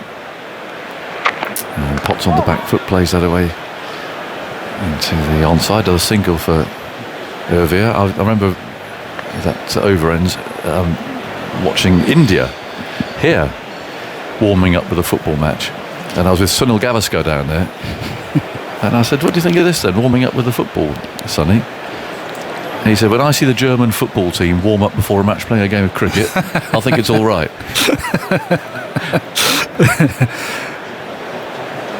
Yeah, I suppose it's anything to get the boys going, to get the blood flowing. Yeah, that's a bit of camaraderie too, is it? They all play a little bit of competitive games of some sort, don't they now? Absolutely. But I think football, because they're competitive, aren't they? Competitive young lads who don't want to lose, you want to get in there, and just occasionally a tackle goes in. Yeah. The nice thing about a football is you throw it on the park and you have 11 guys running after it, isn't it? Stuart Broad's back and he's bowling from the pavilion end. England really needing wickets here. South Africa just 57 runs behind. England's 165. And there's still 3 slips. Rivera's playing very patiently. Do we find his side? Was it Weybridge? Yeah, I don't know if he's played for them this year, but he's played for them for many years. Oh, okay. 108 for 1. And Broad's going to go round the wicket turn. There's a deep square leg. It's Jack Leach out there in front of the grandstand. Broad, bandana on, moves in round the wicket and bowls. A pleasant drive there, up towards mid-off, going for that quick single. And Stokes throws the ball at the stumps. Peterson has completed the run, 109 for 1. Yeah, I suppose as a marker, this is where South Africa wanted to be with as little damage as possible, over number 30. Something that they've earmarked to be a dangerous phase of play, that first 30 overs. And Well, played very nicely, very They've gone there calmly. convincingly, yeah. Haven't taken any chances, really, no risks. They also haven't been put off by the good balls that we have seen. They just put them away, haven't they? Thought, there's one ball that Anderson bowled to Elgar that just, opened it right up. Full swinging away. So he just forgot about it next ball and just played it. Yeah, I suppose that is the trickiness of Test cricket. You've got to keep the good ones out. And when the bad ones present themselves, make sure that you score with them. They've done wonderfully well up to now. Here's Broad from the pavilion end, comes in, bowls the right-handed Peterson, who's got a thick edge, and that would have gone to Gully, who I was just about to say had gone, and there's no one at third man. And so it's 4 runs. A little bit fortuitous, that, because there had been a Gully and the field was changed. And there you go. It's that sort of day so far for England. He's not a tall man at all, and so to get up on top of a ball that bounces a little like that is quite difficult. Yeah, I suppose that's a risk you take as well, because if England's gone with 3 slips, no Gully, that one just set up a little bit, trying to force it off the back foot Peterson. But fortunately for him, there was no Gully. It's gone at a comfortable height as well. Yeah, that was very catchable. 113 for 1. Broad won't be very pleased about that, and he's on his way again now, bowling to Keegan Peterson. He's there and he bowls, and that's pushed away out to point. They take 1. When was the last time a K. Peterson batted at Lord? I guess in a test that would have been 2013, wouldn't it? Yeah. Did he Slightly play different style of player. Different size. Did he make a comeback after 2012? Played for Surrey. He played the next summer's Ashes, and then his final test were in Australia in 2013-14. And played for Surrey. Remember when there was a chance he was going to come back. Here's Broad round the wicket, driven into the offside, a slicing sort of a drive, or rolls down the slope. Oh, they're coming back for the second. The throw's on the way. Well, they make their ground. They took on the arm there. A good bit of running between Irvine and Peterson, understanding each other between the wickets. 116 for 1. Kevin's not working here today because we'd have asked him otherwise. Peterson spelt differently, of course. In fact, this Peterson spelt the same way as the presentation that was made to Kevin for his 100th cap at the Gabba. Didn't go down very well. In comes Broad, bowls, pushed away into the offside off the back foot, and there's no run. It was hastily returned to the engravers. I was about to say that must have pleased him. Didn't please him at all. It's a very nice cap he was given by the chairman of the board at the time, and my wife actually was down that end, and she spotted it. Said there was a bit of rumpus going on down here. So they've given Kevin Peterson the cap, special gold cap with his name spelt wrong. My late grandmother, headstone, the passing away at the age of 99. Much missed by family and friends. Missed out the R of friends. Disappointing. Oh dear. There's Broad round the wicket, bowls, and that's flicked away into the onside for a single. Was it immediate? It didn't never took position, presumably. I think it did. Did it? Yeah. I was in South Africa. I haven't been there, but disappointing misprint. Fiends. One of the I'd make a wait for Dan. So you. As we have a double change in the commentary box, Thick Marks and Dan Norcross coming in, highlighting the differences between the two pace attacks. In the first 30 overs, very little difference in the amount of seam movement. England have extracted a bit more swing, but the big difference is the variety that South Africa have. They have Jansen bowling left arm, also from a much higher trajectory, and they have a variety of speeds. Nortje bowling at average 89 miles an hour. Rabada around about 86.5, and Ngidi and Jansen around the 83 mile an hour mark. I spotted a difference too. So Pot starts a new over, and this ball's flicked into the onside and it's picked up at mid-wicket, and there's no run. You continue. So, just to finish, England, by comparison, their release height's one of the many things measured by the extraordinary CricViz database, all within 4 centimetres of each other in height, from 2 metres up to 2 metres and 4. Whereas Nortje at 194, up to Jansen at 219, almost a foot difference in the release. Wow. Height. Yeah. And also England's speeds, all of England's 4 seamers, between 82.4 and 83.1 miles an hour, so very little variety in And I've noticed something. The South Africans kept taking wickets, and our blokes don't seem to be doing it at the moment. Ah, that stat. As Potts is in, right arm over the wicket to Peterson. Oh, and he gets a thick inside edge that rolls into the onside, and both Vic and I thought that he'd dragged it back onto the stumps, but it's an optical illusion, the height of which we're at. 118 for one. Irvia has 47. Keegan Peterson 13. We'd have to say, wouldn't you, that the ball and the pitch have both behaved encouragingly for bowling, even if the score's 118 for one. We've seen some very good deliveries. We've seen the ball beat the bat. I mean, Anderson in particular has been the outstanding bowler, I think. Potts in. Peterson leaves alone outside the off stump, a little too wide.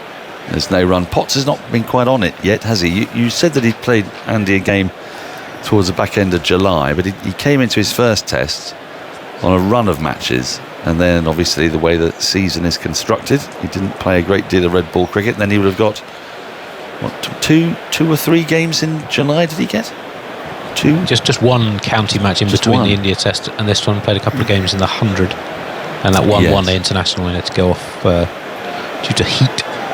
Oh, he did, didn't he? That was the hottest day in Britain, wasn't it?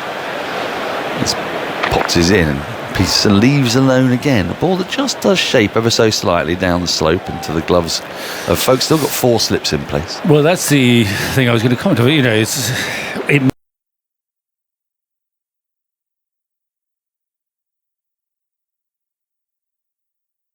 must be in England's eyes doing something, because here's the scoreboard saying 118 for one. The deficit now is not much, about 40. And England have got 4 slips there.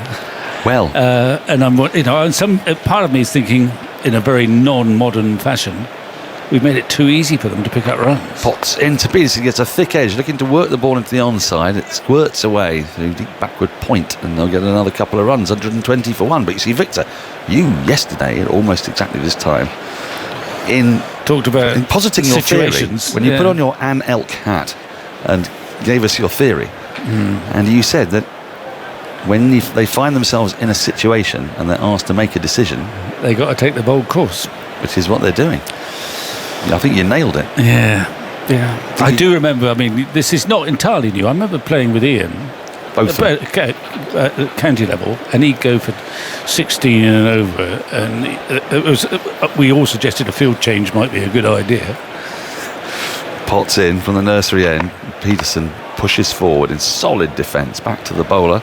End of the over, 120 for one. Peterson 15, Irvia 47. The deficit just 45 now. And the young Botham, I do remember saying, yes, I agree with you, that we'll have a couple more slips in, I think. So it's you know, it's not unprecedented. No. But I just occasionally, I thought, well, particularly when Elgar was in there and there was no one at square cover, basically. And he's not a dasher, but Elgar, he would welcome all those gaps. He'd much rather see, I reckon, in the situation he was in, 4 slips and no one at square cover. Well, he was barely timing the ball, he was was just he? tapping that ball into the massive gap on the offside. He's got 3 and he's a happy man. Yes. But anyway, that's old school, I know. Anderson, however, has sort of persuaded Stokes that 3 slips are sufficient, whereas Potts has got 4. Well, a lot of people have been out in this match, bowled the LBW, a little bit of LBW. Yeah. Well, I mean, the slips make sense because the ball is carrying. It's just finding that edge, and then catching it, of course. Broad into Irvia from over the wicket and through to the keeper. Left alone, across the angle, there's no run. Sorry, I meant Broad when I said Anderson. Yes. I mean, Broad will have quietly, without wanting to sound at all negative, put forward the case that 3 slips is probably sufficient. Yes, he wouldn't like to go for runs either, will he? Well, no, but there's virtue in that, you see, I think. In a grumpy, old-fashioned way. Anyway, they've got some work to do. 4 of the 11 wickets so far have been caught. 2 LBWs, 5 bowled. Thank you. Broad in, and Irvia lets this one go through to the keeper, no run. You've got to say that one of those catches was Broad moving away quite prodigiously to the slower ball and then plinking it at short point. Yeah. which is not really a slip catcher's catch, is it? That was more a batter slightly concerned that the ball might be coming at 90 miles an hour at him. It was a nice piece of bowling from Romano, actually. Slower ball, wasn't it? Yeah, that's the last thing Broad was worrying about. Yeah. Here is Broad into Irvia. Driven firmly, but without timing, up to mid-off, where Ben Stokes does the fielding. There's no run. Now, tea today is a bit later because we're making up time. 10 past 4, isn't it? 10 past 4, so there's 50 minutes to go here. It's a long session, this one. And then you can have 2.5 hours in the next session. So the schedule close of play 6:30, so it'll be 7. And it looks like we will get that far as Broad runs in. The left-handed Irvia, who drives firmly, square of the wicket, down towards the mound stand for 4. Again, not perfectly timed, but there is a bit of a gap there. Cover is just in front of square.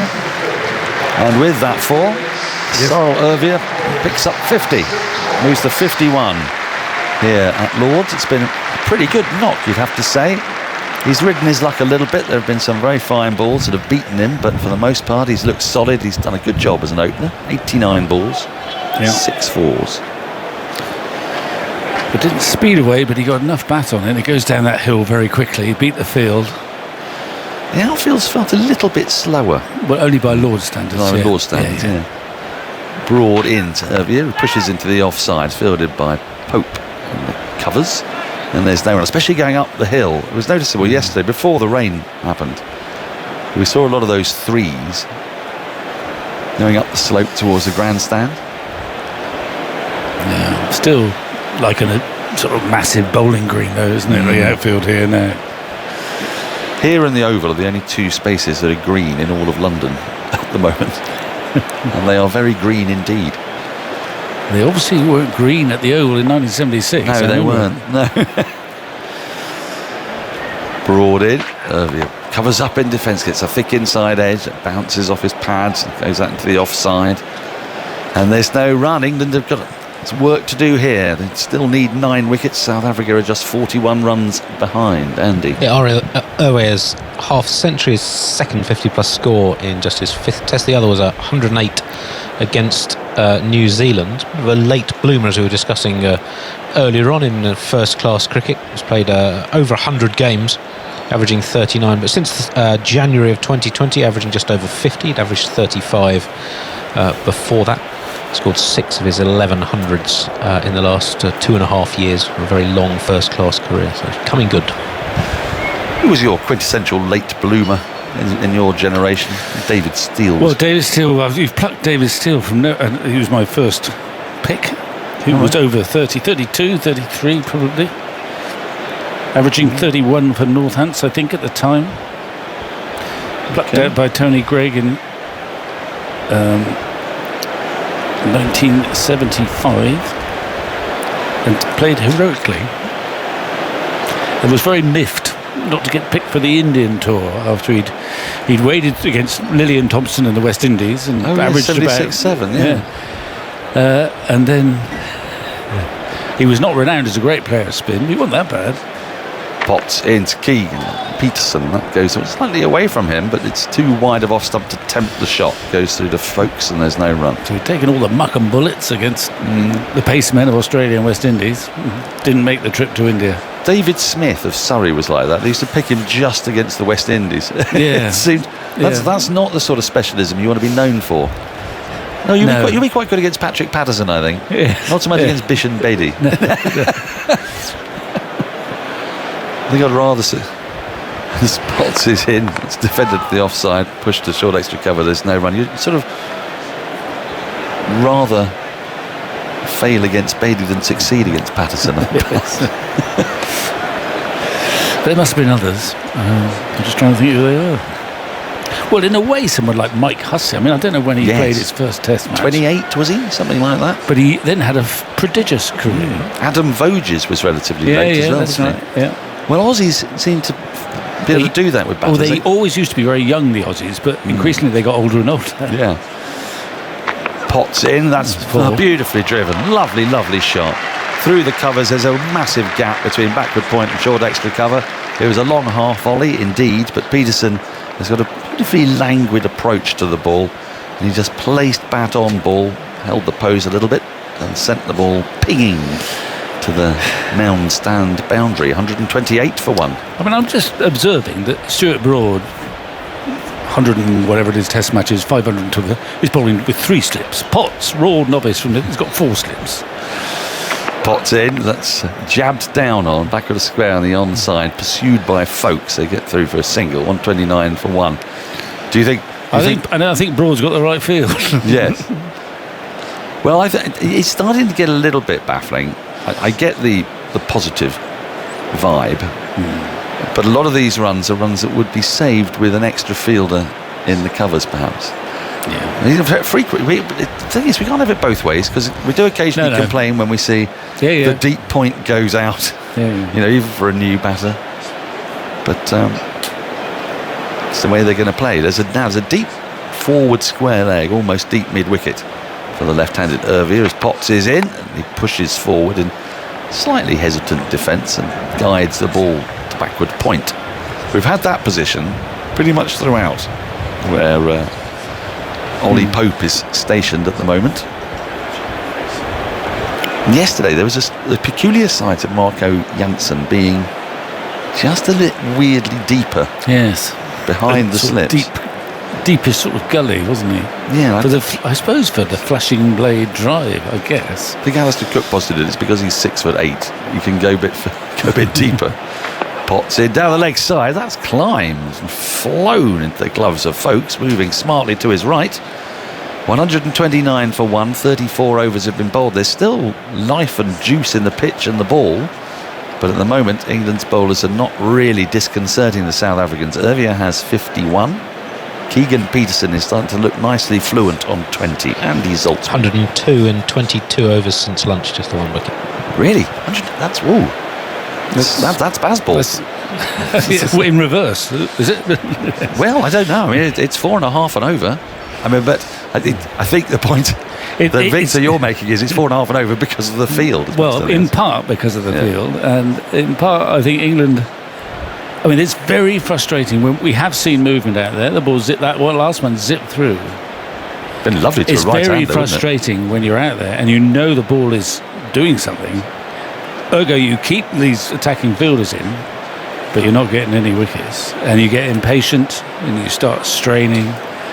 There's still 4 men round the bat now for Broad. He's got a forward short leg, which is quite interesting and rare. Broad into Peterson. That's worked away off the pads down to deep backward square leg. Throw comes in from Potts, flung in. And they'll get through for one more, 130 for one. The blinds have come down a bit in the commentary box, which is nice. How did that happen? Someone pressed a button? Someone pressed a button. Well, someone may just have sat on it. I set off a fire alarm like that at university by accident. At least that's what you told no, it genuinely was. I was just... We just happened to sit on the fire alarm. Yes, I was climbing up the wall backwards, trying to prove that it was possible. And where? In the staircase of the place I was staying. Okay. The Broad is in, right arm over to the left-handed Irvia.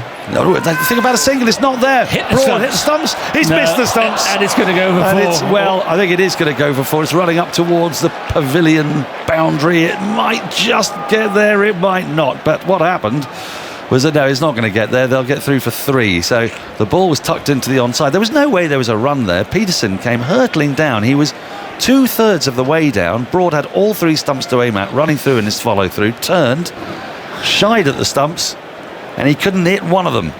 And he was a long way away. Yeah, a very long way away. And the throw was so poor, actually, that's why it didn't go for 4. It just slipped out of his hand. It's ill-directed and has flown up towards the boundary, but they get 3 when Peterson should have been run out. Stokes did quite well. He rushed towards the stumps to try and take the throw, because there may still have been time for him to gather the ball. Well, indeed, this is how far Peterson had come down. He was off target with the throw, Broad, and then he had to concede 3 runs. You won't be happy with that? No. He's in now to Peterson, who lets this go by outside the off stump. There's no run. So Ervia moves to 54 with that. And really, I mean, it was an extraordinary run from Peterson, because it wasn't, strictly speaking, his call. He seemed to, if he did respond to a call, he was very quick. And he got, I'd say, 2/3 down. And actually, if Broad had been a little bit more composed, he might have been able to throw the ball, as Vic says, to Stokes, who was running in. Instead, Stokes overran the throw because the throw was so wild from Broad. It ended up going to his right once he'd got to the stumps. As Broad is in, and Peterson lets a very wide ball go through to the keeper, and there's no run. And this will be annoying to Broad now. 133 for one. He looks annoyed. He's really marching back to his mark now. He's ticking, I think. I think the throw just was all wrong. I mean, it wasn't that he was even that close to the stumps. And the fact that it didn't make it to the boundary suggests that it's just sort of floated out of his hand, really. Just needed to set himself, but he didn't. Peterson on strike on 21. Broad into him. That's tucked into the onside, past a diving Pope at short leg on the bounce. One more to the total, 134 for one. Peterson to 22 brings Ervia back on strike for the last ball of the over. Things not going quite England's way. Absolutely not. And this is exactly where South Africa would want to be.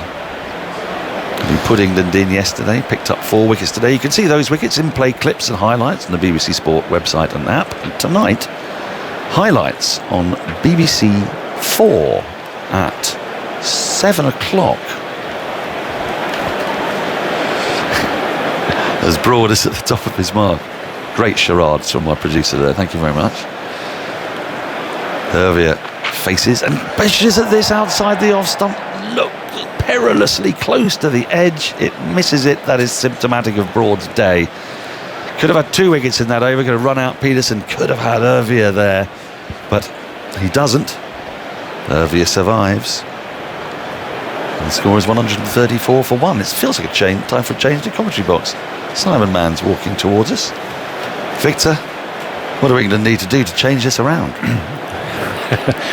Well, they need to take a wicket or 2. And they need to get some fresh batsmen, and then rather than just apply the pressure. There's been no real pressure. Even when Peterson came out, they eventually got the wicket of Elgar, and I think Anderson had deserved that. He's been the pick of the bowlers, and he got the wicket, albeit slightly freakishly, with the ball hitting pad, hitting arm, and trickling back onto the stumps. And I just felt that they let Peterson away too easily. Really is the time to apply the pressure on. You've got an inexperienced opener and a new batsman. Here is Potts bowling to Peterson, who plays it away into the onside. Broad dives, can't stop it at mid-on. He rather dived over that. It's going out towards the long on boundary. Broke before Anderson has to run back from mid-off to pick it up. He fumbles it as well, and then finally sends the ball into the far end, and they come through for 2 runs. Peterson advances to 24, and the score to 136 for one. Now, one of the fascinating things about this Test match summer for England is that they have been well behind in every Test match they have played. Yes. Now, are they as far behind in this game? It's almost like they have to get into this situation to challenge themselves to win from here.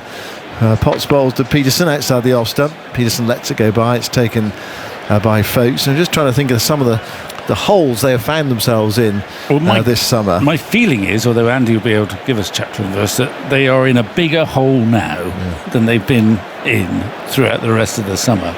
Well, they were 60 for 6 at Headingley in reply to New Zealand's first innings score of, I've got it in my notes, I just need to find the right the page for it. 55 for 6. Another ball goes through to the keeper, untouched by Peterson, who left it. New Zealand 329 all out. England 55 for 6. And then okay, that was quite a big hole, wasn't it? But this is quite a big hole here. Almost parity, and there are 9 wickets left. So, Bairstow and Jamie Overton had that superb stand of 241. That was remarkable. There's the game here where New Zealand were. Just watch Potts moving into bowl to Peterson, and Peterson lets that one go by outside the off stump as well. I mean, he's 136 for 1. England still got 4 slips in. They're on the attack with bat and ball these days. The game here at Lords on that, when New Zealand were batting a second time round, remember they were 9 ahead on first innings England. There was a stage when New Zealand were about 240 ahead with 6 wickets left, which is a pretty strong position to be in. There was the one at Headingham we mentioned, and Trent Bridge from memory that England were in a holdout. Here's Potts bowling outside the off stump. That one really goes away and bounces as well. And there is something in this surface still. That's why they got those 4 slips. Yeah, it's slightly remarkable that South Africa 136 for 1. There has been something there for the bowlers, but one way or another they've resisted. They play very skillfully and with great determination, South Africa. Yeah, Trent Bridge, New Zealand made 553, which is a pretty big hole in ordinary circumstances. Crawley out early on, but then England batted very well up to 539 all out. Potts bowls, and he goes past the outside edge of Peterson's bat. Another good one, going down the hill, past the outside edge through to Folkes. It's not happening for England here. South Africa making steady progress. 136 for 1. They've scored over 100 runs in this afternoon session, and we haven't had the full 2 hours yet. We will play until 4 o'clock. Tea's at 4 o'clock today, 4:10 today in fact, T, because we're making up time from yesterday. And then the India test at Edgbaston, India 416 all out. England were 83 for 5. Bairstow once again. There's something of a recovery up to 284 all out. Okay, can I just retrace what I was saying is England are in their accustomed deep hole on the first day of this test match. But will they get out of it again? They're used to, in their usual position then at this one. Yeah. So don't panic, listeners. I guess the difference is this is the first of the 5 games this summer in which they've bowled second. Yeah. Broad moves in, bowls to Avir. Avir gets an inside edge onto his pad there, and the ball rolls away into the offside square with the wicket, and there's no run. So there is something for them to cling on to. I have to say, I remember speaking to Jimmy Anderson. He came for an interview after the day's playing. I said to him, "You've been in some big holes this summer, but have you been in a bigger one than this?" And he said, "Well, we fought hard and done well." I actually felt, he was sort of talking, saying the right things, talking again. But I thought, you're not going to get out of this one, Jimmy. There's no chance. Of course, remarkably, they did. The biggest run chase in their history. Broad to Avir, gets a full ball which he clips away backward a square between 2 fielders. Potts is rushing round in front of the Compton stand and sends in the return to Folkes, and they are through for 2 more runs. South Africa moved to 138 for 1. They are 27 runs behind. England bowled out this morning for 165. There was not a great deal of resistance. They 1 or 2 shots played, but the last 4 wickets going for 49. So 165 all out. South Africa doing so much damage yesterday in very good bowling conditions and making the most of it today. Sun's been out for the most part. Broad bowls to Avir, across him, no stroke from South Africa's left-handed opener, and he goes off to compose himself. He's 56 not out. So I missed while we were looking at England's escapes from holes. Missed their 50 partnership came up at the start of Potts' last over from 12.4 overs. Yeah, well, in good time. That's the thing. Other thing about South Africa today, they've scored their runs quite quickly. It's not the quickest outfield. There was a glut when Potts was bowling. He went at 6 and over in his first spell. Broad bowls to Avir, who's forward, playing it way into the offside, and there's no run. England have got the ball to swing. They've beaten the bat at times. 1 catch dropped. It was Elgar when he'd made 7, high to Crawley's left at second slip. The run-out chance, Broad missing the stumps. It's been an effort of great sort of concentration and determination by South Africa. Broad back to his marker that far end. He's got 3 slips in and a short point. He bowls full. It's clipped away by Avir, but straight to mid-on. Sets off. Well, he got a long way down the pitch, and Anderson picked up and hurled the ball in, just forcing Avir to go back, and collected by Ben Folkes. The crowd, there's a red tinge to the crowd today. Lots of red caps and red shirts. to honour Ruth Strauss Foundation Day. And the crowd, there's always that hum about Lords. I'm sure you can hear it in our effects microphone. But they sat patiently and watched and absorbed the cricket. But if you're an England supporter today, it's been slim pickings. Broad outside the off stump, just curving it away a bit against Evere, who almost like a bishop, whatever, doing a sign of a cross there, just sort of indicating where the ball had just come in and then moved away with his right glove. Through to Folkes.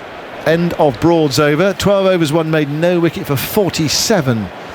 Stuart Broad. Potts 10 overs, 0 for 49, and no maidens as well. And Jimmy Anderson, as Victor said, the pick of England's bowlers today. Anderson 11 overs, 3 maidens, 1 for 19. And Stokes. Broad's just gone off. I mean, I don't think there's anything wrong with him, but it might signal that he's going to have a break. So I don't know which way Stokes will turn. You'd think he would have to either go to himself. Anderson's only really just finished a spell. There's Leach, of course, but... Here's Potts bowling to Peterson, full-edged and caught by Bairstow at third slip. Peterson slaps his pad with his bat. But it was a rather tame dismissal, really. Pitched up by Potts. Peterson driving at it. Thick edge. And well pouched by Bairstow in that slip cordon. So South Africa's second wicket goes down. 138 for 2. There was some away movement. Yeah. I mean, it was not a great shot, but there is still movement. We've noted that. And actually, in the last 20 minutes, we've had Potts and Broad. Potts has yielded a few runs, but he's looked the most likely to beat the bat and do something, particularly the right-hander, bowling, traditional, if you like, away swing at a lively pace. We've seen the ball zip through. But a slightly loose drive from Peterson and a neat catch, no-nonsense catch by Bairstow at third slip. So maybe this time England can apply the pressure a bit better than when they got rid of Elgar. It'll make Potts feel better. He's not got a lot of experience to fall back on. He's got a little bit of success to fall back on. But in the last 20 minutes, particularly against the right-handers, I think he's got his line and he's found a little bit of movement, and that slip cordon need to be alert. So, can England turn the screw? I mean, it was, as I say, when Elgar went, they were unable to apply the pressure on the new partnership, and they got away too quickly. Even so, Peterson will be disappointed. He'd started well, he'd looked pretty neat, he looked in control, and then the loose drive, and he's gone. Markram, who's had a pretty modest time in Test cricket in recent times. In the last year or so, he's actually averaging in the teens, I think. So, like one or two England players, he's in a bit of a trough. Even more reason to pressurise him. There's a huge slip cordon to greet him, actually. There's 1, 2, 3, 4 slips and a gully. I'm just looking for some and a mid-on and a long leg. So it's a fairly attacking field. But if Potts can get it in the right slot, as he's started to do in the last 2 or 3 overs against the right-handers, there's scope.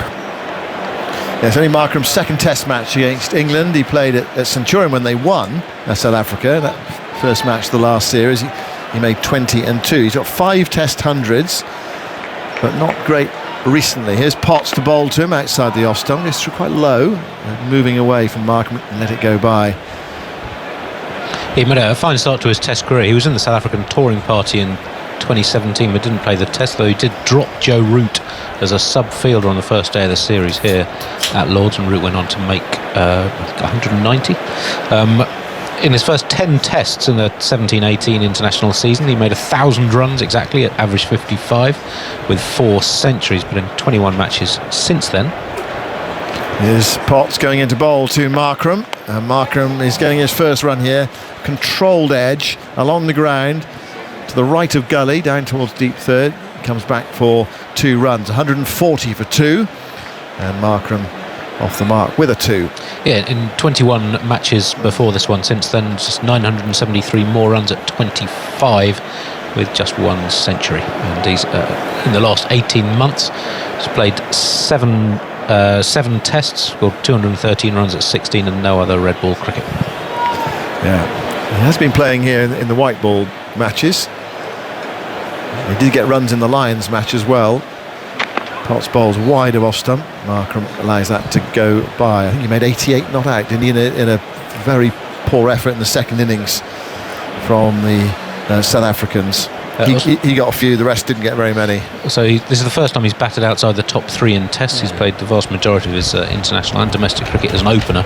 Only once batted outside the top 3 in first class cricket. That was 1 innings back in 2015.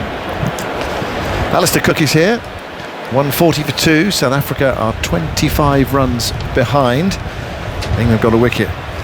Here's Potts bowling to Markram. Edges this as well. Squared up by that one. Goes down into the gully where it's stopped by the skipper, Ben Stokes. And there is no run. Yeah, he's bowled better, hasn't he, in this spell? Potts. But, yeah, Markram was an opener. When he first came in, I always thought he's opened and he looks like an opener. Yeah, Potts 6 overs to 36. He's now coming to the end of his 11th over. Last ball coming up, 1 for 51.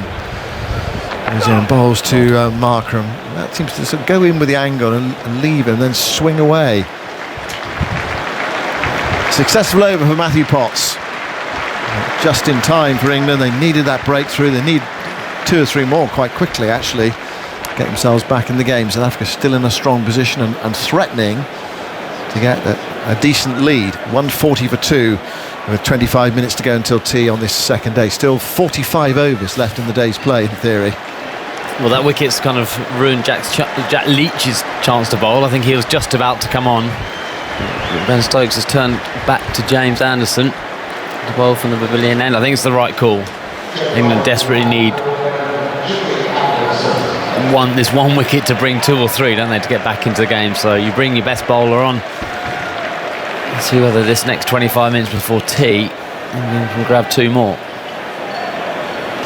He's still got the limpet-like Ervia in his sights at the moment. Ervia's really dug in today. It's been an excellent effort this afternoon. 56 not out, the second highest test score. He has got 100. He made one against New Zealand in Christchurch. So after drawing that series 1-1. Here's Anderson's first ball of a new spell. Round the wicket to bowl to Ervia. Oh, and he slides one past the outside edge down the hills. A lovely bowling, angled in, moving away. What are you supposed to do as a left-hander? Well, what you do is you hope you miss it, basically. He started with exactly the same ball in this second spell. The player missed. You can't hit that as a left-hander. It's angled in, forcing you to play at it, because you think if it doesn't straighten or go down the slope, it will hit the stumps. Anderson tries again, bowls to Ervia, who's forward, angling it away through a gap in that backward point area, and have a fielder back, almost allowing Ervia to take the single so they can bowl at the new batter Markram. Not quite, but what they don't want is the boundaries. Anyway, Ervia goes to 57, 141 for 2, and now the field changes over for the right-handed Markram, and England's response with Anderson bowling is to have 4 slips and a gully, or 5 slips if you like. Is Stokes in the gully, or is your 5th slip? Probably in the gully. Yeah, he's probably at 4.5, isn't he? Anderson's making some suggestions to the skipper about what he wants for his field here. What does he want? Well, I think he wants another one on the leg side. He's got 1, 2, 3, 4, 5, 7 on the offside. With the angle, with the slope he's bowling from the pavilion end, it is going to go to the leg side. So I do think this is right to have another one across. Yeah, Leach is coming out from cover to mid-on, and mid-on's going to forward square leg. Anderson into bowl to Markram. Markram plays it away to exactly where Leach was fielding for a single. And so Anderson doesn't have the chance to bowl at the new man for the next ball, possibly for the rest of the over. It's 142 for 2 over on the BBC Sport website and app now. You can hear commentary on today's 100 double-header. Southern Brave against Manchester Originals in the women's tournament. And the men's game will be on 5 Live at 7 p.m. tonight. 142 for 2. Play here will, I'm sure, if the light holds, go on until 7 o'clock tonight. It's nice and sunny at the moment. No reason why it shouldn't, although we are into that time of the year when the light does fade earlier. Anderson bowls and a away swinger to Evia. It started quite wide, that one, so he didn't have to play at it. Taken by wicketkeeper Folkes. Of course, it's always a big occasion when South Africa, a team comes to Lords. You know, I think they were excited about the prospect, but there's a double excitement for them in this series. Is that where they are in the World Test Championship, top of the table at the moment. It is very tight, and I've had a look at it. Here's Anderson bowling to Evia, who plays that away into the cover region, or cover point really, on the offside, and so it's a fraction of a gap for them to go through for a single. 143 for 2. Evia moves to 58.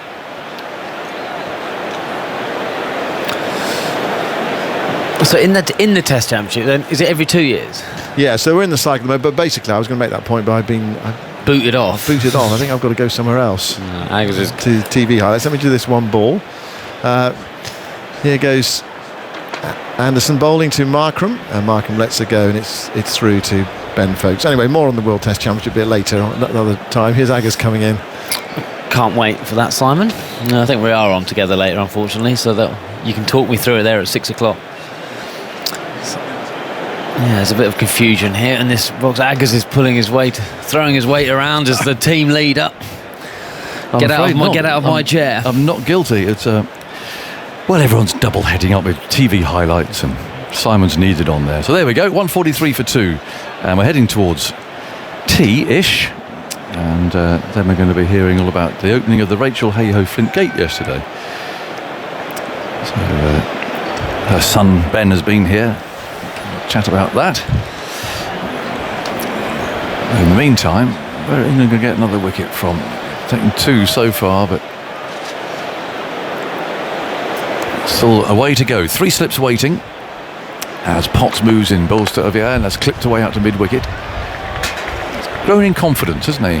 He looked a bit, understandably perhaps anxious, nervous at the start of his innings. Lots of gardening going on and rechecking guards and that sort of a thing. But he's played very well. He's battled his way through not the easiest conditions. No, it looks like a batsman who's constantly tinkering with his technique, checking his technique, thinking about alignment of his shoulders, his feet. Where's his bat? Actually, early on in his innings, he did scissor the ball quite a lot. I wonder if that's an area England could attack. He goes Potts then, bowls outside the off stump. Another one that keeps low. There's been a couple of those, and England certainly don't want to see that. That bounced twice on the way to Folkes, who's kicking at the ground. They're thinking, where do I stand here? Where's my best place? But it kept obviously low, that one. 143 for 2. Waits again, twiddles the bat. He's got quite a wide stance, his feet a long way apart. Settles in now, still those 3 slips. Potts bounds in, that bouncy run, bowls full on the leg stump. It's clipped away by Evia to deep backward square leg. They'll take another single. So now, within 21 runs of England's 165. You must like this to the left-hander. You always say you want them to bowl in swing to the left-hander. Yeah, look how easy it is. Just knock it off for one, get off strike. If your line's not right. I've told the listener already about the arguments that we have about this. It's kind of constant battle, isn't it? It is a constant battle, and I suspect, unfortunately, I have to concede that you'd have undoubtedly have won it. But I might have snuck through a couple of times. I think you would have got me out a couple of times. I don't know about that much. Well, that lad get you out the other day on that viral video. Yeah, you'd have got me out. I'd have had 150 at the time, but it wasn't one of your more purest shots. I didn't think that I saw you play. And which one? Sorry, the young lad got you out on the video recently. I don't know what you're talking about, Aggers. I've kind of let that slide out of my memory. Well, I thought I'd just bring it back. It's the first time I think we've seen a ball inquiry. It's the first I've seen, and I don't think there was any in the first innings yesterday. Here goes Potts, bowls, has driven beautifully. That's 4. A half volley. Markram says thanks very much. He just pushed it really. Didn't follow through very far and drove the ball through the covers for 4. I think I had one brief inquiry earlier on. This is a new batch of cows, isn't it? So I think that They're different balls altogether, these. Well, I think they worked out what was going wrong with the other balls. This is what I've read. And I think they have fixed it. And actually, it's amazing. South Africa didn't mention it once yesterday when it was hooping around corners or nipping and getting wickets. But actually, to be fair, England haven't, have they, really? In the test matches so far, it was like every other over, wasn't it? Changing the ball. There's 5 slips there as Potts bowls outside the off stump. And Markram lets that go by. I mean, Ben Stokes doesn't necessarily just restrict his attacking to batting, does he? I mean, these fields, they're almost extreme fields. With 8-1 field earlier that they had before lunch. There's one person on the leg side, and now this field is almost what you set someone on a hat trick. It is attacking, and it is unrelentingly attacking. There's not one element of thinking about the run rate. Potts again bowls. It does swing away, so it's tempting to have this sort of a field. 148 for 2. What's interesting with it, though, is that you hear about that phrase of going dry, and how Anderson and Broad like to bowl that way and not concede any runs and really make runs scoring very difficult. But when you've got fields like this, then inevitably runs are going to come. Well, it's when do you think tactically that building pressure and making the game go nowhere is better than playing for the seed, the brilliant ball by Potts or Anderson, which creates the edge, which goes to 4th slip. Or now, there felt like a time, certainly when Potts came back on. Actually, he went at 6 and over for his first spell. Was that the time to give him a little bit more protection when he came back, give him a bit more confidence with the rhythm? But he didn't, Ben. He doesn't do it. He keeps the slips in, and he keeps challenging his bowlers to be better. Here's Anderson starting a new over, and the first ball is steered away to, it's deep backward point there, really, not quite third man. Leach throws it back. And actually, to Avir at the moment, even to Anderson, I'm not a massive fan of sweepers both sides, because there is no then margin for error for the bowler to really build a dot. Yeah, if you have easy one, to get away. On both sides of the wicket, you can get an easy single. I don't mind one sweeper, either side, because that means you're going to challenge. I'm going to say, even if you're bowling straighter, you have the man on the leg side, you're bowling a bit wider to challenge the outside edge. You've got that cover, but it's very hard then for James Anderson to have bowled a dot ball. But I think the tactic is they want to bowl at Markram, don't they? Yeah, it's the new batsman who they really put under the pump. And that's fair enough. He's got 7 at the moment. Anderson comes in, bowls him again with 5 slips lined up, and Markram plays no shot at that. You are more likely to play a false shot or make a misjudgment when you just come in. Yeah. Perhaps play at a ball that you would leave 20 minutes later. So that's why they're there. And he hasn't got away to a flyer, has he? 7 off 11 balls. Just 2 on the leg side now. Anderson again dips his head, moves in, bowls, and that's outside the off stump. And of course, this is, as I was saying earlier, with that 8-1 field, the potential problem here, even of someone of Anderson's experience and ability, is that you can bowl a bit wide of that off stump. You're just drawn there by the field. I wonder, do you remember when they took out Gully to Peterson and put him at short leg, and then straight away that ball went through Gully in the air? I wonder that's just on Ben Stokes and England's mind, thinking we don't want that one, another one to go there, so it's going to pack that area. It's Anderson bowling outside the off stump again. He's not making him play here. It's actually ironically that you get less nicks, don't you, from this end? The way that the Pavilion end bowling to the right hander, more modes of dismissal are bowled in LBW because of the slope. But actually, England with 5 slips are saying we think the best way of dismissal is nicking, which is kind of against actually what you do at Lords. You tend to bowl for LBW and bowls and find nicks from that end, but maybe they are seeing it very differently to what I suppose we used to see it. When there's the in-swinger from Anderson, thumps into the pad. Markram looking to tuck that away through mid-wicket, just rather missed out there. And I suppose Markram has played quite a bit at Durham, so maybe that is, the Ben Stokes has seen a lot of him, and maybe he hasn't seen a lot of him, but obviously this is the teammates at Durham have Potts. So this is how you get him out. Yeah, he went for the golden ball there, Anderson, after the outswingers to produce the in-swinger, but the line not quite right. 149 for 2. The wind getting up a little bit now, ruffling the microphones. As Anderson comes steaming in, bowls. And one that comes and straightens up on Markram, who stands up, plays the ball into the onside. And there's no run. 149 for 2. Markram 7. Revere 60. After England lost their 4 wickets this morning to be bowled out for 165. But South Africa very well placed, and having another look at the ball here. I think they're determined to try and get rid of this one by the look of it. And now Tuffers has lost his bet. As Jack Leach is coming on. Was the bet he wasn't going to bowl a ball? He didn't think a spinner would bowl a ball in the match. But he goes big quite early, doesn't he, Tuffers? I suppose yesterday wasn't a bad shout, wasn't it? No, that's fair enough. It was wrong though. I shall remind him that he's got it wrong. So Leach coming on from the nursery end then. First over of spin in the game, with Maharaj not being used at all by South Africa. Just goes through today's scorecard. Pope was out for 72, dragged the ball into his stumps. Broad 15, Leach 15, and Anderson a duck, with Rabada finishing with 5 for 52 from 19 overs, and Anrich Nokia 3 for 63. And so far, after a stand of 85, South Africa have lost Elgar, played on in the most unfortunate and extraordinary fashion, really. The ball striking almost every part of his anatomy before dribbling into the stumps. Fatally, it came off his forearm at the last moment, and it was that steered it into his wicket. Out for 47. And then Keegan Peterson was caught by Bairstow at third slip off Potts for 24, so 138 for 2.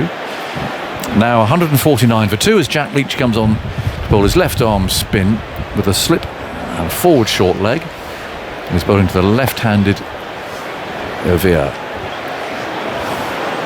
See how he plays Jack.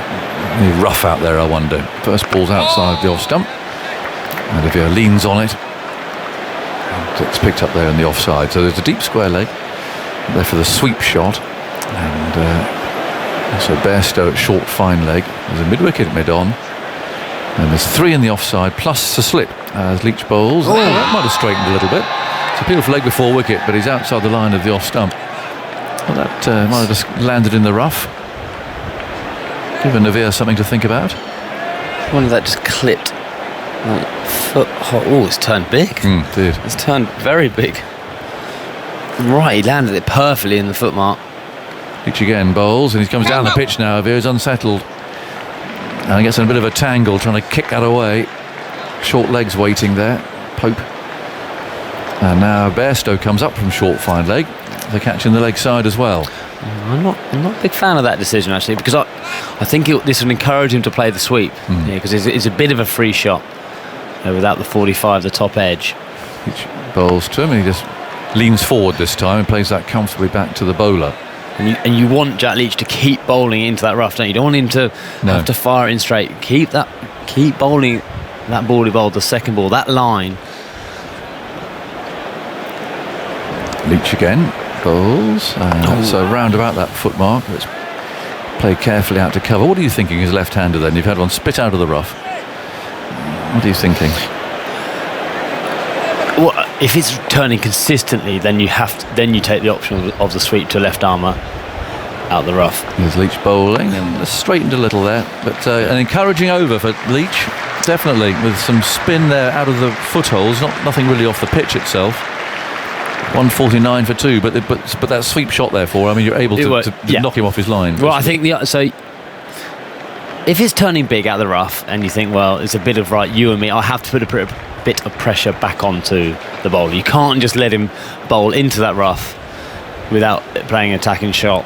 So it would be, I'm going to try and sweep a bit of a premeditated sweep, a bit of an aggressive thing just to do it, and then it could be a slog sweep, it could be the paddle sweep, but that would be my way of saying, right, I'm coming to try and move the field a little bit more defensively. You couldn't just let him bowl if it is ragging. That hasn't, apart from that one ball, hasn't turned much off the good part of the wicket. Anderson bowls and slightly surprises Markram there, a bit of extra bounce. But, he plays it down to Stokes in the gully. 149 for 2. One, two familiar faces being shown on the telly while you were chatting away there. Michael McIntyre, I noticed, was there. Mike Gatting, I can see there. John Majors here. Michael McIntyre's a teammate of mine. Was he? In one of the Ruth Strauss games we played. Really? At Wormsley, yeah. Is he any good?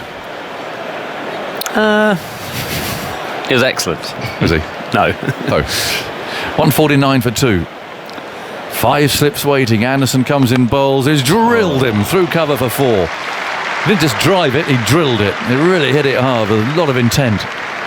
Bent at the knee, put all his weight into that, timed it well. And that's actually quite a crunching shot, that. It brings up the 150. And South Africa now just 12 behind. He really hit that, didn't he? Yeah, he meant it. Yeah, actually, these two walked past me going to the nets this morning. They're big, strong. They're big, strong boys, and that did stay hit. But there's no dying wondering on that shot, was there? There was everything into it when you collapse your back leg. And you're throwing in. But he was a bit of a superstar when he was young, wasn't he? He was the next big thing, Markram.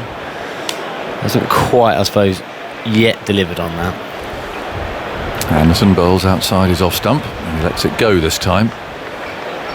So he's gone to 11 and still has this very attacking field. 153 for 2.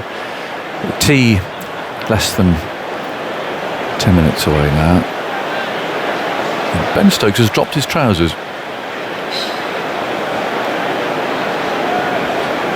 Not all the way. Not all the way, but sufficiently to observe that he's wearing grey underpants. What he's doing there?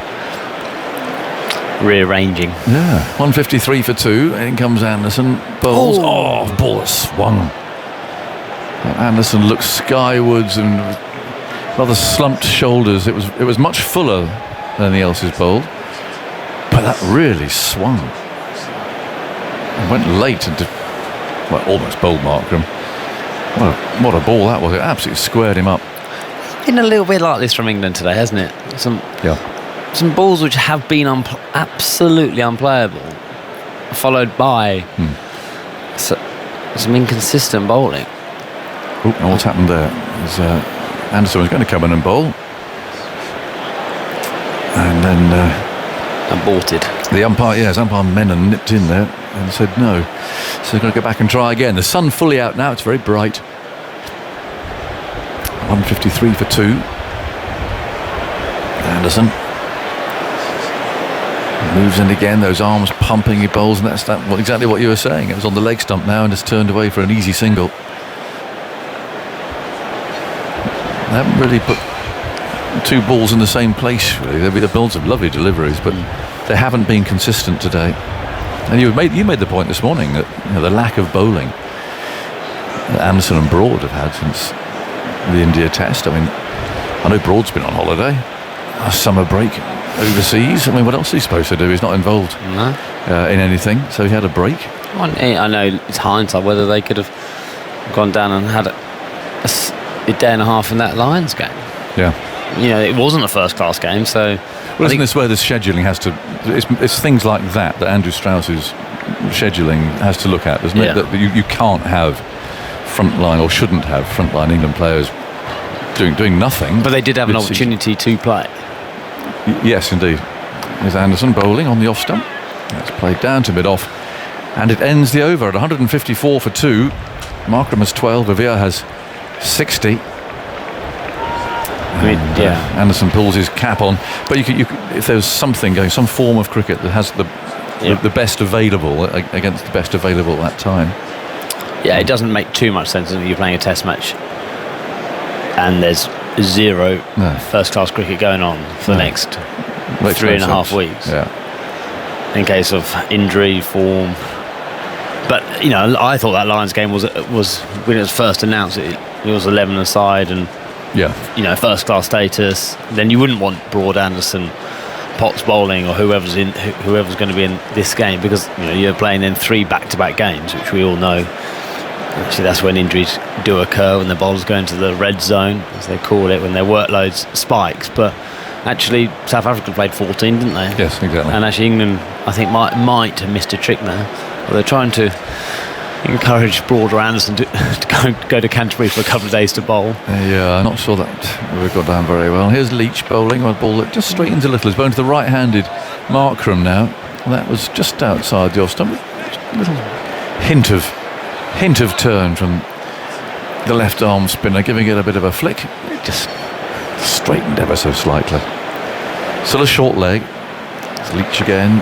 Bowls. That's much fuller this time. It just play that comfortably away into the covers. 154 for 2 if he has 60. Markram 12.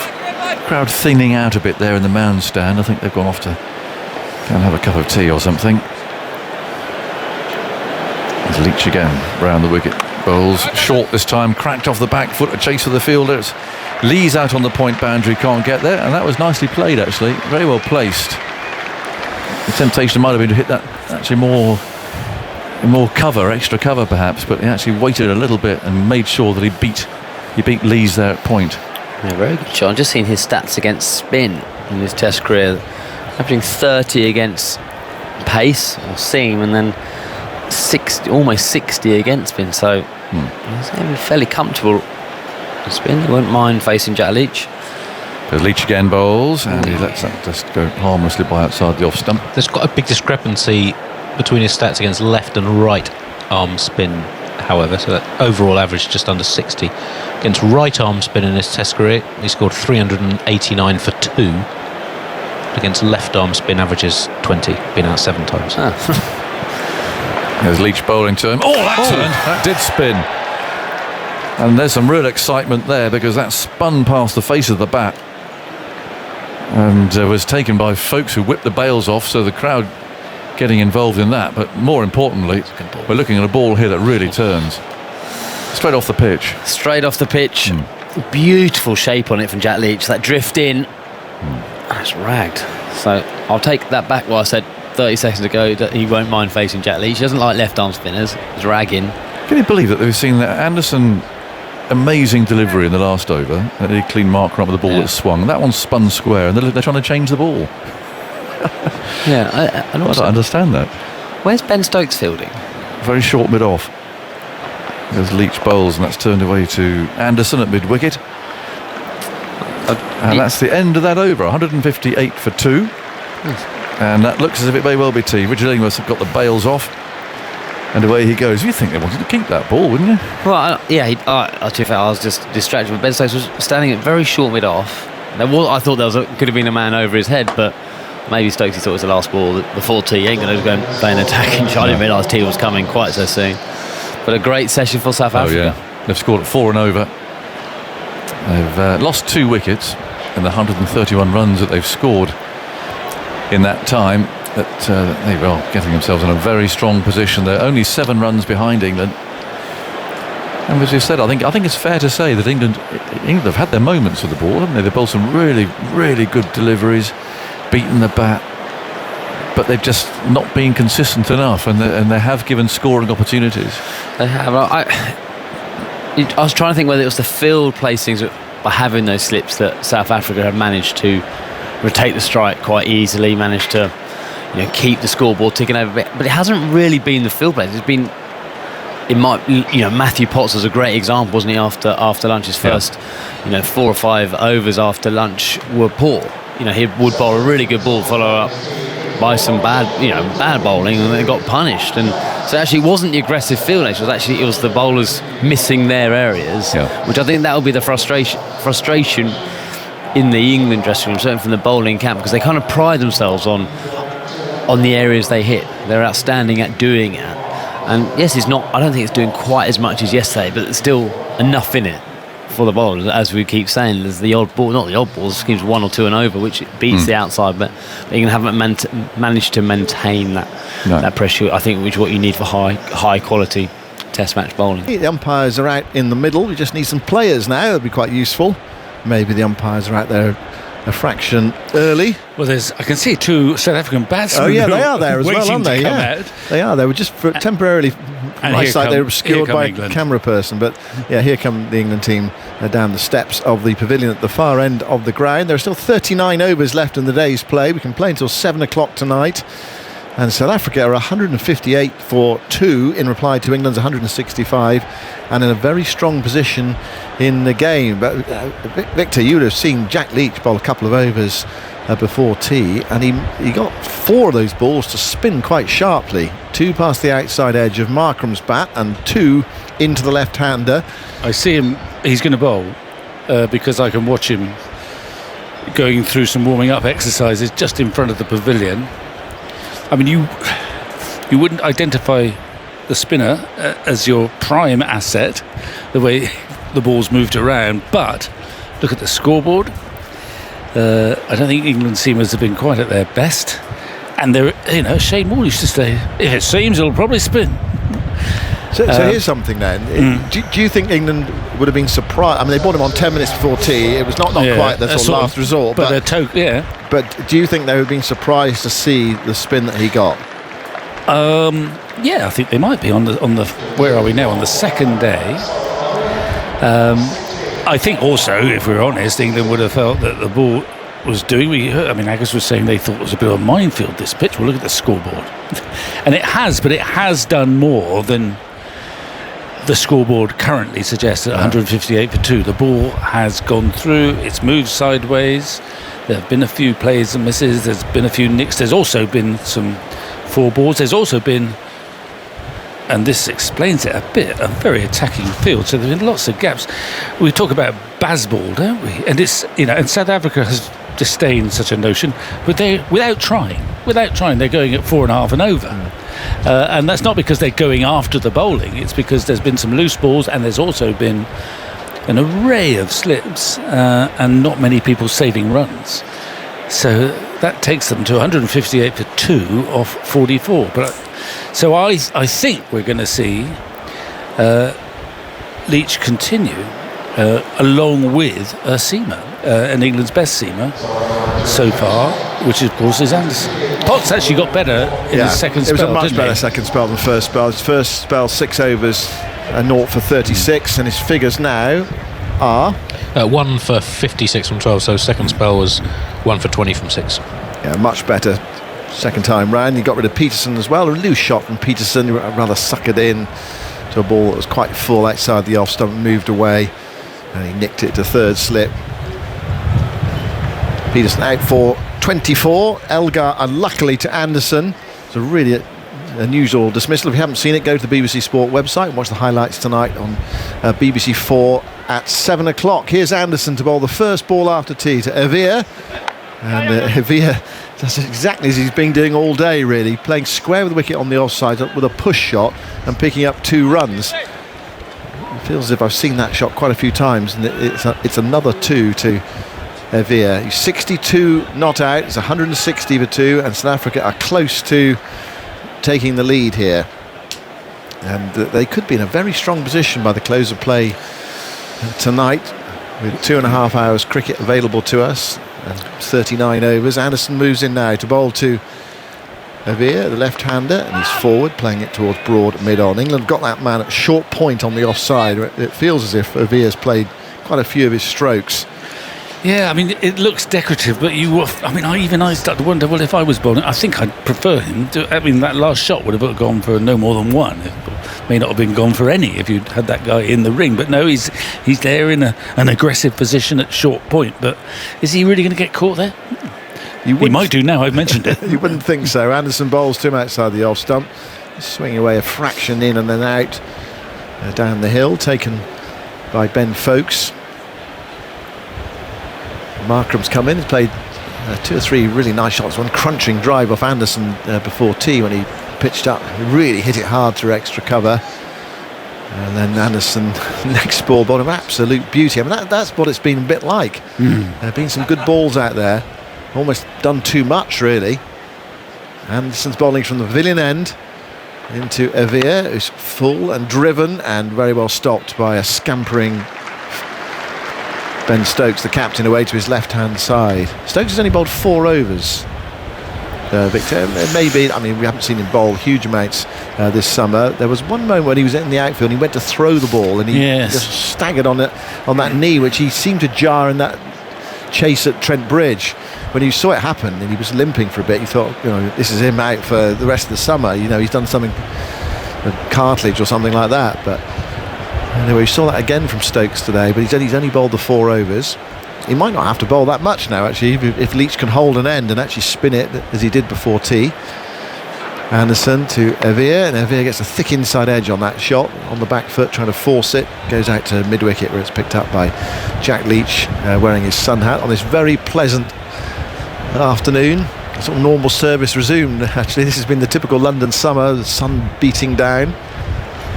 There is a breeze just to help the crowd out, many of whom haven't returned after tea. Actually, they're still doing what they do during the tea interval. A lot of people gathering behind at the nursery end to meet up with friends and just take a break, possibly in the shade. Anderson to Evere, who stands up and thick edges that into the offside this time towards backward point. Lees swoops on it. Anderson stands in the middle of the pitch and stares at Evere as if to say, I'm not really enjoying the way you play, you're not very stylish, and it's about time you nicked one from me and buzzed off. Evere, I think, is made a bit sterner stuff than that. Well, it's a good innings. I mean, it's not been a memorable one in that you can't think of many shots that sort of had you gasping, but the fact is he's batted for 45 overs, he's got 62, he's going at a strike rate of about 50, which is plenty quick enough, and he's doing a great job for his team. Yes, he really is. It's been a fine effort from him. It feels as if we've seen quite a few gritty opening batters from South Africa over the years. I mean, there's Gary Kirsten was one. Yeah. Graham Smith, slightly different, but he was quite, he was very resilient as well. Elgar's another. Yeah. And some might say, well, this is how you're supposed to bat at the top of the order in a test match. You don't go swishing and driving. Well, there's no doubt. Go on. Here's Leach bowling to Markram. And that will really turn to the peel. Catch behind, he's got him. Caught behind. First ball from Leach after tea. He's got it to turn. Markram must have just followed it a fraction, and he's nicked it behind to Ben Folkes. And he's 160 for 3. Markram out for 16. Leach has got a big smile on his face, and I'm not surprised as well. I mean, it has spun just enough. A slightly tentative push of a defensive shot. He could have got further forward and smothered it, I think, but didn't necessarily sense the danger. But we saw it turn a little bit before the interval, but that just turned enough. A perfect start for Leach and for England. And Markram gone after the interval. First ball he's faced after the interval. Puts a different complexion on everything. It gives Stokes option. He's got Leach now, who's found a bit of turn. And this South African side, because they don't play, I hate the term, but I'm going to keep going with it, Bazball, they're more likely to let Leach bowl than some of the other sides we've come across, who, particularly if they've left-handed, they just come down and to keep whacking it. So there might be scope for Stokes to let Leach go now with confidence. The ball's turned a bit, and then he's got options at the other end. He can rotate his seamers as he wants, rather than just having to bowl someone because it's their turn. He can choose which ones he thinks are the best for the situation. So, 3 down. Well, we talked about gritty, Victor, talk about gritty South African openers. Here's another player I admire quite a lot, actually. I think he's a tough character. Yeah. It's Rassie van der Dusen. Well, he came to light, didn't he, when England toured last time, just before COVID. Yeah, that's right. And he played well in that series. And he played as well. I mean, I thought he was a gritty player before that, but actually, in that one-day series, on that roasting hot day in Durham, yes, he played a phenomenal innings. One of skill, determination, but also great sort of physical courage as well, because it was so hot and he had to run so many of his runs. He didn't hit the ball for 4 very often. It wasn't like watching England play one-day cricket. They're looking to hit the ball for 4s and 6s. He had to run a lot. Yeah, I think from memory, I'll check my scorecards. He ran over 160 runs for himself and his partners on the hottest day in this country's history. Hottest day in history. Yeah, I mean, it was a phenomenal effort, and it actually took so much out of him. He physically couldn't come out and field for a while. Right, he's out there, having given the build up. He might just nick to gully first ball. But you sense Leach is a threat here. Well, he's got the ball to turn several times, so he should be a bit more relaxed now, having got that wicket too. 2 slips are in. Leach bowls to Van der Dusen, and Van der Dusen is forward, rather tentatively, dropping that away into the offside. And there's no run. Normally slow left armers like to bowl at the right-handers, which he is at the moment, but he also got on to turn into Evere as well. So you think there might be the short leg option for Evere out of a bit of rough as well, outside the left-handers off stump, but he is turning it off the cut strip rather than the rough. Yeah, off the main part of the pitch. Leach bowls, and Van der Dusen in behind that, blocking it back up the onside of the pitch. What will be fascinating, if we get there, of course, because South Africa got these 4 excellent pace bowlers that could cause a lot of damage in the second innings, is how England play Maharaj on this surface. Here's Leach bowling to Van der Dusen, who lets that one go by. Getting a bit of turn for Leach. Van der Dusen allowing it to go by because it started quite wide. I tell you, they'll try and smack him. Well, but will they be able to? The ball is spinning, and well, the left-handers can, and Ruth will sweep him, slog sweep him. Yeah. Leach goes in, and a really studied defence there by Van der Dusen. Head right over it, blocking it. He's obviously watched, of course he has. He knows the threat that Leach could potentially pose on this pitch. 161 for 3. Look, there's no mid-off now. There's a short mid-off only. Leach bowled a bit short and cracked away by Van der Dusen. Well, that's a disappointing delivery from Leach. He's bowled 2 of them so far. One to Markram before 2, and one to Van der Dusen there, and both clattered to the boundary down the hill. And that's I think the disappointment, isn't it? You just give that release ball to the batter. Yeah. I just wonder, but Stokes has just come in from mid-off to a sort of short mid-off, and I just wonder whether that worried Leach. He dragged it down as a consequence. I think you'd be over-elaborate sometimes, but that's me. 165 for 3, very full from Leach that time, and easy for Van der Dusen to defend. Plays it away into the onside. With no run there. Leach 3 overs, 1 maiden, 1 for 9, 165 for 3. The scores are level. He's having a chat with Richard Illingworth, who of course was a left-arm spinner for England, and he was of the doer variety.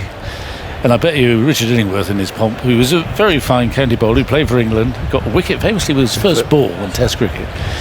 He wouldn't have approved of having this mid-off, somebody standing next to him with having no one at mid-off. Well, it wasn't just mid-off, there was also a short extra cover as well. It was a really odd field. It's sort of the field you sometimes see in a club match. Yes, I know. But Stokes likes to experiment. Anyway, it's another wicket. South Africa have achieved parity, and they've only lost 3 wickets, but it was just 2 until Leach struck there. So, contrary to expectation, really, the prospect of quite a bit of spin now from one end.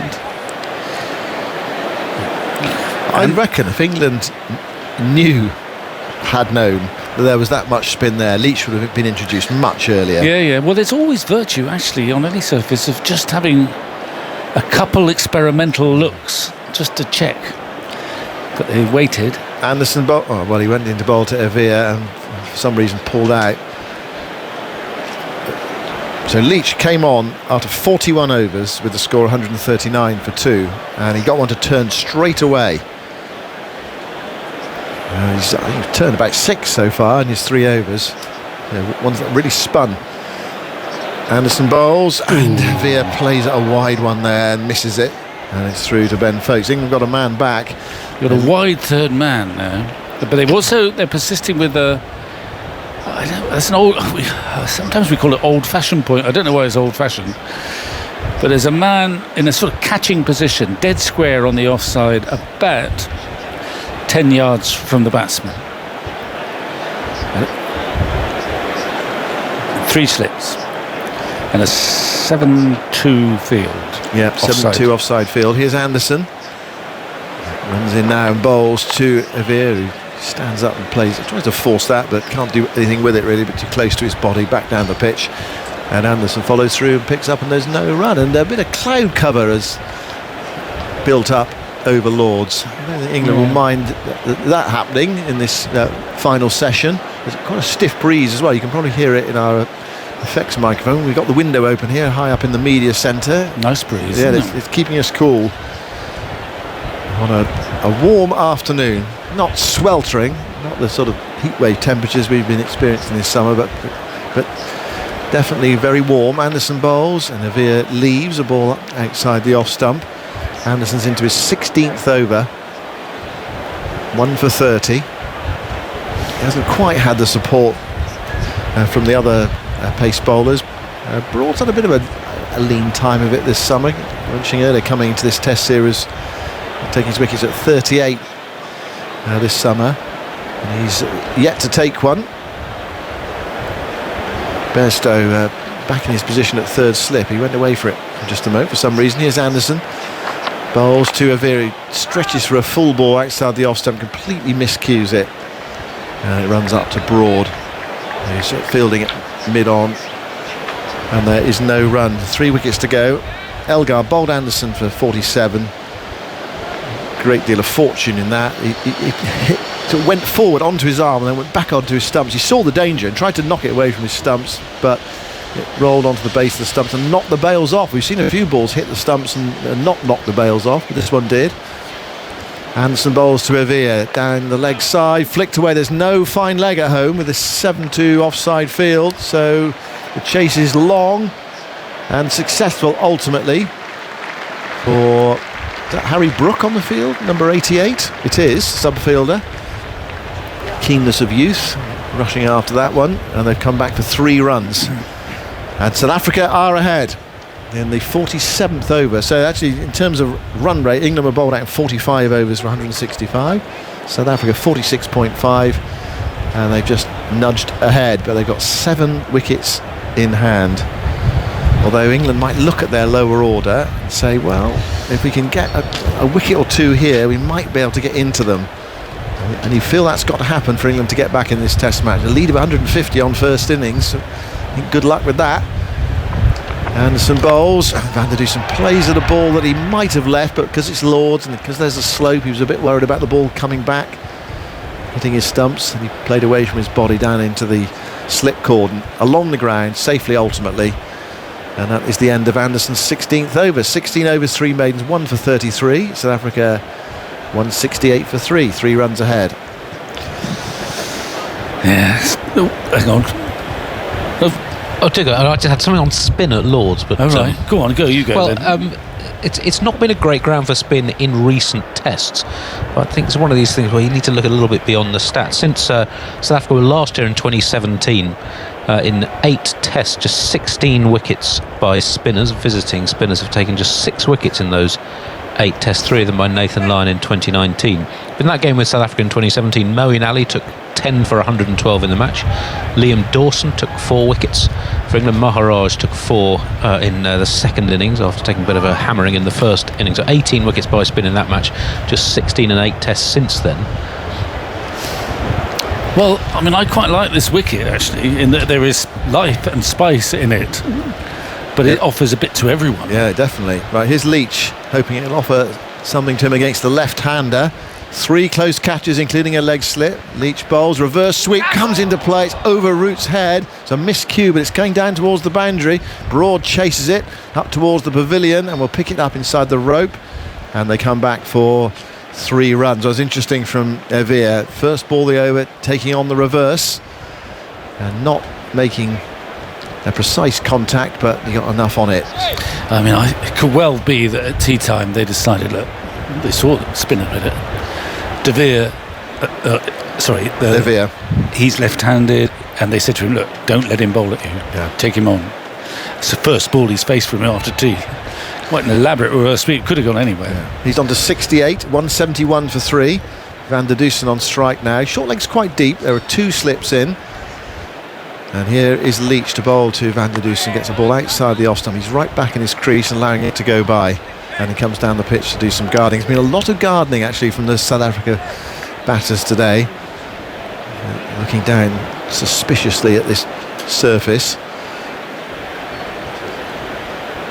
Leach tries again, bowls to Van der Dusen. He lets that one go by as well. He might have tried to cut that, but it's probably a bit too close and probably a fraction full. Some would have had a go at that, I reckon, on the cut. Went through to Folkes. Leach bowls to Van der Dusen, squeezes forward, thick inside edge on that one. Goes to Pope at short leg. And there is no run. Leach bowling to a 6-3 offside field. 2 close catches on the off, 4 saving 1. Leach bowls. Van der Dusen squeezes that one back down the pitch as well. Leach bends down to pick up. And there is no run. It was 54 miles an hour from Leach. He's quite a quick bowler. Leach pushes that one through, it's brushed away. It's not a great delivery. Off the back foot, Van der Dusen hits it through wide mid-on. Probably be 3 here. Out towards the Compton stand. Brook is after it. Hurls the ball in. And they complete the 3 runs. Nice throw from Brook, right over the bails to Folkes as well. Just to complete those comments on spin at Lords. So since the South Africa Test here in 2017, statistically it's been the worst ground for spin in Test cricket out of the 22 grounds that have hosted 5 or more Tests in that time. But there have been a number of seam-dominated games and also teams not picking spinners or coming without necessarily top-line spinners. So India have not picked Ashwin in a couple of games that they've played here. And if you go back before that game against South Africa, Yasir Shah took 10 in the match in 2016. Herath had some success here. Graham Taunton, even Marcus North took 6 wickets bowling occasional off-spin for Australia against Pakistan in a Test in the series played here in 2010. So we can... There's a danger, I think, in looking at how spin has done at particular grounds, because as you mentioned, Vic, the pitches vary significantly. Yeah, and they've been quite seamer friendly, in other words, here. Well, this game is so exciting at the moment. I've forgotten to hand over to Daniel Norcross, but I'm doing so now. Here he is. Thank you, Simon. So, Ben Stokes has changed ends. He's at the pavilion end, and he's only got 3 slips. This is the big news. Down from 5. Here comes Stokes running in towards us. Rassi van der Dusen gets a thick inside edge, and it so nearly clatters into his stumps. It was a very loose shot. It's run away for 4. It was so close to his off stump. Goodness me. Yesterday, a couple of England's batters did drag on, get little inside edges back onto their stumps. Van der Dusen, who's standing outside off stump. That was a long way outside the off stump. It got a thick inside. It's a horrible shot. It is. He was 4. sort of statuesque, not really moving, just outside the off stump, and then waved his bat at it. And he was lucky to get inside edge 4. No chance for Folkes at all. Right, he's standing right outside off stump here as Stokes is in to him, and he plays away from his body again, pushes the ball to backward point, and there's no run. We've got Harry Brook on, and I think he's on for Matt Potts, unless someone can correct me on that. Who's at long leg? But I think it's Potts probably, who is absent, which is Lees, is it? Yeah, I think so. Long leg. Why is Harry Brook here? You would think he would be playing for the Northern Superchargers, but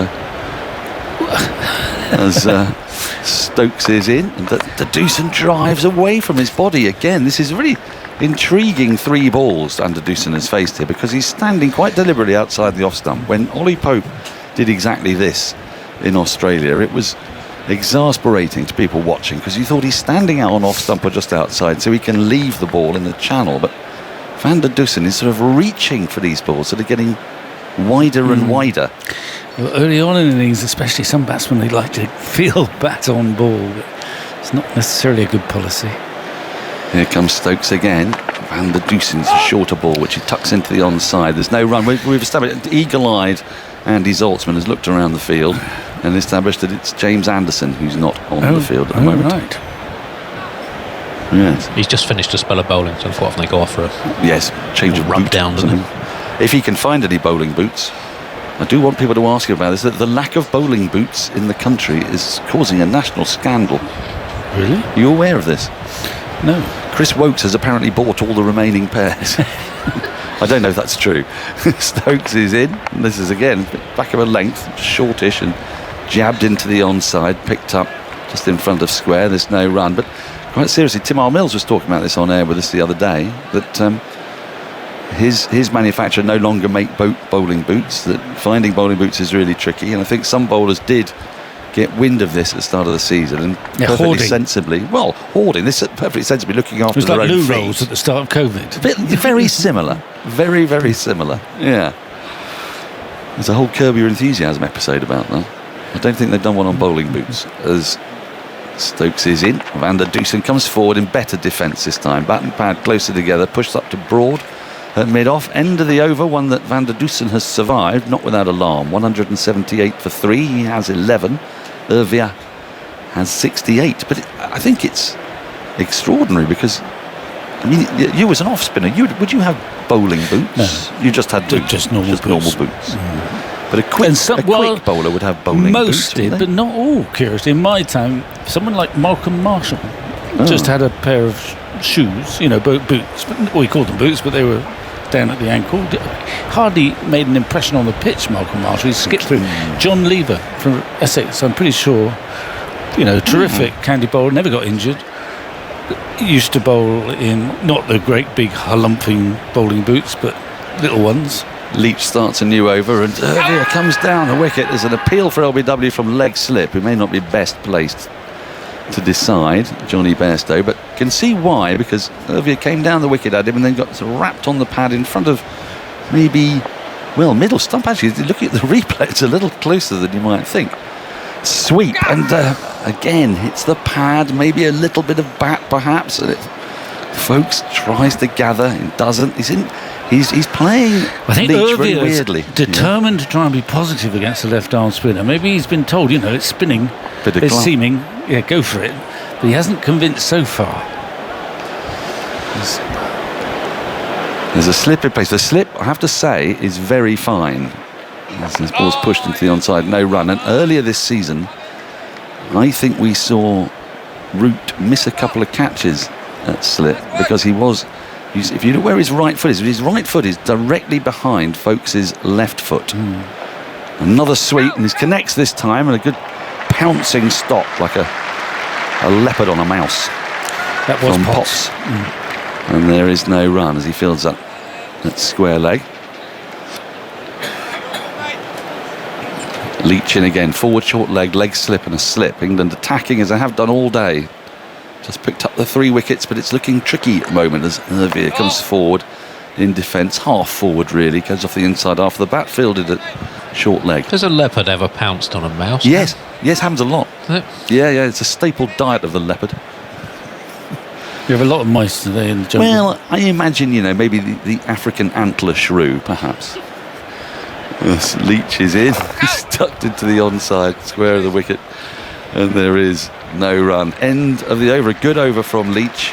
178 for 3. Van der Dusen 11. Ervia 68. Actually, I would really like to see another replay of that first LBW because it did hit him in front of somebody. He was down the wicket. He quite was a long down way. the wicket and turned a long way down the wicket, and England didn't really contemplate a review. I don't think, though, Victor, I've been talking to some of the journalists about this. I don't think that Stokes is very temperamentally suited to DRS because he's a kind of no-nonsense man. The umpire says not out, and he sort of just gets on with it, which is a very noble, admirable quality. But when it comes to deciding whether or not to take a review, a moment's reflection might be more helpful.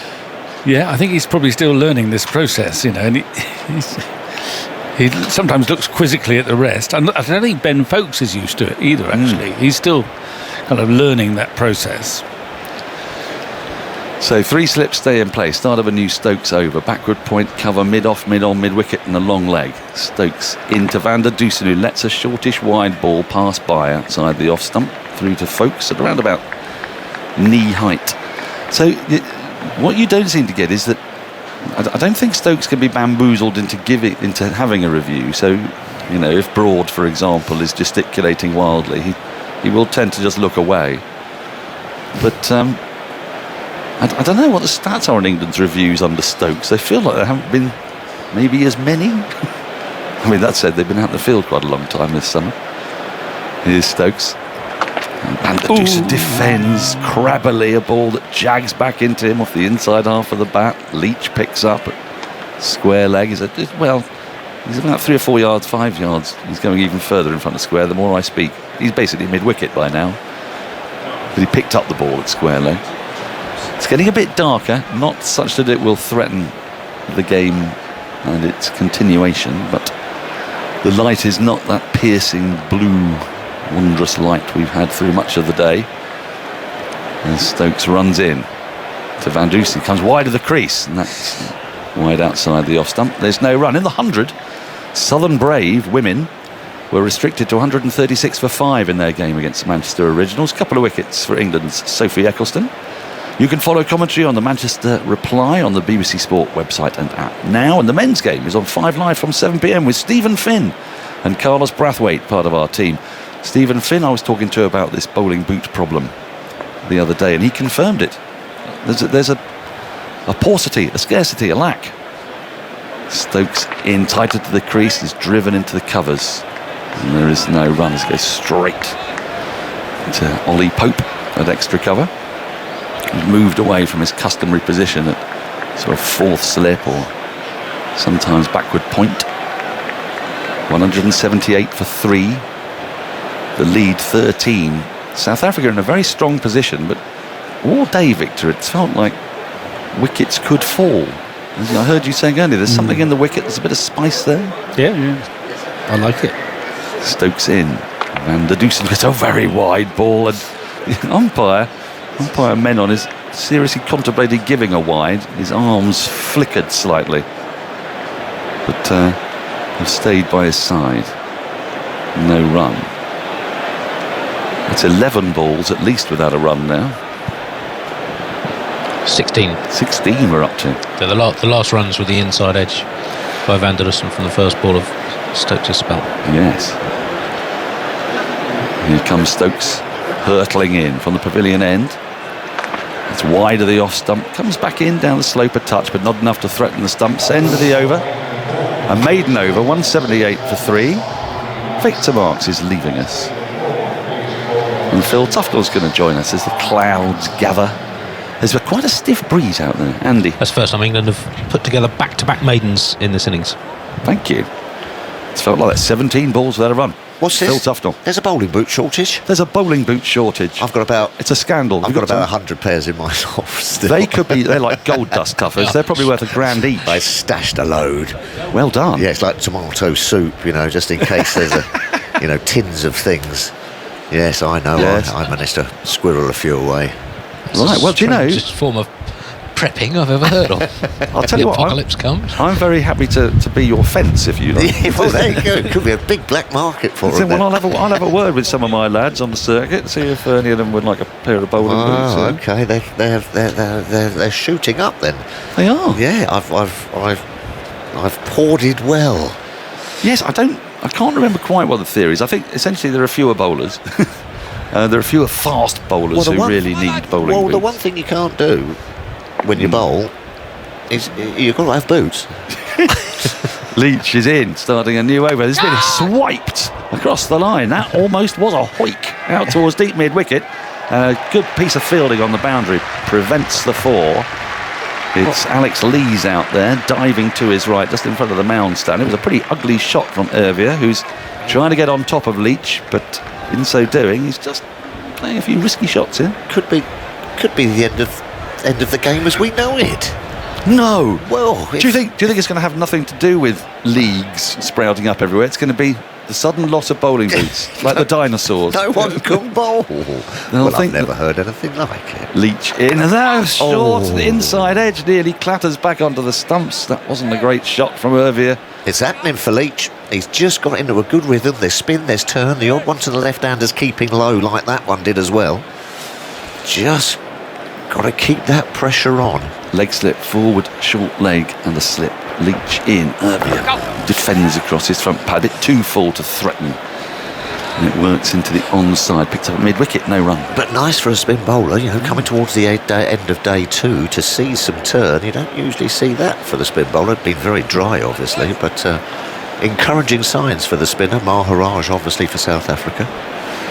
Here he is again. Ervia goes back into his crease and clips the ball to square leg where Potts does the fielding, but they do trot through for a single. 181 for 3. Ervia to 71. Yeah. So did you, as a spin bowler, were bowling boots important for you? Yeah, absolutely.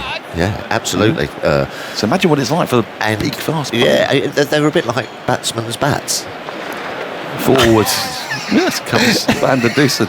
Like the bowler, there's no run. So a bat wasn't like a bat to you? No, no, but your boot, once you're sort of done pretty well in them and you've got a few wickets in them, they eventually deteriorate, but it's a sorry day when you have to say goodbye. Forward comes Van der Dusen, pushes back to the bowler, there's no run. Would you sort of end of the over, 181 for 3, Van der Dusen 11 via 71. So would you sort to of your bury them? pair? Would you to mark the territory of where they were? Yes. Shed a little tear? Did you name any of them?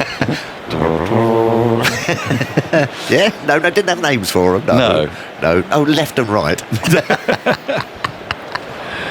Yes. No, but love, and not all bowling boots are the same. You know, you found your pair or the style that you liked and felt comfortable in, because you know that is your one thing that you need. So how many would you have on the go at any given time? Would you sort of try and three or four in the bag? So you'd sort of work them in, yes, would you? Dubbing, you know, sitting in front, you know, in front of the fire. Yeah. Just massaging. Yeah. Well, I've seen you do great work with my cigarette case. No, well, there you go. So I can imagine you'd be very good. Well, I'm going to have people then. I'm going to have people then, sort of like coming up to me in the pub, sort of going, "All right, Tuffers." I'm going to have sort of, I don't know. Yeah. Jimmy Anderson coming at me. "All right, mate. You got any bowling boots?" What do you want? Which one's a left bowling. Full spike or half spike? In the pub. Yeah. Around 10:30. Yeah. Here comes Stokes. I've never heard anything like it. Around the wicket to Irvia. Short. Oh, it swings a long way. Left alone by Irvia. Well taken by... What's happened? Hang on. What's happened? Right. Yes, sorry. While we were talking about bowling boots, the entire field has changed. So... this happens when the ball gets to 52 overs old, Stokes decides everything's going to change. So we have got a deep backstop. Second slip. I tell you not. That's a deep second slip. It's a deep second. It's almost a deep first slip. Alex Lees, not quite behind the wicketkeeper, but very nearly. There is a gully. I'll have to give you all the rest of it in a minute. Short, through to Folkes, no run. So every ball from now on will be short. Yes. So just take that as read. We've got Leach in front of square on the offside. There's no mid-off. Mid-on is really pretty wide, is almost a mid-wicket. Speaking of mid-wickets, there are many. There is a mid-wicket that's 2/3 of the way out, wearing a floppy sun hat. There is a mid-wicket that's almost forward square leg, really. Then there is a square leg. Now we've got 2 fine legs just for fun. One shorter than the other. The Stokes is in, short, of course, through to Folkes. There's no run. This is the maddest field, but then we've seen it before because he likes doing this. So just to count up, 1, 2, 3, 4, 5, 6 on the leg side. 2 of them behind square, obviously. 1 of them just in front of square, and then this trio of mid wickets. One is about 20. You make a triangle, almost an isosceles triangle between the 3 of them, about 30 yards apart. It's extraordinary. Isosceles is the 2 sides of the same. 2 sides of the same, yeah. I think it is a perfect isosceles. Stokes is in, short, of course, through to Folkes, and there's no run. So now he's been told he's had his millions of short balls over the shoulder for the over now. 2 to go. I don't think I've seen such a change in a field. No, from suddenly. one over to the next. Oh, now then, we got forward short leg coming into play presumably because we've had 2 that have gone over shoulder height. Didn't accept the challenge to play the hook shot. So where's that come from? One of them's come from one of the isosceles mid wickets is now forward short leg. Stokes in short wide of the off stump this time. Sails through to the keeper. That might be a and that one's over the shoulder as well. So no more of that. 1 ball left in the over. You're right. It was suddenly we were chatting about bowling. Suddenly looked down, and it's like someone had thrown up on the field. All the fielders were in a completely bizarre place. Stokes to complete the over. Bowls full. Really good diving stop from Pope, diving to his right to stop the ball from short leg. End of the over, a maiden over, 181 for 3. I'm just going to have a bit of a shout out now because Josh Cunis, the nephew of the great Bob Cunis, is in the house.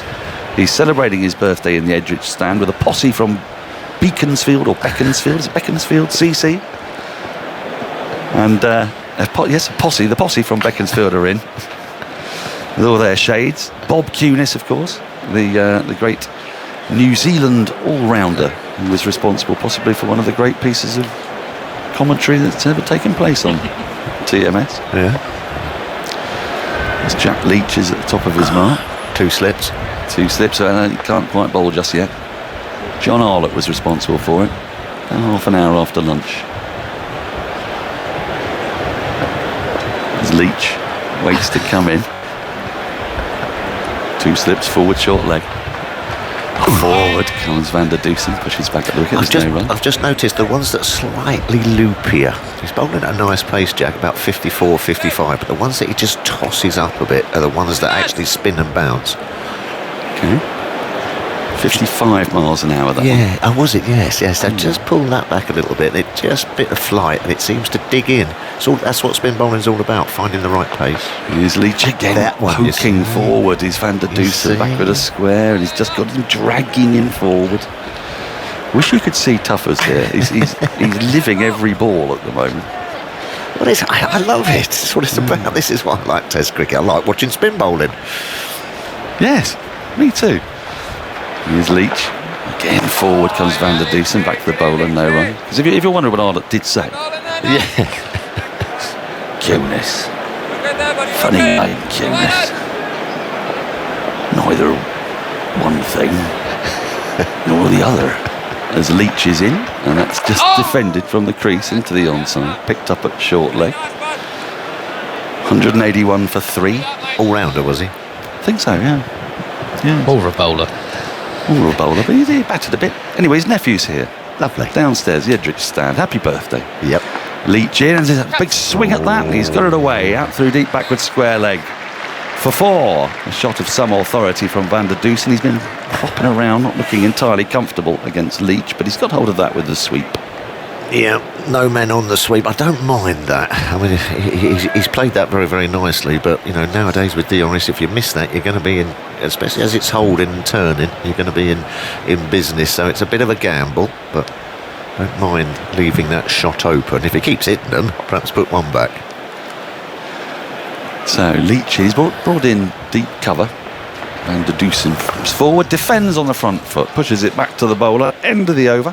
185 for 3. Ervia 71. Van der Dusen has 15. I think Andy was poised, and then I will make way for Jonathan Agnew. Well, I was just going to tell you before Van der Dusen had played 17 consecutive dot balls. And just quickly on spin at Lords, worth noting that the previous time Jack Leach bowled in a test at Lords was against Australia in 2019, and he took 3 cheap wickets in the second innings as England pushed for victory. So he has had some success here in tests.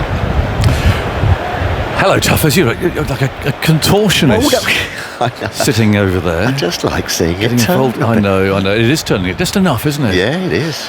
Now, I'm fascinated by what Ben Stokes gets up to here. I mean, 1 minute he got 5 slips. I've never seen anything like it. And now he got no slips, and there's men sort of scattered everywhere. It's almost like just going to stand somewhere silly. Yeah. There are fielders in positions now that I'm not really sure how you describe. Or stand there and look silly. Yeah, but that's also possible. 185 for 3. And Stokes in the pavilion end comes in and bowls. And if he stands up, he's got it through a gap. Leach, in a sort of prowling way, runs after that, picks up and throws it back in. I played in a game once. Yes. It was a second 11 game. Oh, Hinkley. No, it was at Worksop. And it's Steakley Shire Oaks. It's a lovely ground, surrounded by bushes. But somebody, and I can't remember who it was, got quite a lot of runs in the opposition. And so our captain, Litchfield, clapped his hands. Silly positions, everyone. Let's go and stand somewhere. Yeah. And I think we've got him out. Caught. Yes. Which he would never have been if we'd had orthodox fields. It's Stokes bowling. Oh, he's got this in the air. He's going to be caught. Yes. A hostile ball. It works. And if he's out, caught by Folkes. He got a bouncer there from Stokes and fended it off. He really didn't play it very well.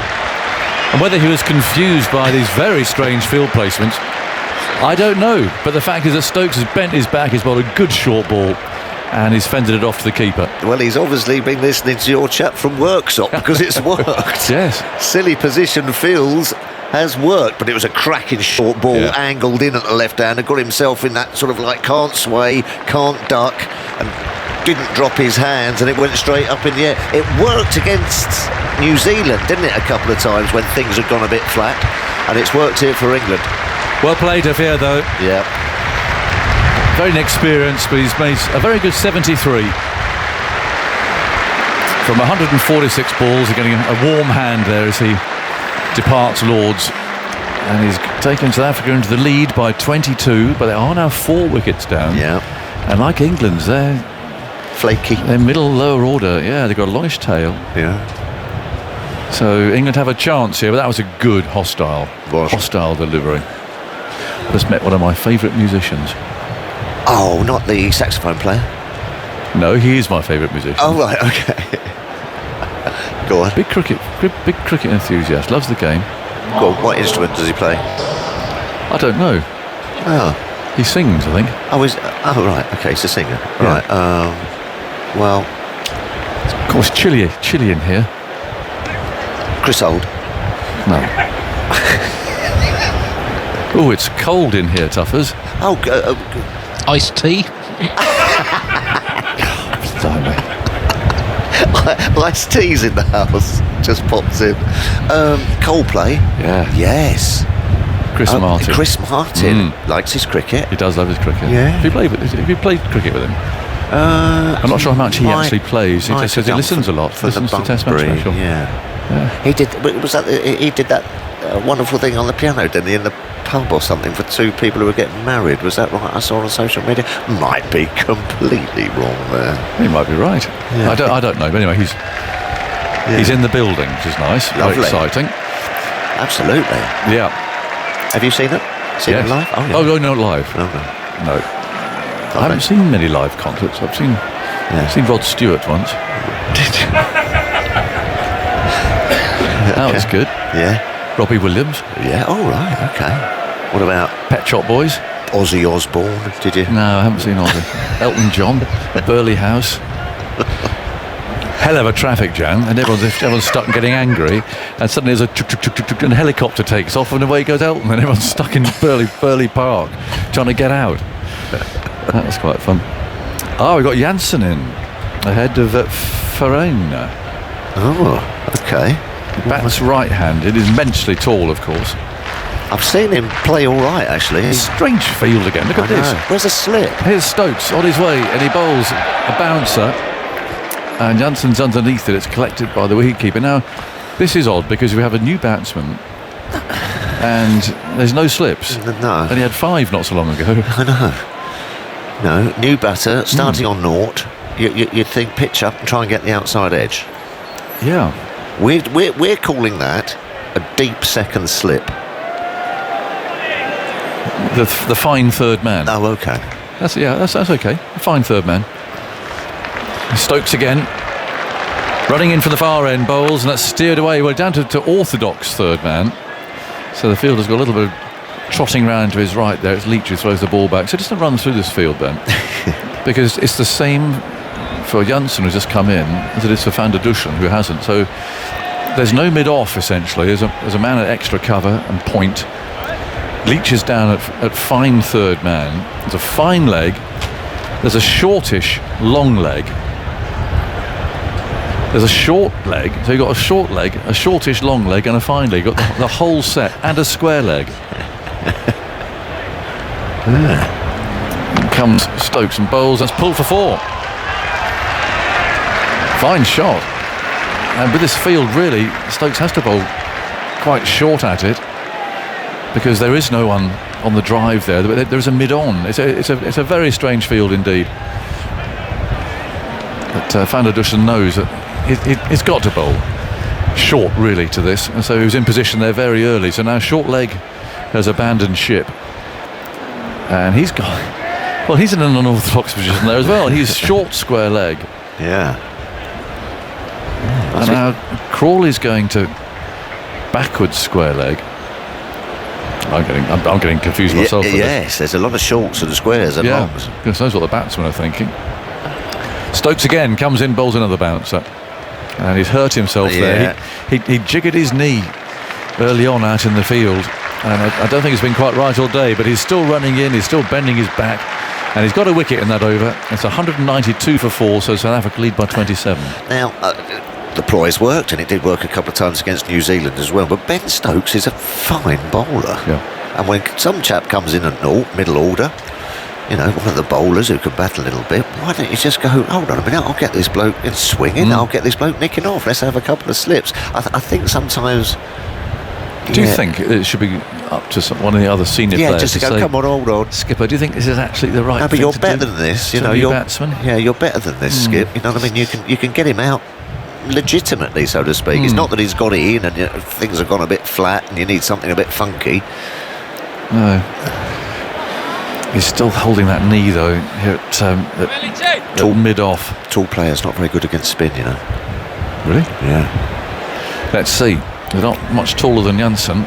He's waiting for Leach. He goes round the wicket, bowls to him, he stretches forward, rolls away out to extra cover. So it's an orthodox field for Leach with a slip and a gully, really, or 2 slips you could call that.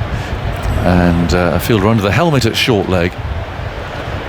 Wind's really got up. It's coming through our windows, commentating into about a force 4 at the moment. But I think it's just because the door's open, so it's like a bit of a wind tunnel in here. I hope it's not ruffling the mics too much. 192 for 4. Now the short leg has gone close in the offside, and Leach moves in, bowls outside the off stump, short of a length, and it spins away into Folkes' gloves. Oh, here we go.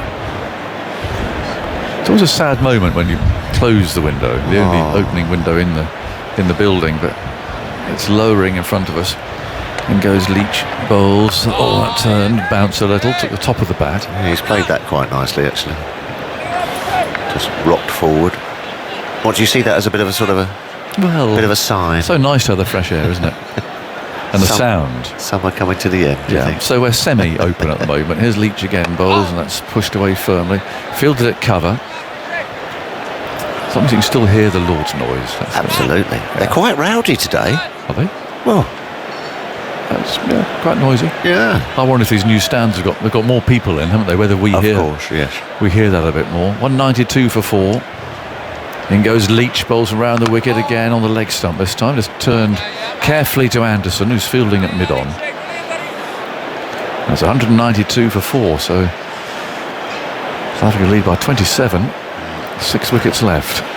Yeah, we could do it. England could do with a couple of quick ones here. Just get into that tail. Leach again round the wicket, moves in, bowls, and that's played carefully off the front foot again. A defensive stroke from Janssen. Nicely played.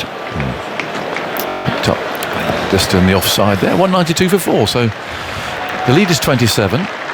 Jack's got a big smile on his face. He's taking 1 for 22. He's looking very happy, actually. He's bowled well today. Yes, he has. Often you get that release ball, we've talked about it before, where it takes the pressure off, but actually he's bowled very tidily today. Well, it's handy when you see that first over, so sort of a couple pop and a couple of spin. It just gets you a bit enthusiastic. Marco Janssen has never batted as high as 6 in his first-class career. So in his 6th test, mostly batted at 8, had 1 innings at 7 for South Africa. But the vast majority of his domestic and international careers batted 8. A few innings at 9. So where's Philander then? He was due to come in next. He had a century against New Zealand, the South African wicketkeeper. Who did, Janssen? Verena. Oh, what does he average, Janssen, roughly? So early in his test career, averaging just under 20, over 20 in first-class cricket. That's 5 half-centuries in first-class cricket. There's a few kind of useful short innings in test cricket, no 50s as yet. Now, England have been trying to get rid of this ball, and I think they might be succeeding here. It's the first time in the game that the umpires have met, and they're going to summon the 4th umpire out, Alex Wharf, I think, with this mystery briefcase. Yeah. Oh, yeah, no, it's not going through the hoop. No, they've been trying to get rid of it for a little while now. Perhaps it might be a ploy of Ben Stokes that when they can't get rid of the ball, just to run up and slam it into the dirt to try and make it even more out of shape. Yeah, that could be right. And if you get a wicket, it's a bonus. Just quickly, the final details on Cyril Hervé's innings. 73 from 146 balls with 6 fours. Now this is disappointing because Alex Wolff hasn't brought a briefcase with him. Normally it comes in this attaché case, doesn't it? all the reserve balls, and they open it up. It's like it's something very precious in there, like in those films where they're handcuffed to someone's wrist, and there's James Bond. And there's diamonds and things in there. You just hear the little locks sort of chump, chump. But no, he's just brought a box out, which is disappointing. I have to have a word with it about that. He's a bit more style about it, I think. No, it's like one of those, the black magic man, doesn't he? Going through, prowling through and delivering. Or was that the milk tray? I can't remember. That was milk tray. Yes, the chocolates, jumping out of aeroplanes. Yeah. Swimming seas. All those sorts of things. But this is just a boring box. But it gives, again, a bit of a break to proceedings. How many overs left today? Looking at that board up there, I can't see. 27. And we've got an hour and 35 minutes. So I'm not going to get those in unless Jack really gets a move on. Gets going, Mr. Wolff's trotting off. They've got their new ball, or changed ball anyway. Fresh ball, we can call it. And there's a lot of rubbing there from Joe Root, who's now rushing back to his position at slip. Stokes is ready to go. And now the field. Hang on, the field is back. No, this is better. This is. So they've changed the ball, and now they're back to 3 slips. So it's a conventional field now. Well, new batsman as well. Yeah, but Stokes is obviously hoping this ball is going to swing. Oh no, it's not. Van der Dussen on strike. In comes Stokes from that far end. He bowls to him down the leg side, neatly taken by Folkes, tumbling to his left.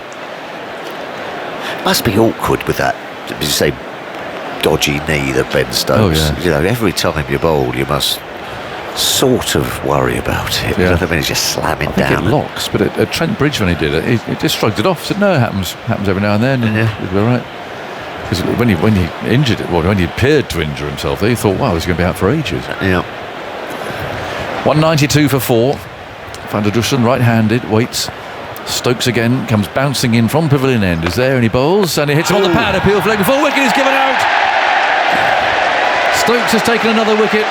Van der Dussen's going to review it. It looked pretty straight from here, if I'm honest.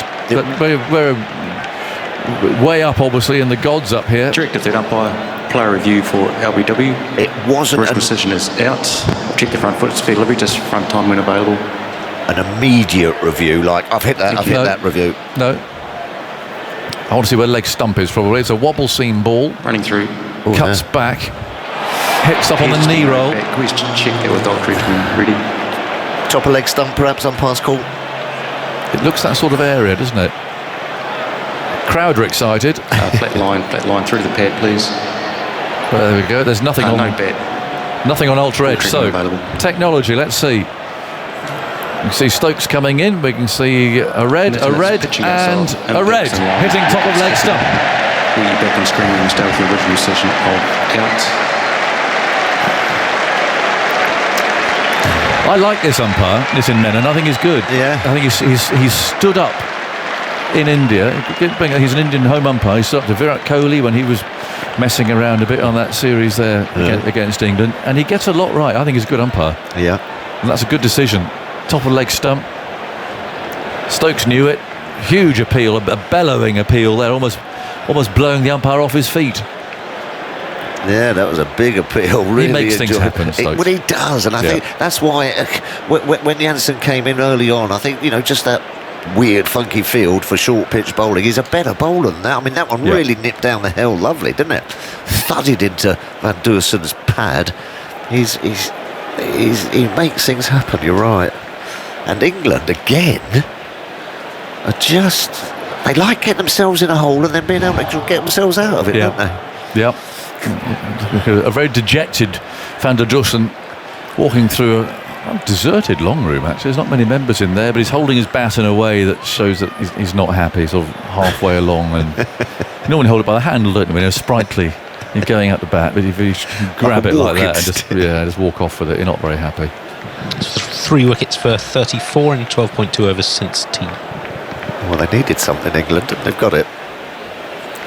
And the skipper has delivered. He has. A couple of crucial ones.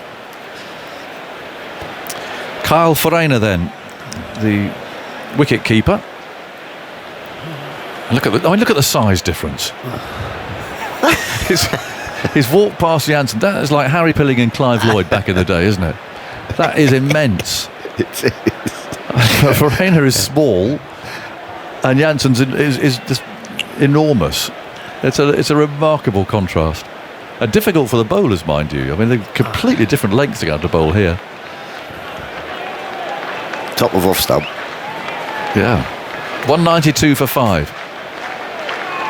And Philander's played 8 games up to now. 9th today. He has got that 100 against New Zealand.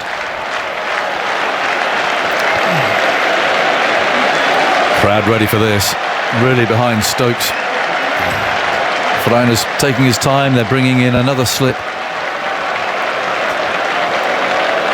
So a 4th slip now. As Stokes, the crowd roaring him on. Past the umpire he comes, bowls a short ball, he's prodded away, what's hit him? Yes. That's almost taken him out. It's like a boxer getting a blow in the solar plexus. It looked like it winded him there.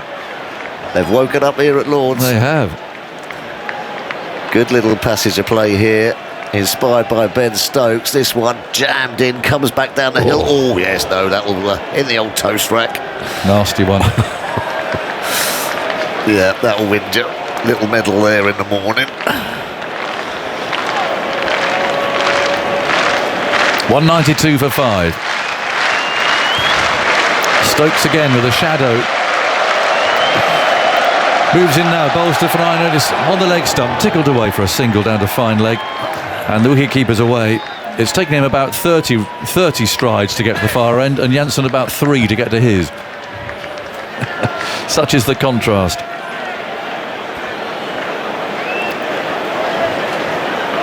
.193 for 5. Janssen on the strike. Now, are they going to revert to what we call a traditional field? They are now. Yeah, I like this. Yes, I think so. He's only just come in, Janssen. I mean, well, no point in having them all spread about. No. Get the edge. 2 balls left in the over. Stokes, arms swinging, comes in again, past the umpire, bowls short, and it brushes the pad there. Hasn't quite got his line right. Brushes the pad, and Leach throws the ball back again from fine leg. 194 for 5. So the lead is 29. Stokes has taken 2 wickets in how many balls? It was 2 of his overs, wasn't it, I think? And 7 balls, second ball of each of his last 2 overs.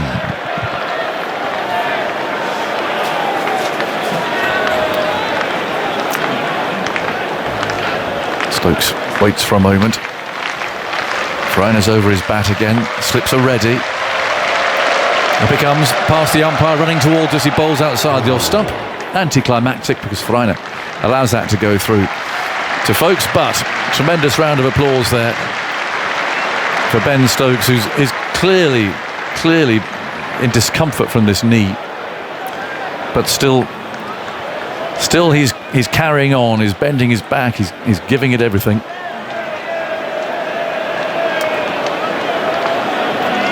Although that last one was a no ball, so they're going to have to bowl that one again. 195 for 5. Up he comes. Pavilion behind him. He's there now, and he bowls on the off stump. It's steered off the back foot. That one I don't think is a no ball, and it's fielded by Anderson at point. So 195 for 5. 57 overs gone. South Africa lead by 30. And I promised you, Vernon, that I was going to bring you some wickets after tea. That has happened, and I'm also going to bring you Isha Guha after tea as well. Here she is. There you have indeed. Exciting passes of play for England.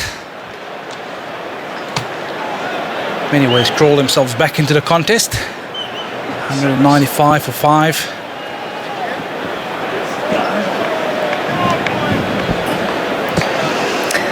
All right, Vernon. Interesting little passage here. The crowd's just sparked into life. Absolutely. Always good to see when the English crowd come to life.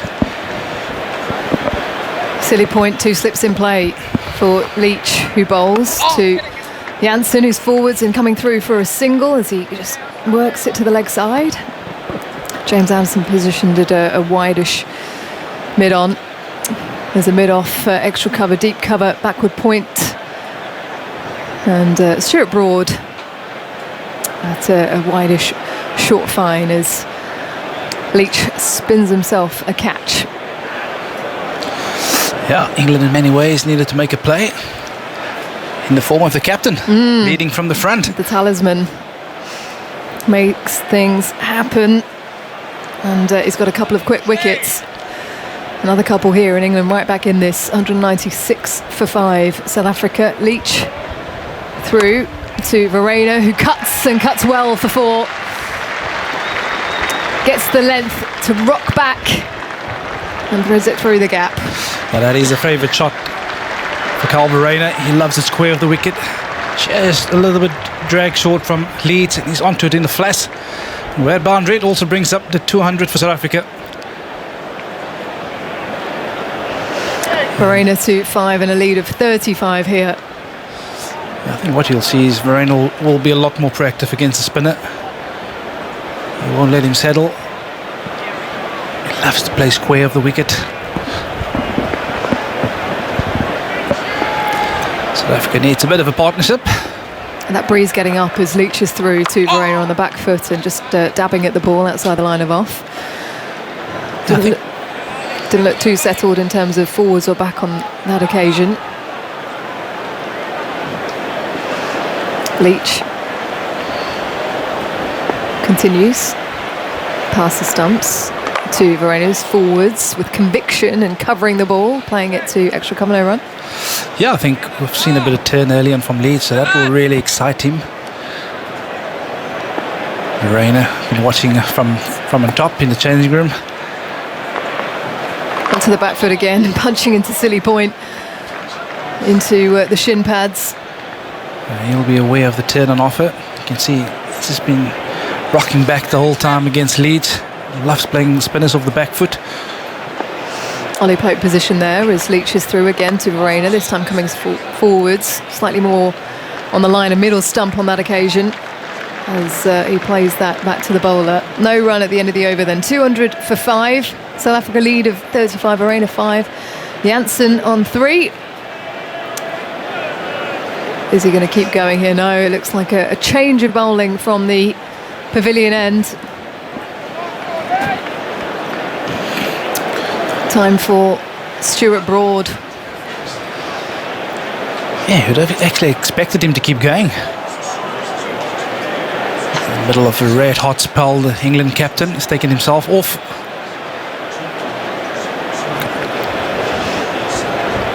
Managed to pick up the 2 wickets in that spell. Yeah. He's gone to the experience of Stuart Broad. And he knows the importance of having to take wickets right now. Well, it's just a moment, isn't it? Sensing a moment, Ben Stokes. And when you have a moment, one of the best people you can turn to with the ball is Stuart Broad. He can get the crowd going. Decent spell for Stokes. He's just opened the door. Can Broad just push it right open? The crowd getting behind him. Look at his knees picked up. He'll hustle in. Here he comes on an angle, chasing his shadow. Janssen forward and easily just defending it to the offside. No run. Yeah, I suppose when you've been bowled out for a low score like England has, the big talking point would go, worst possible scenario. What's the score that we're comfortable with? What sort of lead are we comfortable with going into that third innings from an England perspective? But they've crawled themselves right back into this contest. The lead at the moment is only 35. Sun just breaking through the clouds. Tall Janssen back in his crease allows it to go through the channel. Yeah, I think from a South African perspective, they'd have probably looked at a lead of anything 120 plus, 150. They're going to have to work for that sort of lead from here onwards. Yeah, it's just poised at the moment. South Africa know another partnership here and they're pushing England back out of the game. England with the couple and they've managed to fight their way back. And that's the beauty of Test cricket, isn't it? One moment you're right on top, next moment you're right back into the contest. Nothing like it. We were just talking about comparisons with other sports. Vernon as Broad bowls inside edge onto the pad of Janssen coming forwards. Good length delivery and trickles towards point, no run. And myself and my opening partner Dale Steyn back in the day, we always used to say the scoreboard looks so much better if you add 2 more wickets to it. I tell you what, England at the moment, they'll be thinking the exact same. That must have been incredible to bowl with Dale Steyn. Fabulous partnership. Absolutely loved it. Career cut short with injury. Broad to Janssen, solid again in defence to the offside. Yeah, I tell you what, Isa, fast bowling is trauma to the body. I don't know what I was thinking for that many years, but fortunately managed to pick up a couple of international scalps.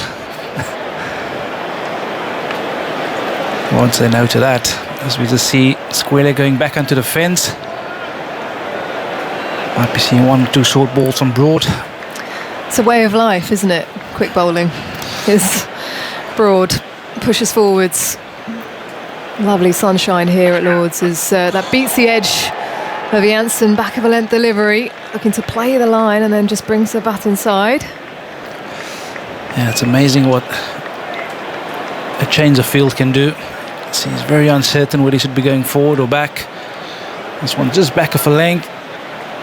Oh, that's good bounce. Signalled as a no ball. Yeah, South Africa will take that run. It's amazing, ever since they changed this ball, it just seems that there's a bit more carry, a bit more zip, probably perhaps a harder ball. Full slips in position. Janssen again covering his off stump forward and playing the ball to mid-off this time, slightly straighter. So it's fairly settled. So you call fast bowling a way of life, Isa?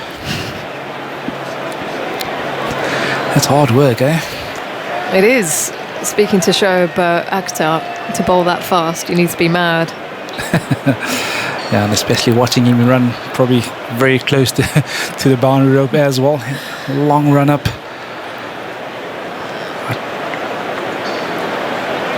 Janssen bat hovering in the air forwards and dabbing at the ball this time. It's more angled into the top of off, down the slope from Broad. At the end of the over, it's 201 for 5. South Africa lead of 36. Verreynne 5, Janssen 3. Yeah,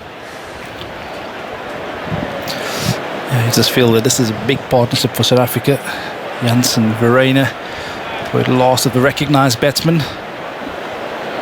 It's quickly on. Ben Stokes is bowling 2 wickets for 27 so far. Took 4 for 33 in the second innings against India. Prior to that, his wickets had dried up somewhat. His previous 21 innings spaced over 15 and a half tests. They'd just taken 20 wickets, averaged just under 45. So it's been a bit of a dip, and he's been very consistent with the ball for England through most of his career. But signs of a return to form in the last couple of innings.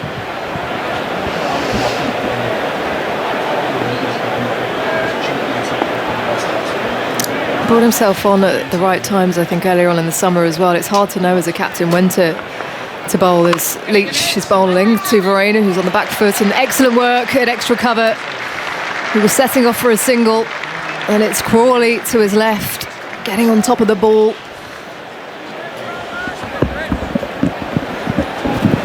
Like a tiger in that position, pouncing all over it as Verreynne sets up once more. Jack Leach, shadows extending behind him as he's in to Verreynne, who turns the ball to James Anderson at mid-on, who comes in to collect it.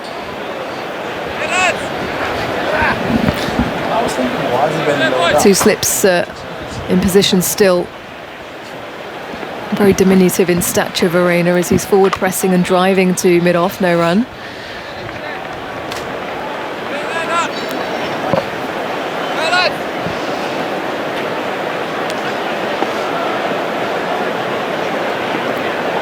Taps his bat down now. Again, forwards inside edge to short fine. Stuart Broad slowly meanders towards the ball as they come through for 1. Verreynne to 6, 202 for 5. South Africa.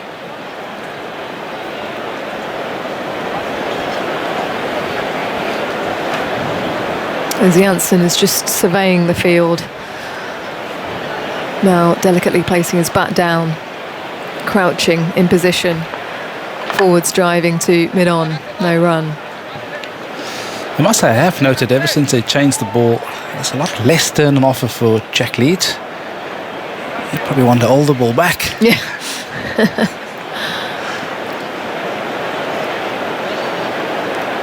This is in now, bowling a nice tight line. And that's played to mid-on, no run. So 202 for 5, lead of 37 for Rayner on 6, Janssen 3. Everyone always forgets the spinners, don't they, Vernon? Just talking about fast bowlers. Timar Mills out injured from the 100 at the moment, and he sent a lovely picture of his big toe to one of our producers, Tim Peach. And Tim didn't decide to censor it at all. He decided to show me a little earlier. It is disgusting. Absolutely disgusting. Yeah, fast bowlers in their toes, I can tell you, it's not often a pretty sight. And yeah, I suppose we were wondering why Calverena batted lower down the order. I was wondering about earlier downstairs, bumping into one of the gentlemen that was sitting downstairs with one of his family members. And there was a medical attendance to one of his family members, and that's probably the reason why he came lower down the order. But as from all of us, we hope that he's okay. Absolutely, as the players are just taking on some drinks at the moment. It's got a nice afternoon, evening feel here at Lord's. A lot nicer conditions than they were yesterday, that's for sure. We haven't seen a single drop of rain. Vernon? It depends on what time you wake up this morning, Isha. It wasn't too early, I have to say. This morning when I woke up at about 7, there's a couple of drops. Okay, I missed that. It's turned into a rather lovely afternoon, is it not? Well, that breeze just getting up a little bit more. It was quite breezy yesterday. I know, because I have to be careful about these things, because depending on the weather conditions, it basically determines what kind of outfit I wear. I was about to say you have to dress accordingly, yes. Right? I do not have to make those considerations. First thing out of the wardrobe. You know, warm conditions, you want nice and airy shirts to wear, don't you, Andy? I just wear them all the time.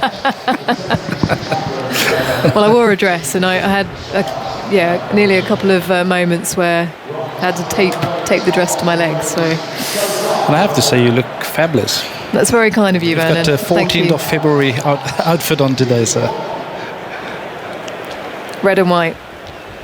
Red for Ruth Day today, of course. Plenty of people turning up in their droves with their red shirts on.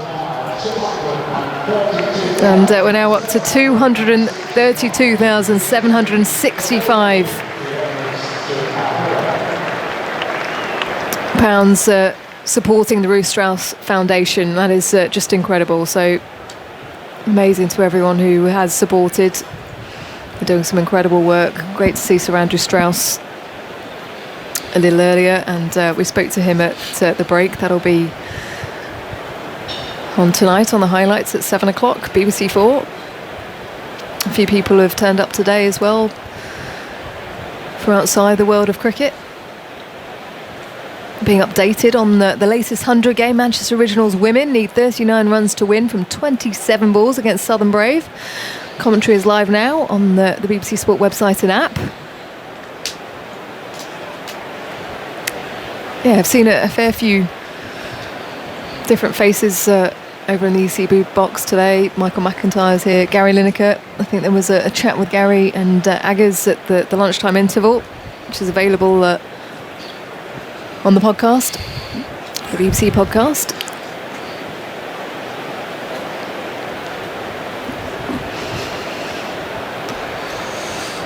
All right, last half session of the day. This is going to be a crucial one for either team. England need wickets, South Africa need runs. Which way is it going, Asa? Stuart Broad, well, it felt like a reintroduction over after a few overs for an old body in that last one. Here he is now. Can he just create something? He bowls to Verena on the stumps and works it to mid-on. Comes through for one. Verena's to 7, 203 for 5, lead of 38. Yeah, and you can see Stokes really reaching out to his senior statesman because he knows the importance of where the game is at the moment.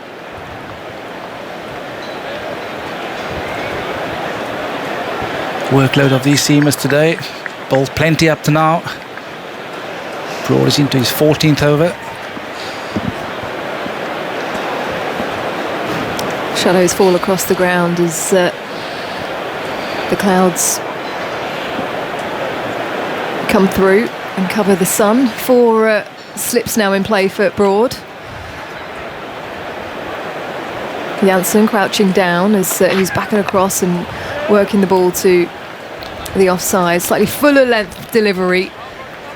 So just jams his bat down really to cover for a 1. So rotating the strike here. These two, 204 for 5, lead of 39. Janssen to 4.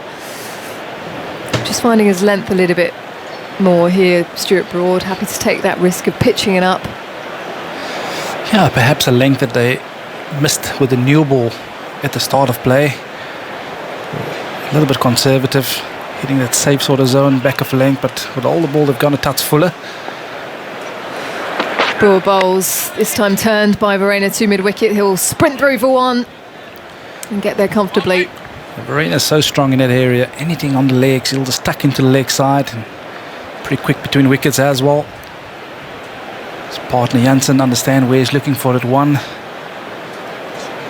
rotating the strike quite nicely here.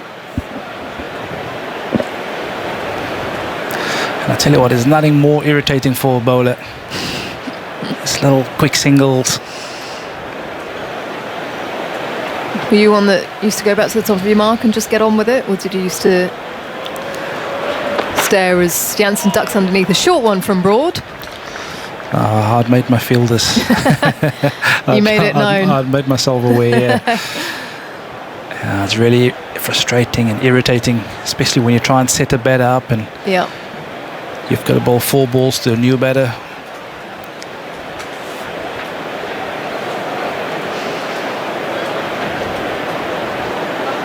Broad turning to face us here in the commentary box, bowling from the pavilion end.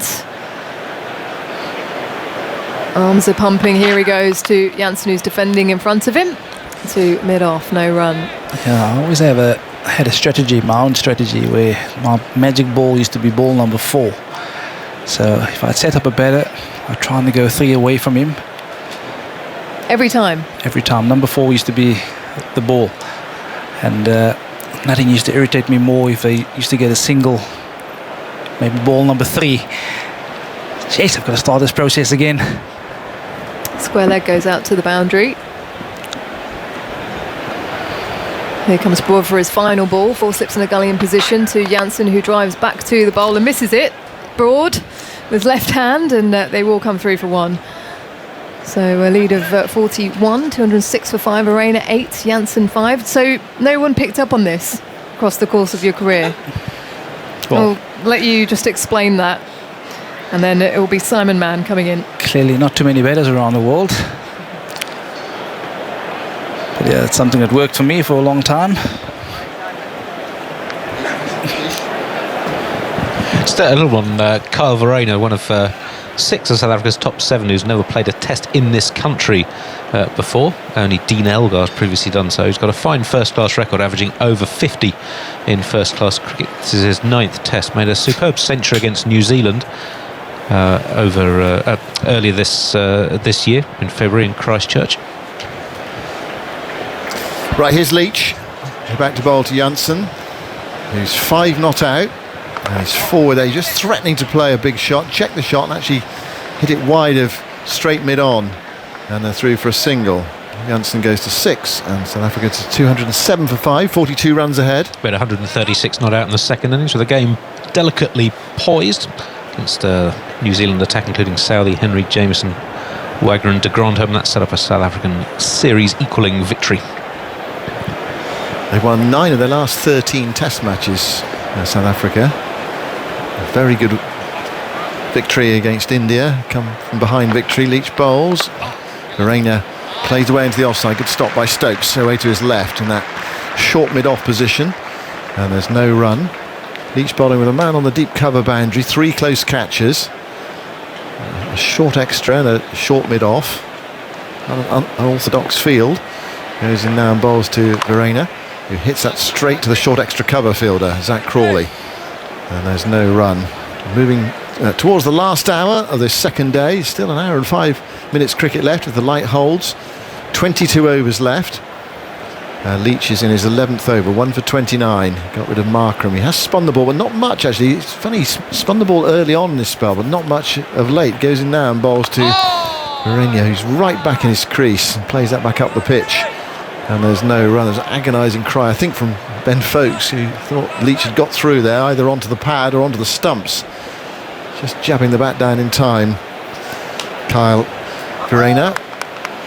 Now we've got a change in the field. The gully or second slips come out to another short extra cover fielder. It's a very unusual field. 3 men relatively close in on the offside. Leach bowls. Verena comes down the pitch and slashes this away into the offside. Out towards the wide long off boundary. Might well go for 4. Is slowing up. It's going to stop just inside the rope. Crawley picks it up to come back for 3. Well, that was Verena's response to that field change. I'll go over the top here. Didn't get all of it. Yeah, you can just sense a lot of pressure building on Verena. A couple of dot balls. This time get down the track, not quite at the pitch. Hit it airborne. Fortunately for him, it falls saves. And he managed to scamper through for 3. Verena goes to 11. 210 for 5.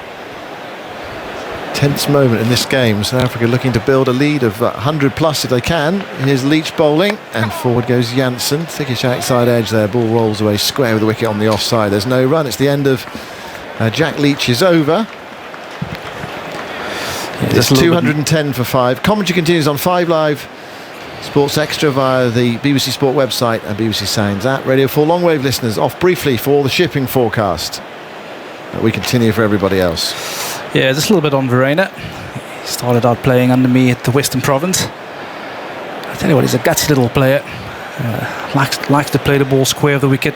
Not a lot of foot movement. Yet he probably likes it square, especially off the spinners as well. You won't see him come forward at it too often. Likes to play the spinners, rotate the strike off the back foot. He's not known to be a big hitter of the ball, but very nudgy. He looks like a typical sort of wicket-keeper batter. Do you know what I mean? He's quite short, isn't he? And here's Broad bowling to him and turns that way into the onside. I think it's a single to wideish mid-on. It's not there. You talk about that cut show. You think of small wicket-keepers. They're really good on the cut, aren't they? You said it, Simon. Yeah. But yeah, I've played with a couple of wicket-keepers that love to hit the ball square. For some odd reason, that's their area of scoring opportunities. He does have a first-class double 100, 216 at Newlands for Cape Cobras against the Warriors. That bowling attack included Stearman, who's in the South African Test squad here, and Anrik Nortje and Marco Jansen. Well, there we go. He's 11 not out, and a substantial innings here, half century or something like that, coming in at number 7. Really boosts South Africa's chances. Broad bowls to Verena. Oh, he's caught behind. He's got him. He played that one just outside the off stump, rather tentatively. Broad gets his first wicket. It's his 100th Test match wicket at Lords. And South Africa are 6 down.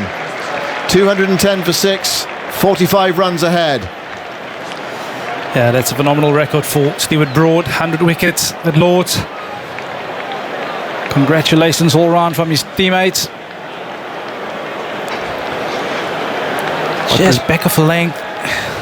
Good seam position. Kyle Verena just trying to open up the face. Faintest of edges through to Folkes. And he's going to make no mistake with that. It was one of those when you look at it, you think, could I have left it? There's the slope at Lords, and also, you know, it's just been announced on the big screen that Stuart Broad has taken 100 Test wickets at Lords. That's the applause and cheers in the background. It's a phenomenal record. He's still well behind Jimmy Anderson, mind you. He's got about 160 wickets here at Lords, but 2 fabulous bowlers enduring. Just keep on going. keep yourself fit for so long, stay on the field. That's just remarkable in itself. Yeah, just on Verena's dismissal, it's one of those where you think, could I have left it? But it's not easy when you bat here at Lord's, especially if you haven't batted here before. You play at a ball you might leave with a slope. Yeah, absolutely. You feel with the length you could probably have left it. Certainly going over the stumps, not in danger in any way. But like you rightfully pointed out, he got hit one earlier of Stokes jagging back at him. Probably felt like you have to play at it. It's led to his demise, but new batsman in for South Africa, Keshav Maharaj. Broad's 100 wickets at Lord's. It's his 26th test here. Anderson has 117 wickets on this ground in 27 tests. The only other bowlers with 100 wickets at a single ground. Rangana Herath, superb Sri Lankan left arm spinner, took 102 at Gaul. And Matai Muralitharan had over 100 wickets at Gaul, Kandy and the SSC ground in Colombo, where he took 166 in 24 games. Sorry, did I say Anderson taking 160 wickets here?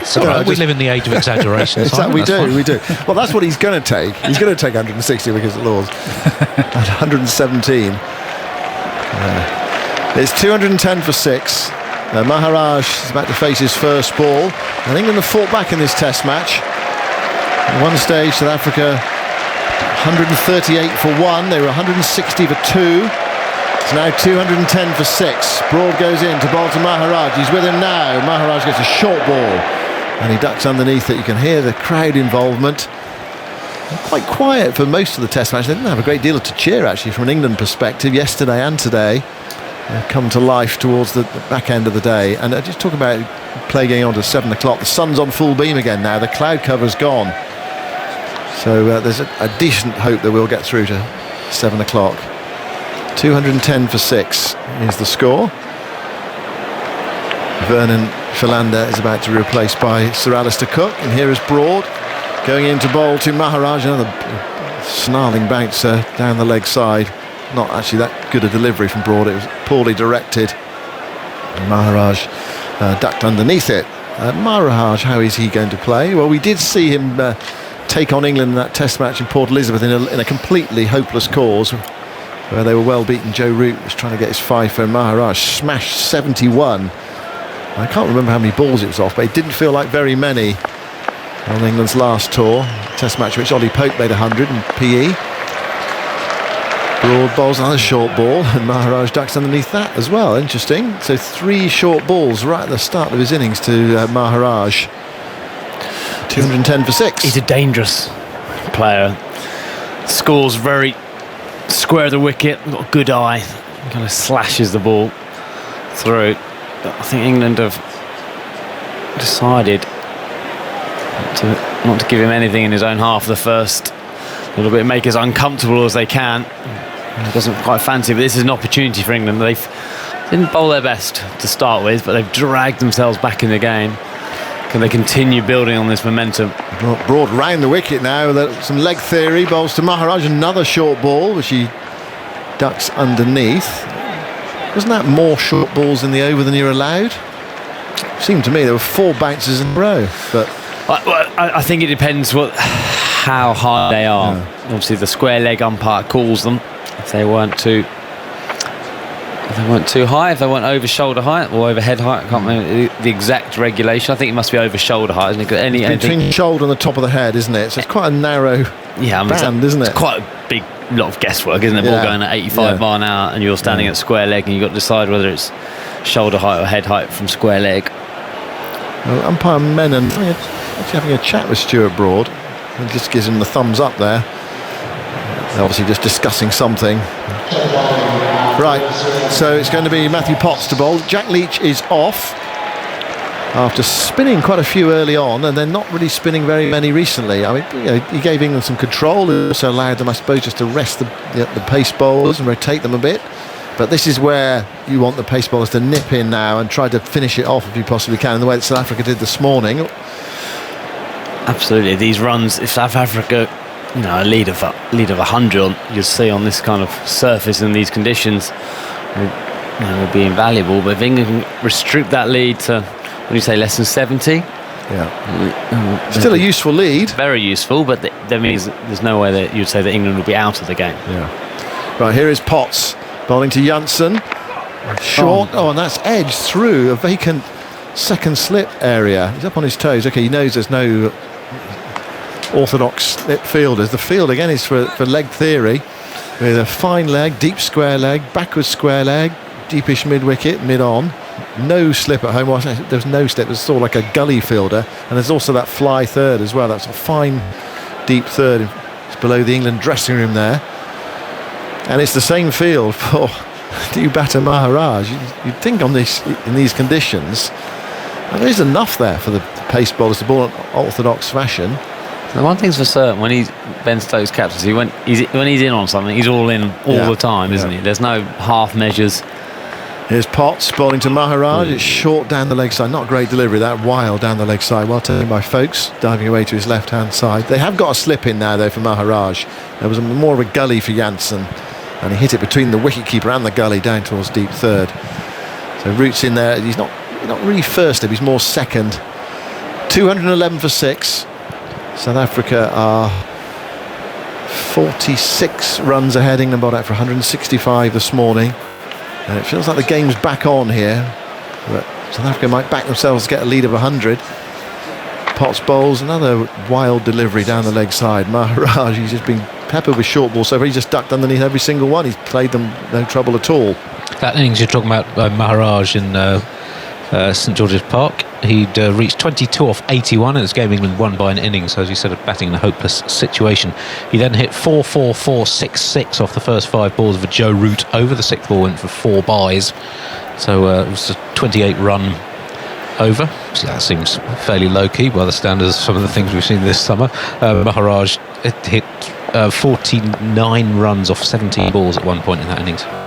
Potts bowls down the leg side. There is a leg slip in. That wasn't short, that was on the hip there of Maharaj, but he allowed it to go by. I think that was the joint equal most expensive over by an England bowler until Stuart Broad came up with his 35 at Edgbaston. Is that right? Yes. You say 28 off the over? 28, 4 of them were byes, so in terms of kind of most total runs off an over. Yeah, I think that, I think 28, and then Jimmy Anderson had an over in Perth as well that went for 28.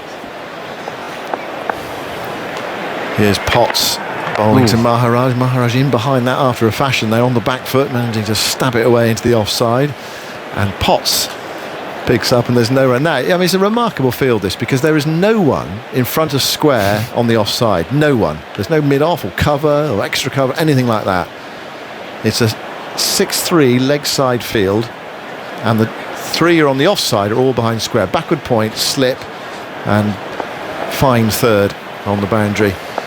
Potts bowls to Maharaj. Maharaj gets a short ball, rather innocuous short ball down the leg side, and it's through to wicketkeeper Folkes. Oh, you could, if you were really brave as a bowler, you could try to bluff the batter by bowling him a pitched up ball on off stump, hoping he drives it and nicks it, but pretty much the batter there, Maharaj, knows everything is going to be short. Yeah, and just seen a stat on the TV where actually Maharaj averages his highest average against the seamers is when the ball is pitched short. So actually, if you bowl full at him, he averages 9. You bowl short at him, he averages 20 odd. So this is, it's an occasion where they've obviously decided tactically to go hard at Maharaj. Don't worry about the stats. I'm not sure he fancies it. I'm not going to give him anything up to have a hack out to carve way through the offside. And that's the only. It must be a feel from Ben Stokes or a feel from someone in the tactical side of the England team.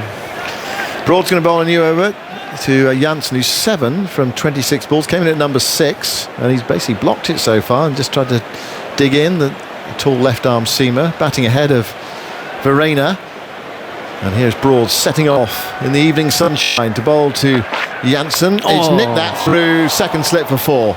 No, there's a he was just in front of my television screen, actually. I just expected that to go before, but of course there's Leach lurking on the boundary right down beneath us. It's only a single. As you were, everybody. I could see it perfectly. I could see Leach out the angle from there. I can't see him because his screen's in front of me, but I should have peered around and remembered that he was down there. No, Now, this seems probably a better field. Yeah, two slips in now. Because we are talking like, I know Jansen's off strike now, but you don't feel Jansen's going to bang a pull through mid-wicket, do you? Or mid-on.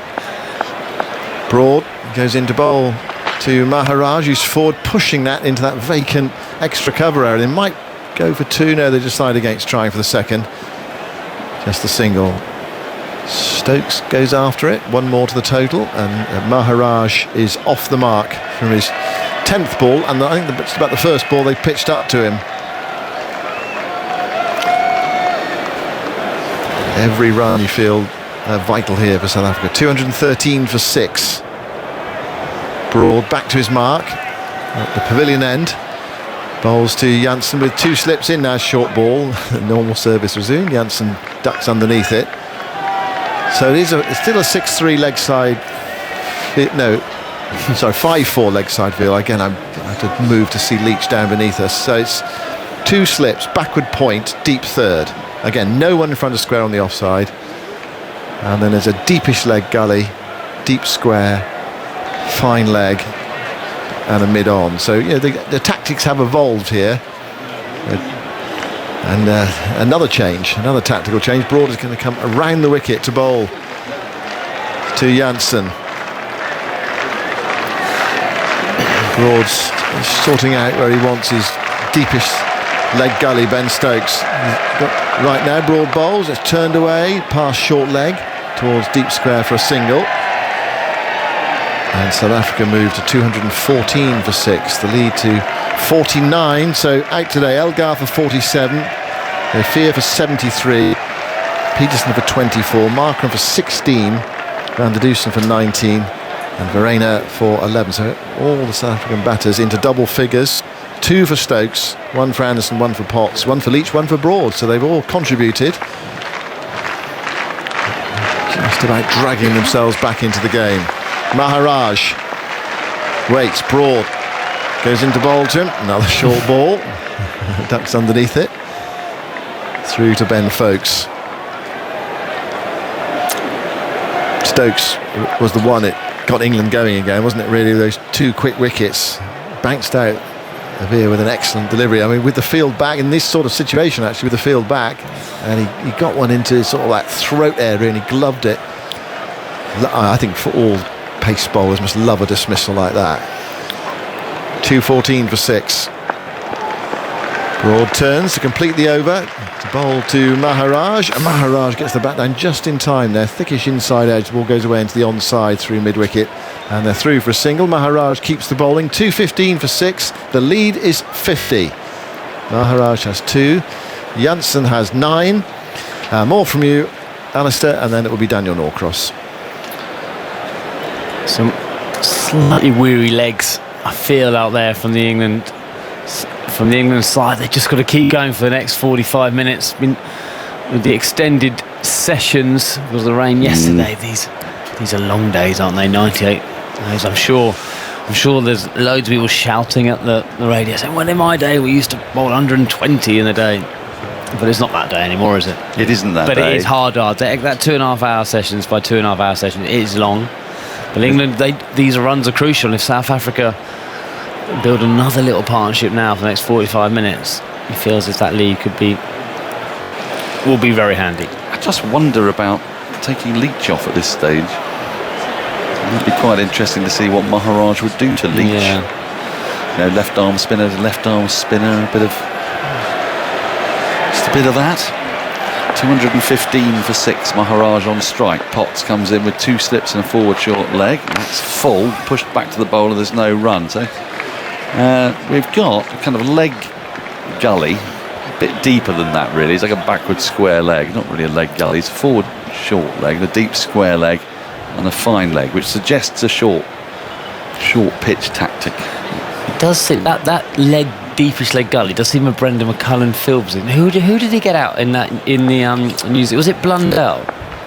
Was it Blundell who hit it straight there? Potts bowls short, that's swayed away from by Maharaj. Yeah, Trent Bridge. Yeah. It was Blundell, and actually everyone pointed at someone in the change room. Brendan McCullum took the credit. He was waving at everyone. But and since that kind of that day, England have gone short. They've had that gully deepish-ish. It's not that deep, but it's deeper than usual leg gully. I mean, he's not walking in, but he's in a position where you would normally walk in. He's got hands on knees at the moment. Now he's walking in, short, and again ducked. Didn't get up that much, and there's no run. I suppose in a way this is kind of a way of bowling dry. The new ball becomes available in 14 overs. And then Stokes, he's changed. He's had enough. He was the guy. I couldn't work out who that was. We've got quite awkward light, haven't we, in this? Yeah.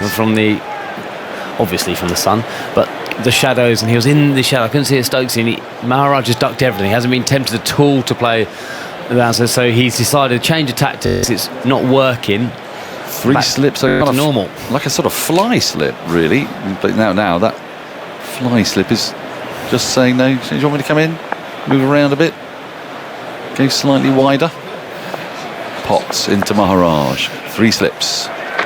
And he pulls now, there's nobody out there. And he smashes it away to the boundary. No, not quite to the boundary. down to the long leg boundary where the fielder is in shade. And that is Anderson. So Anderson is back on the field, bathed in shade underneath the Warner stand. We've got to this point in the day and the summer, being as it is the middle of August, where you get the shadows of the lighting pylons. And at the moment, the light is obscuring Potts a little bit, and the Warner stand is completely obscuring Anderson down at long leg. So here's Potts. That's defended really comfortably by Janssen. He's had a pretty decent, solid defensive technique so far, the tall man. He has. She reminds me, when we played the Bob Willis Trophy, was that 2020? That's right, 2020. It was right at the end of September. Freezing. It was freezing, but the sun, there was a period where we were playing late, the sun was so low. It was it Derby where they changed the square? Because yes. It honestly felt like that. It was horrible, actually, trying to field it slip or bat. And that too, obviously it's not going to be quite as bad as that, but it's getting that it just reminded me. I was trying to peer through some shades. And I called the first few days of that game. It was absolutely freezing. Forward comes Janssen, but only half forward to a full ball, which he pushes up to Broad at mid-on, and there's no run. Which days did you do? First couple, I think it was, and then I had to go to do another game of some kind. I can't remember what it was now. It rained, didn't it, on the first? It rained a bit. On day 1, I think. Yeah. It was bitter. Right at the end of September, wasn't it? You're saying it's bitter. You were up here in the commentary box. We were actually out there. I wasn't. Because you remember that we couldn't use this commentary box. Why not? I can't remember why. It was quarantined or COVID-y or something. So we were in a hospitality box. But all the windows had to be open for COVID regulations. And it was perishing. Do you remember when we commentated in that first and we had that screen between us? Yes, we had to peer around the screen. Yeah. Oh, how the world's changed. Well, I actually did a game, an Ashes match for the TV in the winter when we had to be in separate rooms. Really? Mark Ramprakash and I, And at one point, the sound went off between Ramps and me. So he couldn't hear me and I couldn't hear him. So what did you do? Well, I'd say, cracking shot through backward point, and the producer would say, pause, and then Mark would speak, and I had no idea what he'd say, and then they'd go, Daniel, and say, great point, Mark. No idea what he'd said. Not a clue. Did you ever listen back to that? To hear actually what points? I didn't dare. It was. Well, COVID has caused far worse problems than that, but for the broadcasters, there've been those funny little weirdnesses. You're right, all the screens, and then we didn't realise. Do you remember that? We didn't realise that you could actually rip the tape off so you could see each other. Yeah, until about 3/4 of the way through it. Broad starts a new over from the pavilion end. Maharaj plays away from his body, gets a thick edge, the ball rolls down to the boundary, fine on the offside. Past third slip, and Johnny Bairstow comes to collect 4 fortuitous runs, 220 for 6, Maharaj to 7. There's the outside half of the bat. He is dangerous though, that's where he scores. It was probably a tiny bit wider than Stuart Broad would have liked, forcing shot off the back foot. I think you got a tiny bit straighter towards him, but could on another day gone to one of the 3 slips actually. Well, I'm just wondering, is that going to be his cue to put in a 4th slip? Well, he's had 4, and Ben Stokes had 5 from. majority of the day to top order, and actually as soon as the lower order come in, they've kind of taken the slips out. That's been curious, that. Wind picks up as Broad runs in to Maharaj. He gets a bouncer. Unsurprising bouncer after getting a fortunate 4. Sails through to Folkes. So 7 o'clock we finish this evening. They won't get the overs in. Again, there are 16.4 scheduled to be bowled. So probably about another maybe 10, 9 or 10, which will leave 7 or so unbowled. Yes, actually only just bowled the 90. Yeah, probably just bowled the 90 after all. Yeah, and of course with the ground bathed in sunlight, you sort of wonder why they just don't keep Carry going. on, yeah. Broad into Maharaj, who cuts a wide one, thrashes it away to the boundary for 4. That was a nice crisp connection from Maharaj, but it was a poor ball, bit of a pie outside the off stump, wide and short. Just the end of a weary day. Yeah, adds to my podcast, doesn't it? Does it? Absolutely. Yeah, that's the junk. That's the junk. No, unfortunately, that is the junk from Stuart Broad. Don't say that too often. But yeah, do you reckon that could be the way of speeding up over rates? That actually, you just keep. Oh, you keep going. You just keep going. So it's your fault we're slow. Yeah. You bowl these last 17 overs. We're here until 8 o'clock. Well, Jack Leach would be on, wouldn't he? I think he would. Yeah. And Joe Root might turn his arm. But actually, we haven't seen Root, which is a little unusual because we have a fair bit when the ball's got older. Yeah. And also, you've watched a lot of these test matches this summer. Do you think this ball's a bit more durable? It feels like it might be harder for longer. It does seem a better ball, and there's a lot less complaining from the bowlers. Broad into Maharaj, who defends off the front foot and can't quite get it past point. They might have got a run there because actually Marco Jansen was halfway down and so was Maharaj. Then they decided against it and then went back to where they were. So they almost ran a run, but good fielding from Pope at point. Not too many strides, is it, for Jansen to get in? It's not quite Will Jefferson and James Taylor, but it's not a million miles away, is it, when Jansen and Maharaj are batting? And what is he, about 6 strides, do you reckon? Yeah, probably. I'm going to say probably less. Probably, yeah. 3 slips in. Broad in. Maharaj punches off the back foot into the covers, and this time Pope does have to move to his right a bit more, and as a result they get through for a single. 225 for 6. Maharaj to 12. Any plans tonight? Yes. No. Yes. We're going to do share. Yes. Well, there's a few people staying down for the night, so some of us are going to nip out to a local and chew the cud. You're not with us tonight, are you? Not tonight. I'm going to. But you're back tomorrow. Back tomorrow night. Well, we'll repeat the exercise all over again tomorrow. Here's Broad into Jansen, who defends into the onside. He'll get a single as it goes just in front of square. And mid-on has to trot round to collect. End of the over. 226 for 6. The lead 61. Maharaj 12. Jansen has 10. Yes, you had a nice convivial evening last night, I hear.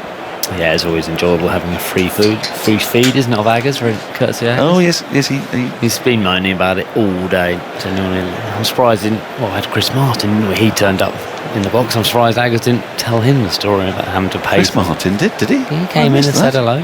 Oh, not the New Zealand pace bowler. No. The other Chris Martin. No, the other. We do have to make it a distinction at Lord's. We do at Lord's, yeah.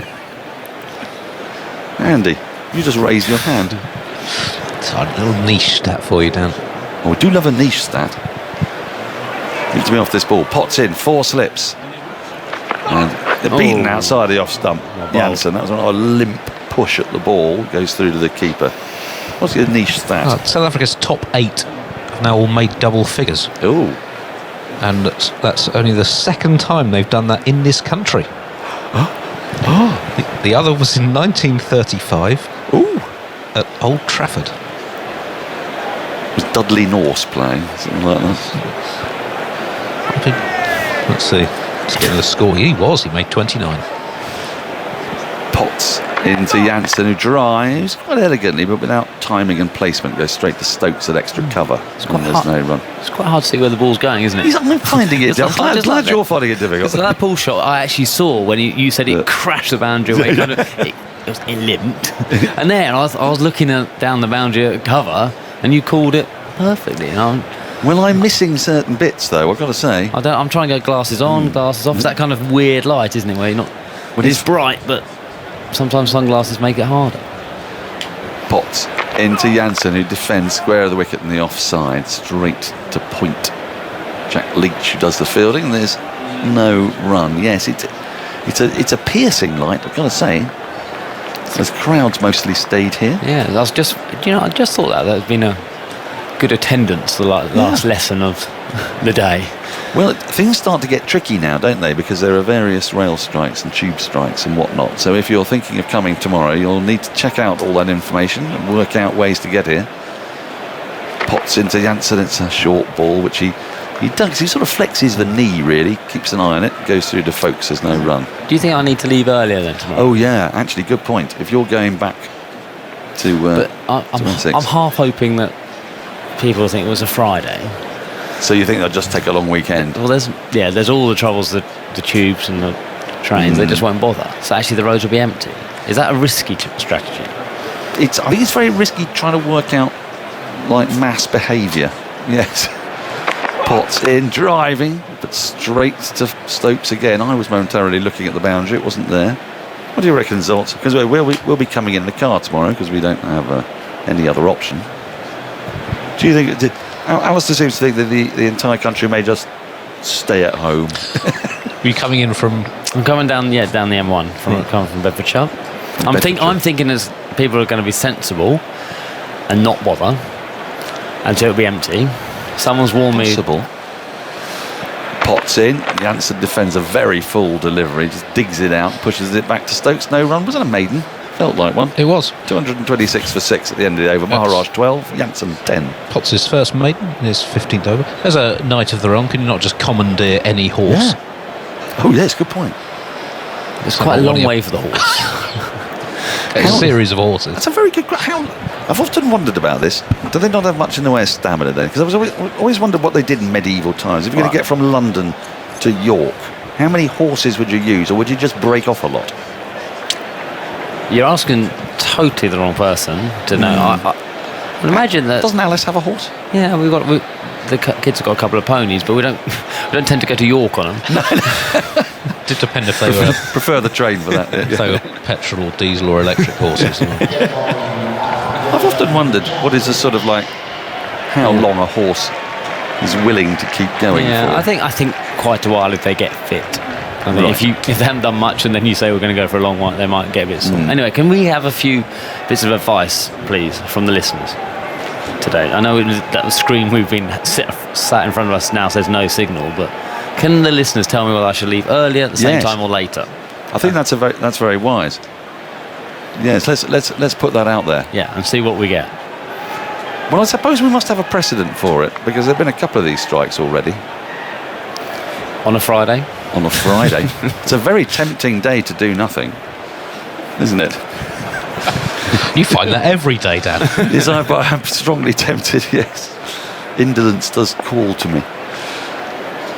Leach is going to start in from the pavilion end. This is his first over on the pavilion end, and Maharaj goes back into his stumps and pushes the balls just in front of square. Lees does the fielding. There's no run, is this? Is it Leach bowled solely from the nursery? Yeah, he just bowled the one spell, 11 overs either side of tee. Okay. So we have a slip and a forward short leg. First bit of advice comes through. Oh, good. Okay.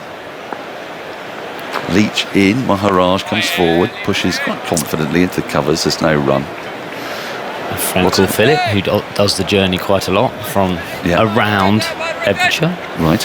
Definitely a risky strategy. I normally drive, definitely worse during strikes and after strikes. Oh. Leach in, back into his crease goes Maharaj, pushes off the back foot quite nicely, straight to Crawley at short extra cover. So I've got one. That's one. That's one saying leave earlier. Leave it. But how early would you recommend? Like 7 or something? No, surely not. 8? No.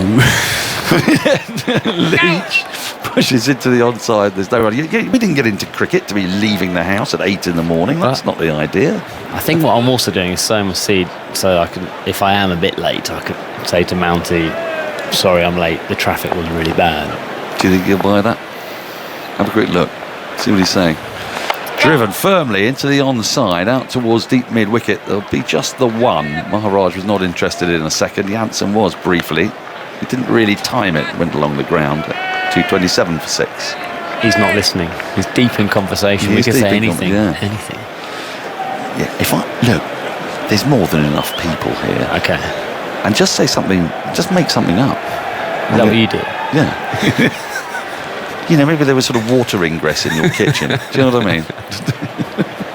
The sheep got out. I don't know. You must have some up your sleeve. Leach in. Oh, it was an appeal for LBW's forward came Jansen, but I think they may have got a little bit of bat on it as well. It's a bit high. End of the over, 227 for 6. South Africa lead by 62. Maharaj has 13. Jansen has 10. Jonathan Agnew's going to come in and provide advice for Alistair Cook on just how early he needs to leave in the morning and what excuse to use in the event of him being late. But I'm leaving as well, so I'm going on the TV. So Agger's, I wouldn't trust his advice either. I think he would stitch me up. Surely not. Half an hour to go, and still lots of overs to be bowled, but there'll be a number that won't be today. But, such is the way, but the shadows are lengthening. It's been a fascinating day's cricket. 227 for 6. And South Africa therefore lead by 62. They've got 4 wickets left. Maharaj on 13. There's 3 slips. Gully's quite deep. And Potts goes running in and bowls on the off stump. Maharaj goes neatly behind it. Plays back up the pitch. Potts seizes the ball. Umpire Illingworth makes sure that the bails are in position. Their little check. I think they're all okay. It's 227 for 6 with Maharaj 13, Jansen on 10. Crowd thinning out slightly. Potts pauses for a moment and sets off again. He's there now over the wicket, and Maharaj slashes him through third man down into the shadows of the pavilion. And there's another boundary. 4 more to that lead. It goes up to 66 now. Maharaj is a very annoying player. For him destroying Joe Root's figures at Port Elizabeth the last time England were there. And Joe had taken about 4 for nothing, didn't he? Yeah. And he thought he was going to get It ended up being, I think, one of the most expensive overs ever bowled in Test cricket. Yeah, we talked about it briefly earlier on. 28 in total, 24 off the bat and 4 byes off the last ball. That was Maharaj. And goes Potts and bowls on the leg stump. Turn to take on the mid-on fieldsman, Stuart Broad. And they get there comfortably enough. 232 for 6. Useful runs being added here. Not least by Jansen, who surprised us by coming in as early as he did. He's made a solid 10 from 39, whereas Maharaj playing more freely, 18 from 29. Potts wheels round again, runs through the shadow of the floodlight. He's there, bowls short. It's steered away by the very tall Jansen into the offside. I can't think any bouncers will bother him. I remember once rather bravely, I thought, bowling a bouncer to Joel Garner. And he stood there and just played it. That? I don't know. He stood there and played it and said, Peter Willie must have told you to do it. Probably did. Nothing bothers the big bird, he said. Oh, did he? Perhaps I shouldn't have done that. So anyway. I don't know why you suddenly decided that tall men can deal with bouncers easy enough, because you're quite tall. Well, not as tall as those two. Potts bowls, and that's driven hard for 4. Good shot from Jansen. It's full and wide, and he's flung the bat at it. A little touch of the gloves there from the diminutive Maharaj, at least in comparison. And that's 4 more out to that deep point boundary. Well, Jansen is, he was down on the card at number 7. I'm sure that's where he was intending to bat, but he came out at 6. But he's displayed a solid orthodox technique. He's certainly no rabbit. He gets into good positions. He's been patient. He's ducked a lot of bouncers, actually. And there he got a half volley, and he sided away really quite well. 236 for 6. Potts again. Over the wicket, moves in, bowls very easily. Jansen ducked underneath that. Potts glares at him. It's the end of the over. 236 for 6. So today, with a little recap, if you haven't been with us all day, England bowled out for 165, so they added 49 for their last 4 wickets. Pope was out for 72. He dragged a ball into his stumps from Rabada. Broad 15 also fell to Rabada. Curious dismissal, caught at point. Delivery that Broad could barely reach, if we're honest. Leach was bowled by Janssen for 15, and Anderson was Rabada's 5th victim for a duck. So Rabada 5 for 52. Elgar and Adafia then put on 85 together for the first South African wicket, taking a big chunk out of that low first innings total for England of 165. Here comes Leach starting a new over. The ball runs way off an inside edge, there's no run. Elgar the first out, very unfortunately, the ball ricocheting off all sorts of parts of his body, including his arm. And the ball then dribbled into his stumps and just knocked a bail off for 47. It was off Anderson's bowling. Peterson 24. Markram 16. Van der Dussen 19. Leach bowls the next one's played up to towards mid-off. It doesn't get there. So Stokes taking 2 wickets in 7 balls. Adafia bounced out. A lively delivery by Stokes for 73. And Fellaini most recently caught by Folkes off Broad for 11. Leach bowls again. It's driven by Maharaj, not timed though. And fielded in the covers. Good crowd, but it is definitely thinning out now. Sun beating down. It's been a hot day when the sun's been out, and the forecast is good again for tomorrow as Leach comes in bowls. He's dancing down the pitch. It's a bit of a slog, but he's got away with it. Out into the shadows again. And the ball rolling towards that boundary. There's a desperate save out there. It's by Broad actually with his sun hat on. He really flung himself there full length.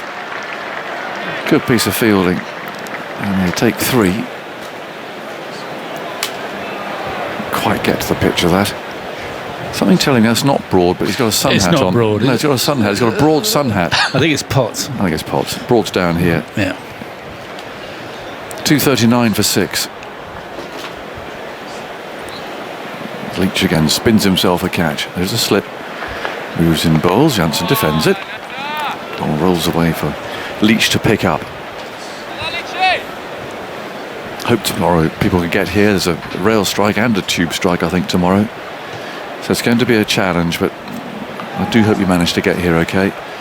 There's Leach round the wicket, bowls, and that's thumped up to mid-on and over mid-on's head.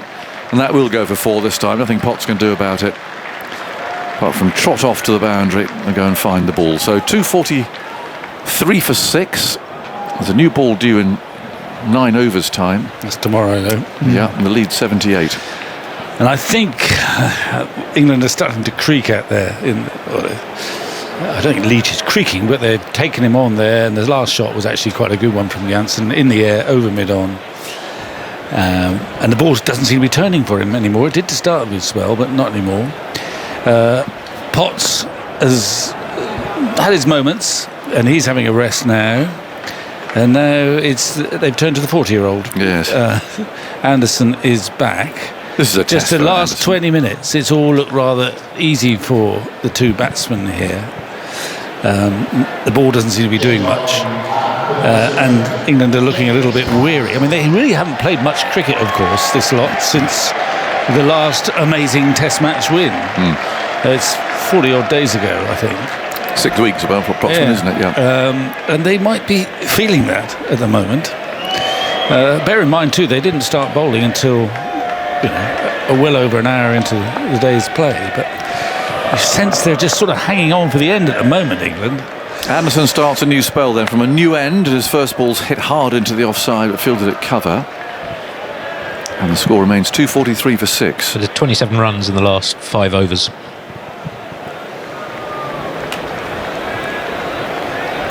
So a change of ends for Anderson. He's coming into the breeze from the nursery end. He's bowled 16 overs so far today. Stuart Broad's bowled 17. Potts 16. Stokes 9 and Leach 13. 3 slips waiting. Anderson's there and he bowls the right-handed Maharaj, who finds the gap this time on the back foot. Chase again for Stokes, rushing back from mid-off. He seems to have fielded it a lot, running here and there. He used, of course, to field in the slips, but I think his finger issues have more or less ruled that out now. So he fields at mid-off, but he does constantly seem to be dashing after the ball. Yeah, and it's sort of constantly, you feel that he's fighting his body, doesn't he? He's, even then running after that, at the end of his spell, he looked to be bowling almost on one leg. And he's got his hands on his knees there now. That left knee. Yeah. 245 for 6. Maharaj is on 23. Very useful runs these. Anderson bowls an in-swinger to him and is playing from the crease out into the offside. And there's no run. 245 for 6 in the 72nd over. And South Africa will be very happy if they get through the day with no further loss. Well, they might be, but on the other hand, they could think, well, hang on, we've got them not exactly on the ropes, England, but they're just not looking threatening. The ball's old, and the bowlers are just running out a bit of fuel. You could say, well, let's go for them in the next 20 minutes. Frankly, we could get another 30 runs, and then we really are in charge of this match. Anderson bowls, and that's cracked off the back foot. That's a terrific shot from Maharaj. Really hit it hard. A little bit short and wide from Anderson. He's shaking his head as he walks back to his mark. The lead goes up to 84 now. And, yeah, I get your point. I mean, you'd feel that England are possibly here for the taking, and there is a new ball due early tomorrow. I don't think, I think if you're Maharaj, who's a natural free flower, who likes to go after the bowling, he's not he's a lower order batsman, but he's got a great eye. I think he's got licence, actually. Yeah. Anderson pauses for a moment. Still the 3 slips are there. Maharaj bends at the knee and he smashes him over mid-wicket.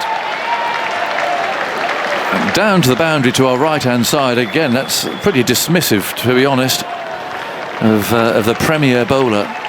He's just leant back there and smashed him into the leg side. The 250 is up. The lead is 88. And the 2 batsmen touch gloves, say well done, but he was just hanging back there waiting for that. He is a back foot player predominantly. Just heaved it away. Yeah, it was a great, it was a beautiful shot, pulled shot, ball short of a length outside the off stump, and he whacked it away. Leach is going back to the boundary on the leg side, or almost to the boundary. Chastening for Anderson this over so far. And he goes again, bowls, and Maharaj drives this time, doesn't time it though. And Stokes can clutch hold of the ball there at mid-off. Now that ends the over, 253 for 6. Stokes has taken his hat off. He's going to bowl, I think. Yeah. Well, maybe what they'll do is bring Leach down this end. Yeah, that's what I think I'd do. And I think, if I know this is not baseball, but I think I'd be thinking, okay, Stokes is going to have a go, and he's going to fire himself up. Leach has bowled with quite aggressive fields. He hasn't had many people back, but I think just at the minute I might want that insurance of the odd man out, you're long on or something. If he is indeed going to, it'd be odd actually to bring Anderson back for 1 over and then take him off. Yeah, he's not an end changer. Except that it makes cricketing sense, but it doesn't happen very often with your prime bowler. We'll see. But Stokes is coming back to try and put an end to this nonsense. Yeah. And he's got this short set field again. Yeah. And what's interesting about it is it is totally unorthodox, but people seem to know where to go. It's as if it's not like Jardine mapping things out with back in the day for Bodyline with salt cellars and everything else for Harold Larwood. Well, they may have sat down. Hotel. They may have sat down with their salt cellars in the pre-match chat. But it is odd that people do know where to go. Yeah. Then comes Stokes, and he bowls to Janssen. It's short. He sways out of the way. It goes past his chest. What do they call it? Do they just call it going short or go? I don't know. I don't know. I shall find out. But how do you explain where this? They slotted into position very quickly. Short, long leg is, if that makes sense. But that's what he is. Yeah. He's a short, long leg. Isn't that just a leg? It could be a leg. You think that's a medium-sized leg? You obviously. Yeah. He's got a fine leg, short, long leg. A long, short leg. A short, square leg. In comes Stokes. Bowls, and that's hammered off the back foot. That's a handsome shot, and someone's got to go and get that. And it's poor old Jimmy. Well, let's hope he goes for 4. He'll be hoping that goes for 4. That could easily be a 5 if he doesn't hurry up. It's not going for 4. Poor old Jimmy's got to go all the way up to the water stand. They've run 4. Poor old boy's puffing. And it's pretty cruel to have him fielding as the only person there in the offside. He's bowling at the same time. And he's had to chase that all the way from backward point to long off. And he's the only man on the field, apart from the umpires, into his 5th decade. Well, he's coming back to position. Stokes hasn't taken pity on him. Come on, Jimmy, he's saying over 8. He's now arrived at backward point. Stokes on his way, then comes in, bowls to Janssen, and it's into the offside again. Stokes is going for it this time. He can't get Anderson after that one. And Broad's chasing across from mid-on as well. It's all a bit chaotic, this. They've taken 2. Now Stokes falls over. He's absolutely flat on his bottom down there at deep mid-off. Oh dear. I mean, in my opinion, it's a crazy field. Yes, it is. The ball is 72 overs old. It's soft. There's a touch of slapstick about this. Yeah, I mean, the field. And there is no one in front of square on the offside. And Janssen at the moment is just standing tall. And no matter how short it is, he can get a hold of the ball and punch it on the offside.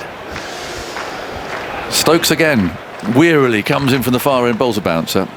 And Janssen ducks underneath it. 2:59 for 6. To complete this field, it's a mid-on, a straight mid-wicket.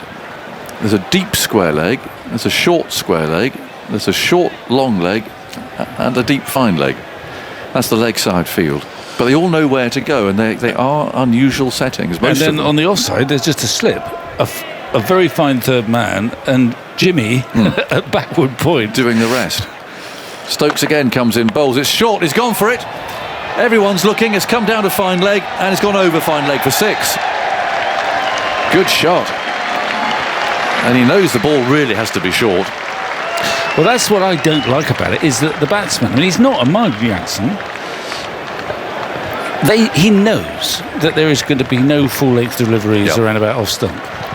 That brought the 50 partnership, 55 from 63 balls, 10.3 overs. And in the last 22 balls, if I've done my mathematics correctly, 38 runs. Here's the last ball of the over. Stokes stretches out, comes in, bowls to Janssen, who goes for another big one. It's Broad who's going to chase it now, all the way down to that long-on boundary. And I think it's gone over. It has. It's in the shadows down there. It's hard to see. Stokes rather snatches his hat there from umpire men, and that was a pretty ugly over. The lead has now gone beyond 100. It's 104, 269 for 6. There are 7 overs to go until that second new ball. That, of course, will happen tomorrow. And there's about 15 minutes of play left today. Stokes looks rather thunderous, if I'm honest. He's keeping Anderson going down at this end. The floodlights are on. Batsmen are having a drink. Umpire Menon doesn't like that. He wants play to continue. Victor, some more thoughts from you, and then Dan's coming in here. Well, it looks a bit chaotic from an England perspective. It's impressive from a South African perspective. I think they've avoided the trap. We were talking about it 10 minutes ago. They've avoided the trap of thinking we'll play to the close here, and because they've got England, they're exhausted. They seem to have run out of ideas, or seem to have hit upon an idea that doesn't seem to make much sense. So instead of playing dutifully for the close, they're adding runs at a torrent, and the lead now is well over 100.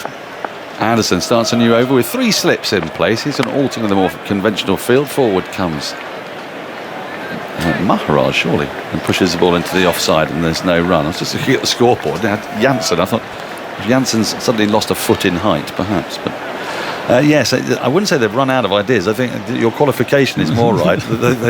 They've hatched some pretty unusual plans. Yeah. Well, we saw it earlier, didn't we? At the start of an over, suddenly this sort of chaotic field arrived. Anderson in again. It's been pulled at and missed. Swing, no ding. The ball bounces in front of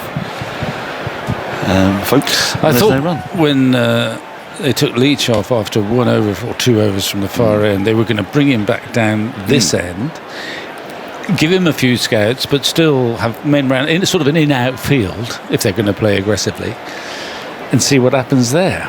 But no, Anderson, who was kept busy in the last over, he really was. It's busy again. Here he is into Maharaj, who punches off the back foot, gets it down towards the boundary for 4. In front of the mound stand, the tavern stand really. That's where he's gone to. This just by the scoreboard is a lovely punch off the back foot. a bit too short from Anderson, but it's the end of a long day. And the runs, the runs are flowing very quickly, but obstinately the 3 slips are still in place. Oh, yes. I don't know. Well, we've seen some extraordinary fields. At 148 for 2, with a deficit of only 17, there were 5 slips. So it's never really been too problematic for South Africa to keep the scoreboard going, even without showing a great deal of adventure. As Anderson is in. Well, Maharaj was winding up for a big shot there, and in the end, he thinks better of it, defends up to mid-off. Stokes does the fielding. There'll be 2 more overs after this. So 7 overs will remain unbowled. And England will have to bowl 4 overs tomorrow before they get a new ball. We've not seen anything of Root, which is unusual this summer in this phase. What we have seen, though, I think, is that the ball has been a bit more responsive in its later life than other ones this season. This is swung at and missed, a little drive, a flicky drive, which Maharaj then practices again. It goes through the folks. And there's no run. 273 for 6, the lead 108. Maharaj 35 from 44. Andy? Janssen had 10 from 40. He now has 34 from 50, so 24 runs off his last 10 balls. Wow.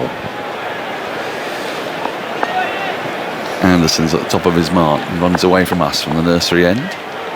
Into Maharaj. Maharaj again punches off the back foot, almost identical to earlier in the over. This time actually just to the very edge of the mound stand, and picks up 4 more. He's played some lovely shots off the back foot. 277 for 6 at the end of the over. The lead 112 and mounting. Maharaj 39, Janssen 34. From 7 p.m. on BBC4 and the iPlayer. You can watch highlights on Today at the Test, also at 7 on 5 Live tonight. There's commentary on men's holders Southern Brave against the Manchester Originals in the 100. Manchester Originals not having a great time. Earlier, Manchester's women's side lost 6 wickets for just 24 runs to lose to the Brave, but the women's Southern Brave side are slightly ridiculously good. 9 full internationals in their team.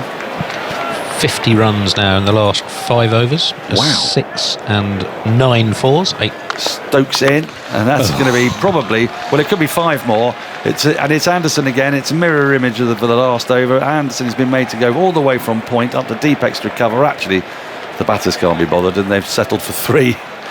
But this is the reason why this field is insane is for so many reasons. Just to reiterate, if you're going to bowl outside the off stump, but you've got a fly slip on the boundary, a slip and a point, then the batter doesn't need to do a great deal to score runs. I mean, that was nothing more than a careful push, relatively well timed. And there's a certain obstinacy about sticking with this plan to me that makes no sense. But yeah, I mean, there was a logic. I know it sounds a little defensive, but there was a logic.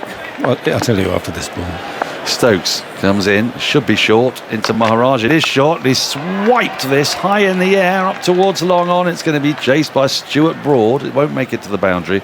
It's hauled in a couple of, 4 or 5 yards inside. It was in the air for a while, and the field, which Agger's described perfectly in the previous over, but to reiterate, square leg, a long leg and fine leg. The long leg is no longer a short long leg. It's actually virtually on the boundary long leg, 10 yards or so inside. And then there's 2 mid wickets, one much deeper than the other, and a square leg.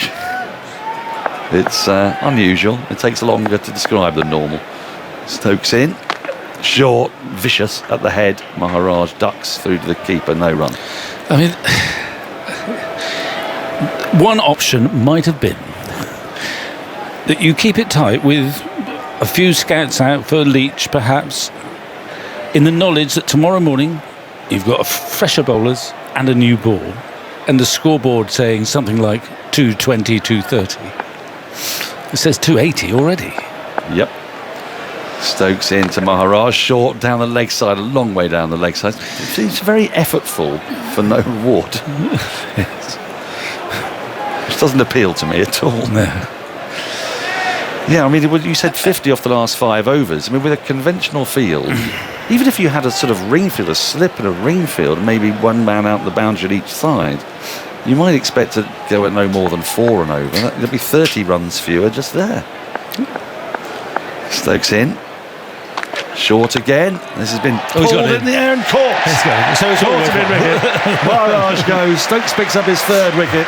It was clothed really to the nearer of the mid-wickets, and South Africa lose their 7th wicket with about 6 minutes to go until the close of play. But it was a fine little knock that from Maharaj, 41 from 49, and he's sort of in danger of having taken the game away from England. He gave himself a lot of room outside the leg stump, looked to whack it over the onside, and Matthew Potts takes the catch, a comfortable catch, round about head height, fingers pointing up. So 3 wickets for Stokes, but it's cost a bit today. Yeah, I mean, I've been moaning about it, and I'm still not sure that my mind has been changed. I mean, the runs have come so freely. It doesn't matter whether they get them this evening, or tomorrow morning. That was a partnership of about. Well, Andy will give us the details. Yeah, 72 in 12 and a half overs, so just under a run a ball. Maharaj 41 from 49 with 7 fours. Right. I mean, it was a fine, free-flowing innings from Maharaj, and I think they were right. South Africa were right to go for England in this final session rather than nudge their way to sort of 6 down safety if they could, because they've caused mayhem. 50-odd runs are critical in this match. Well, they could be, but then the way England bat, those 50 runs might be scored in 5 overs the other side. They might. Well, yeah, maybe not at the start of the innings, but no, not the start. And it will be slightly different in that England have batted astonishingly well in the second half of the match. In the final innings to win the game, sometimes that third innings is a bit more complicated. They've had a set target, and in nearly every case England said, well, we're either going to win this match or lose it, we're not bothering about the draw. But we're going to be in a situation where there will be 3 days left. Draws out of the equation again, but they will still have to find, England at the moment, the way things are going, they're going to have to find 400 runs, 400, yeah, 350 minimum, 400. Yep. Satisfactory, and that's a lot of runs on here. It is, because the pitch is still doing a bit. Certainly with the newer ball, England have been toiling away with this older ball. It's the same field for Rabada. For Rabada, yes, okay, we'll come to that. Stokes into Rabada, the new bat, and he gets a little flick on this, turns it away, back to the square on the onside, and will keep strike at the end of the over, which I think will please Anderson, presuming he's bowling this next and last over of the day. 283 for 7, Jansen 37, or Rabada has just the one, and yes, it was a mirror field. It's a left-hander. Rabada is a left-hander, so it was exactly the same field as we had for the right-hander. Now, I think Jack's going to bowl. I think Jack Leach is going to bowl, which is, I suppose, it's a choice. With 1 over remaining in the day, I don't think they'll be able to squeeze another in here unless Rabada just pushes the ball defensively back to him 6 times very quickly and doesn't chat. They're having a bit of a chat at the moment, Rabada and Jansen. Jansen's the only man who can really make Rabada look short by comparison. And so it will be Jack Leach to bowl from the end that he's favoured. He's bowled a couple of overs from the pavilion end. He's bowled pretty well today. He's picked up just the 1 wicket. A little thin edge through to the keeper. As you take a look at this field here, we've got a leg slip, a very, very fine slip, which I don't really like. Forward short leg, backward square leg, short mid-wicket, mid-on, mid-off, backward point. And it comes Leach defended by Rabada, and there's no run. So we've got, in a deep mid-wicket, so 6-3 onside field. Rabada waits, pats his back on the ground.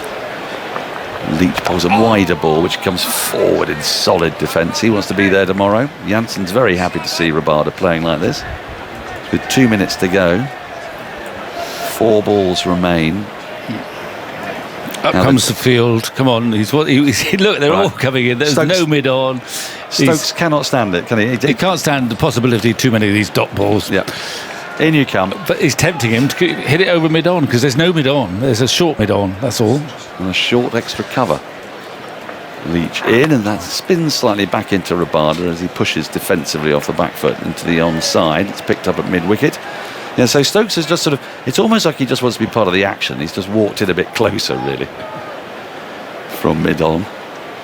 Leach into Rabada, who drives through the offside, but not past a diving Anderson. At the age of 40, is still able to move in a sprightly fashion to his right, and probably cut off 3 runs.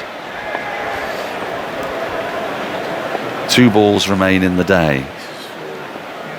Leach into Rabada, and tucks this into the onside, straight to mid-wicket. Now then, there's just a slight chance that they might get another over if Leach is quick and bowls this ball now, but Stokes has decided to move to silly point for some reason. This might be the last ball of the day, it might not. Rabada's not having a chat with Jansen. Slight adjustment of the field, everybody's around the back apart from the backward point.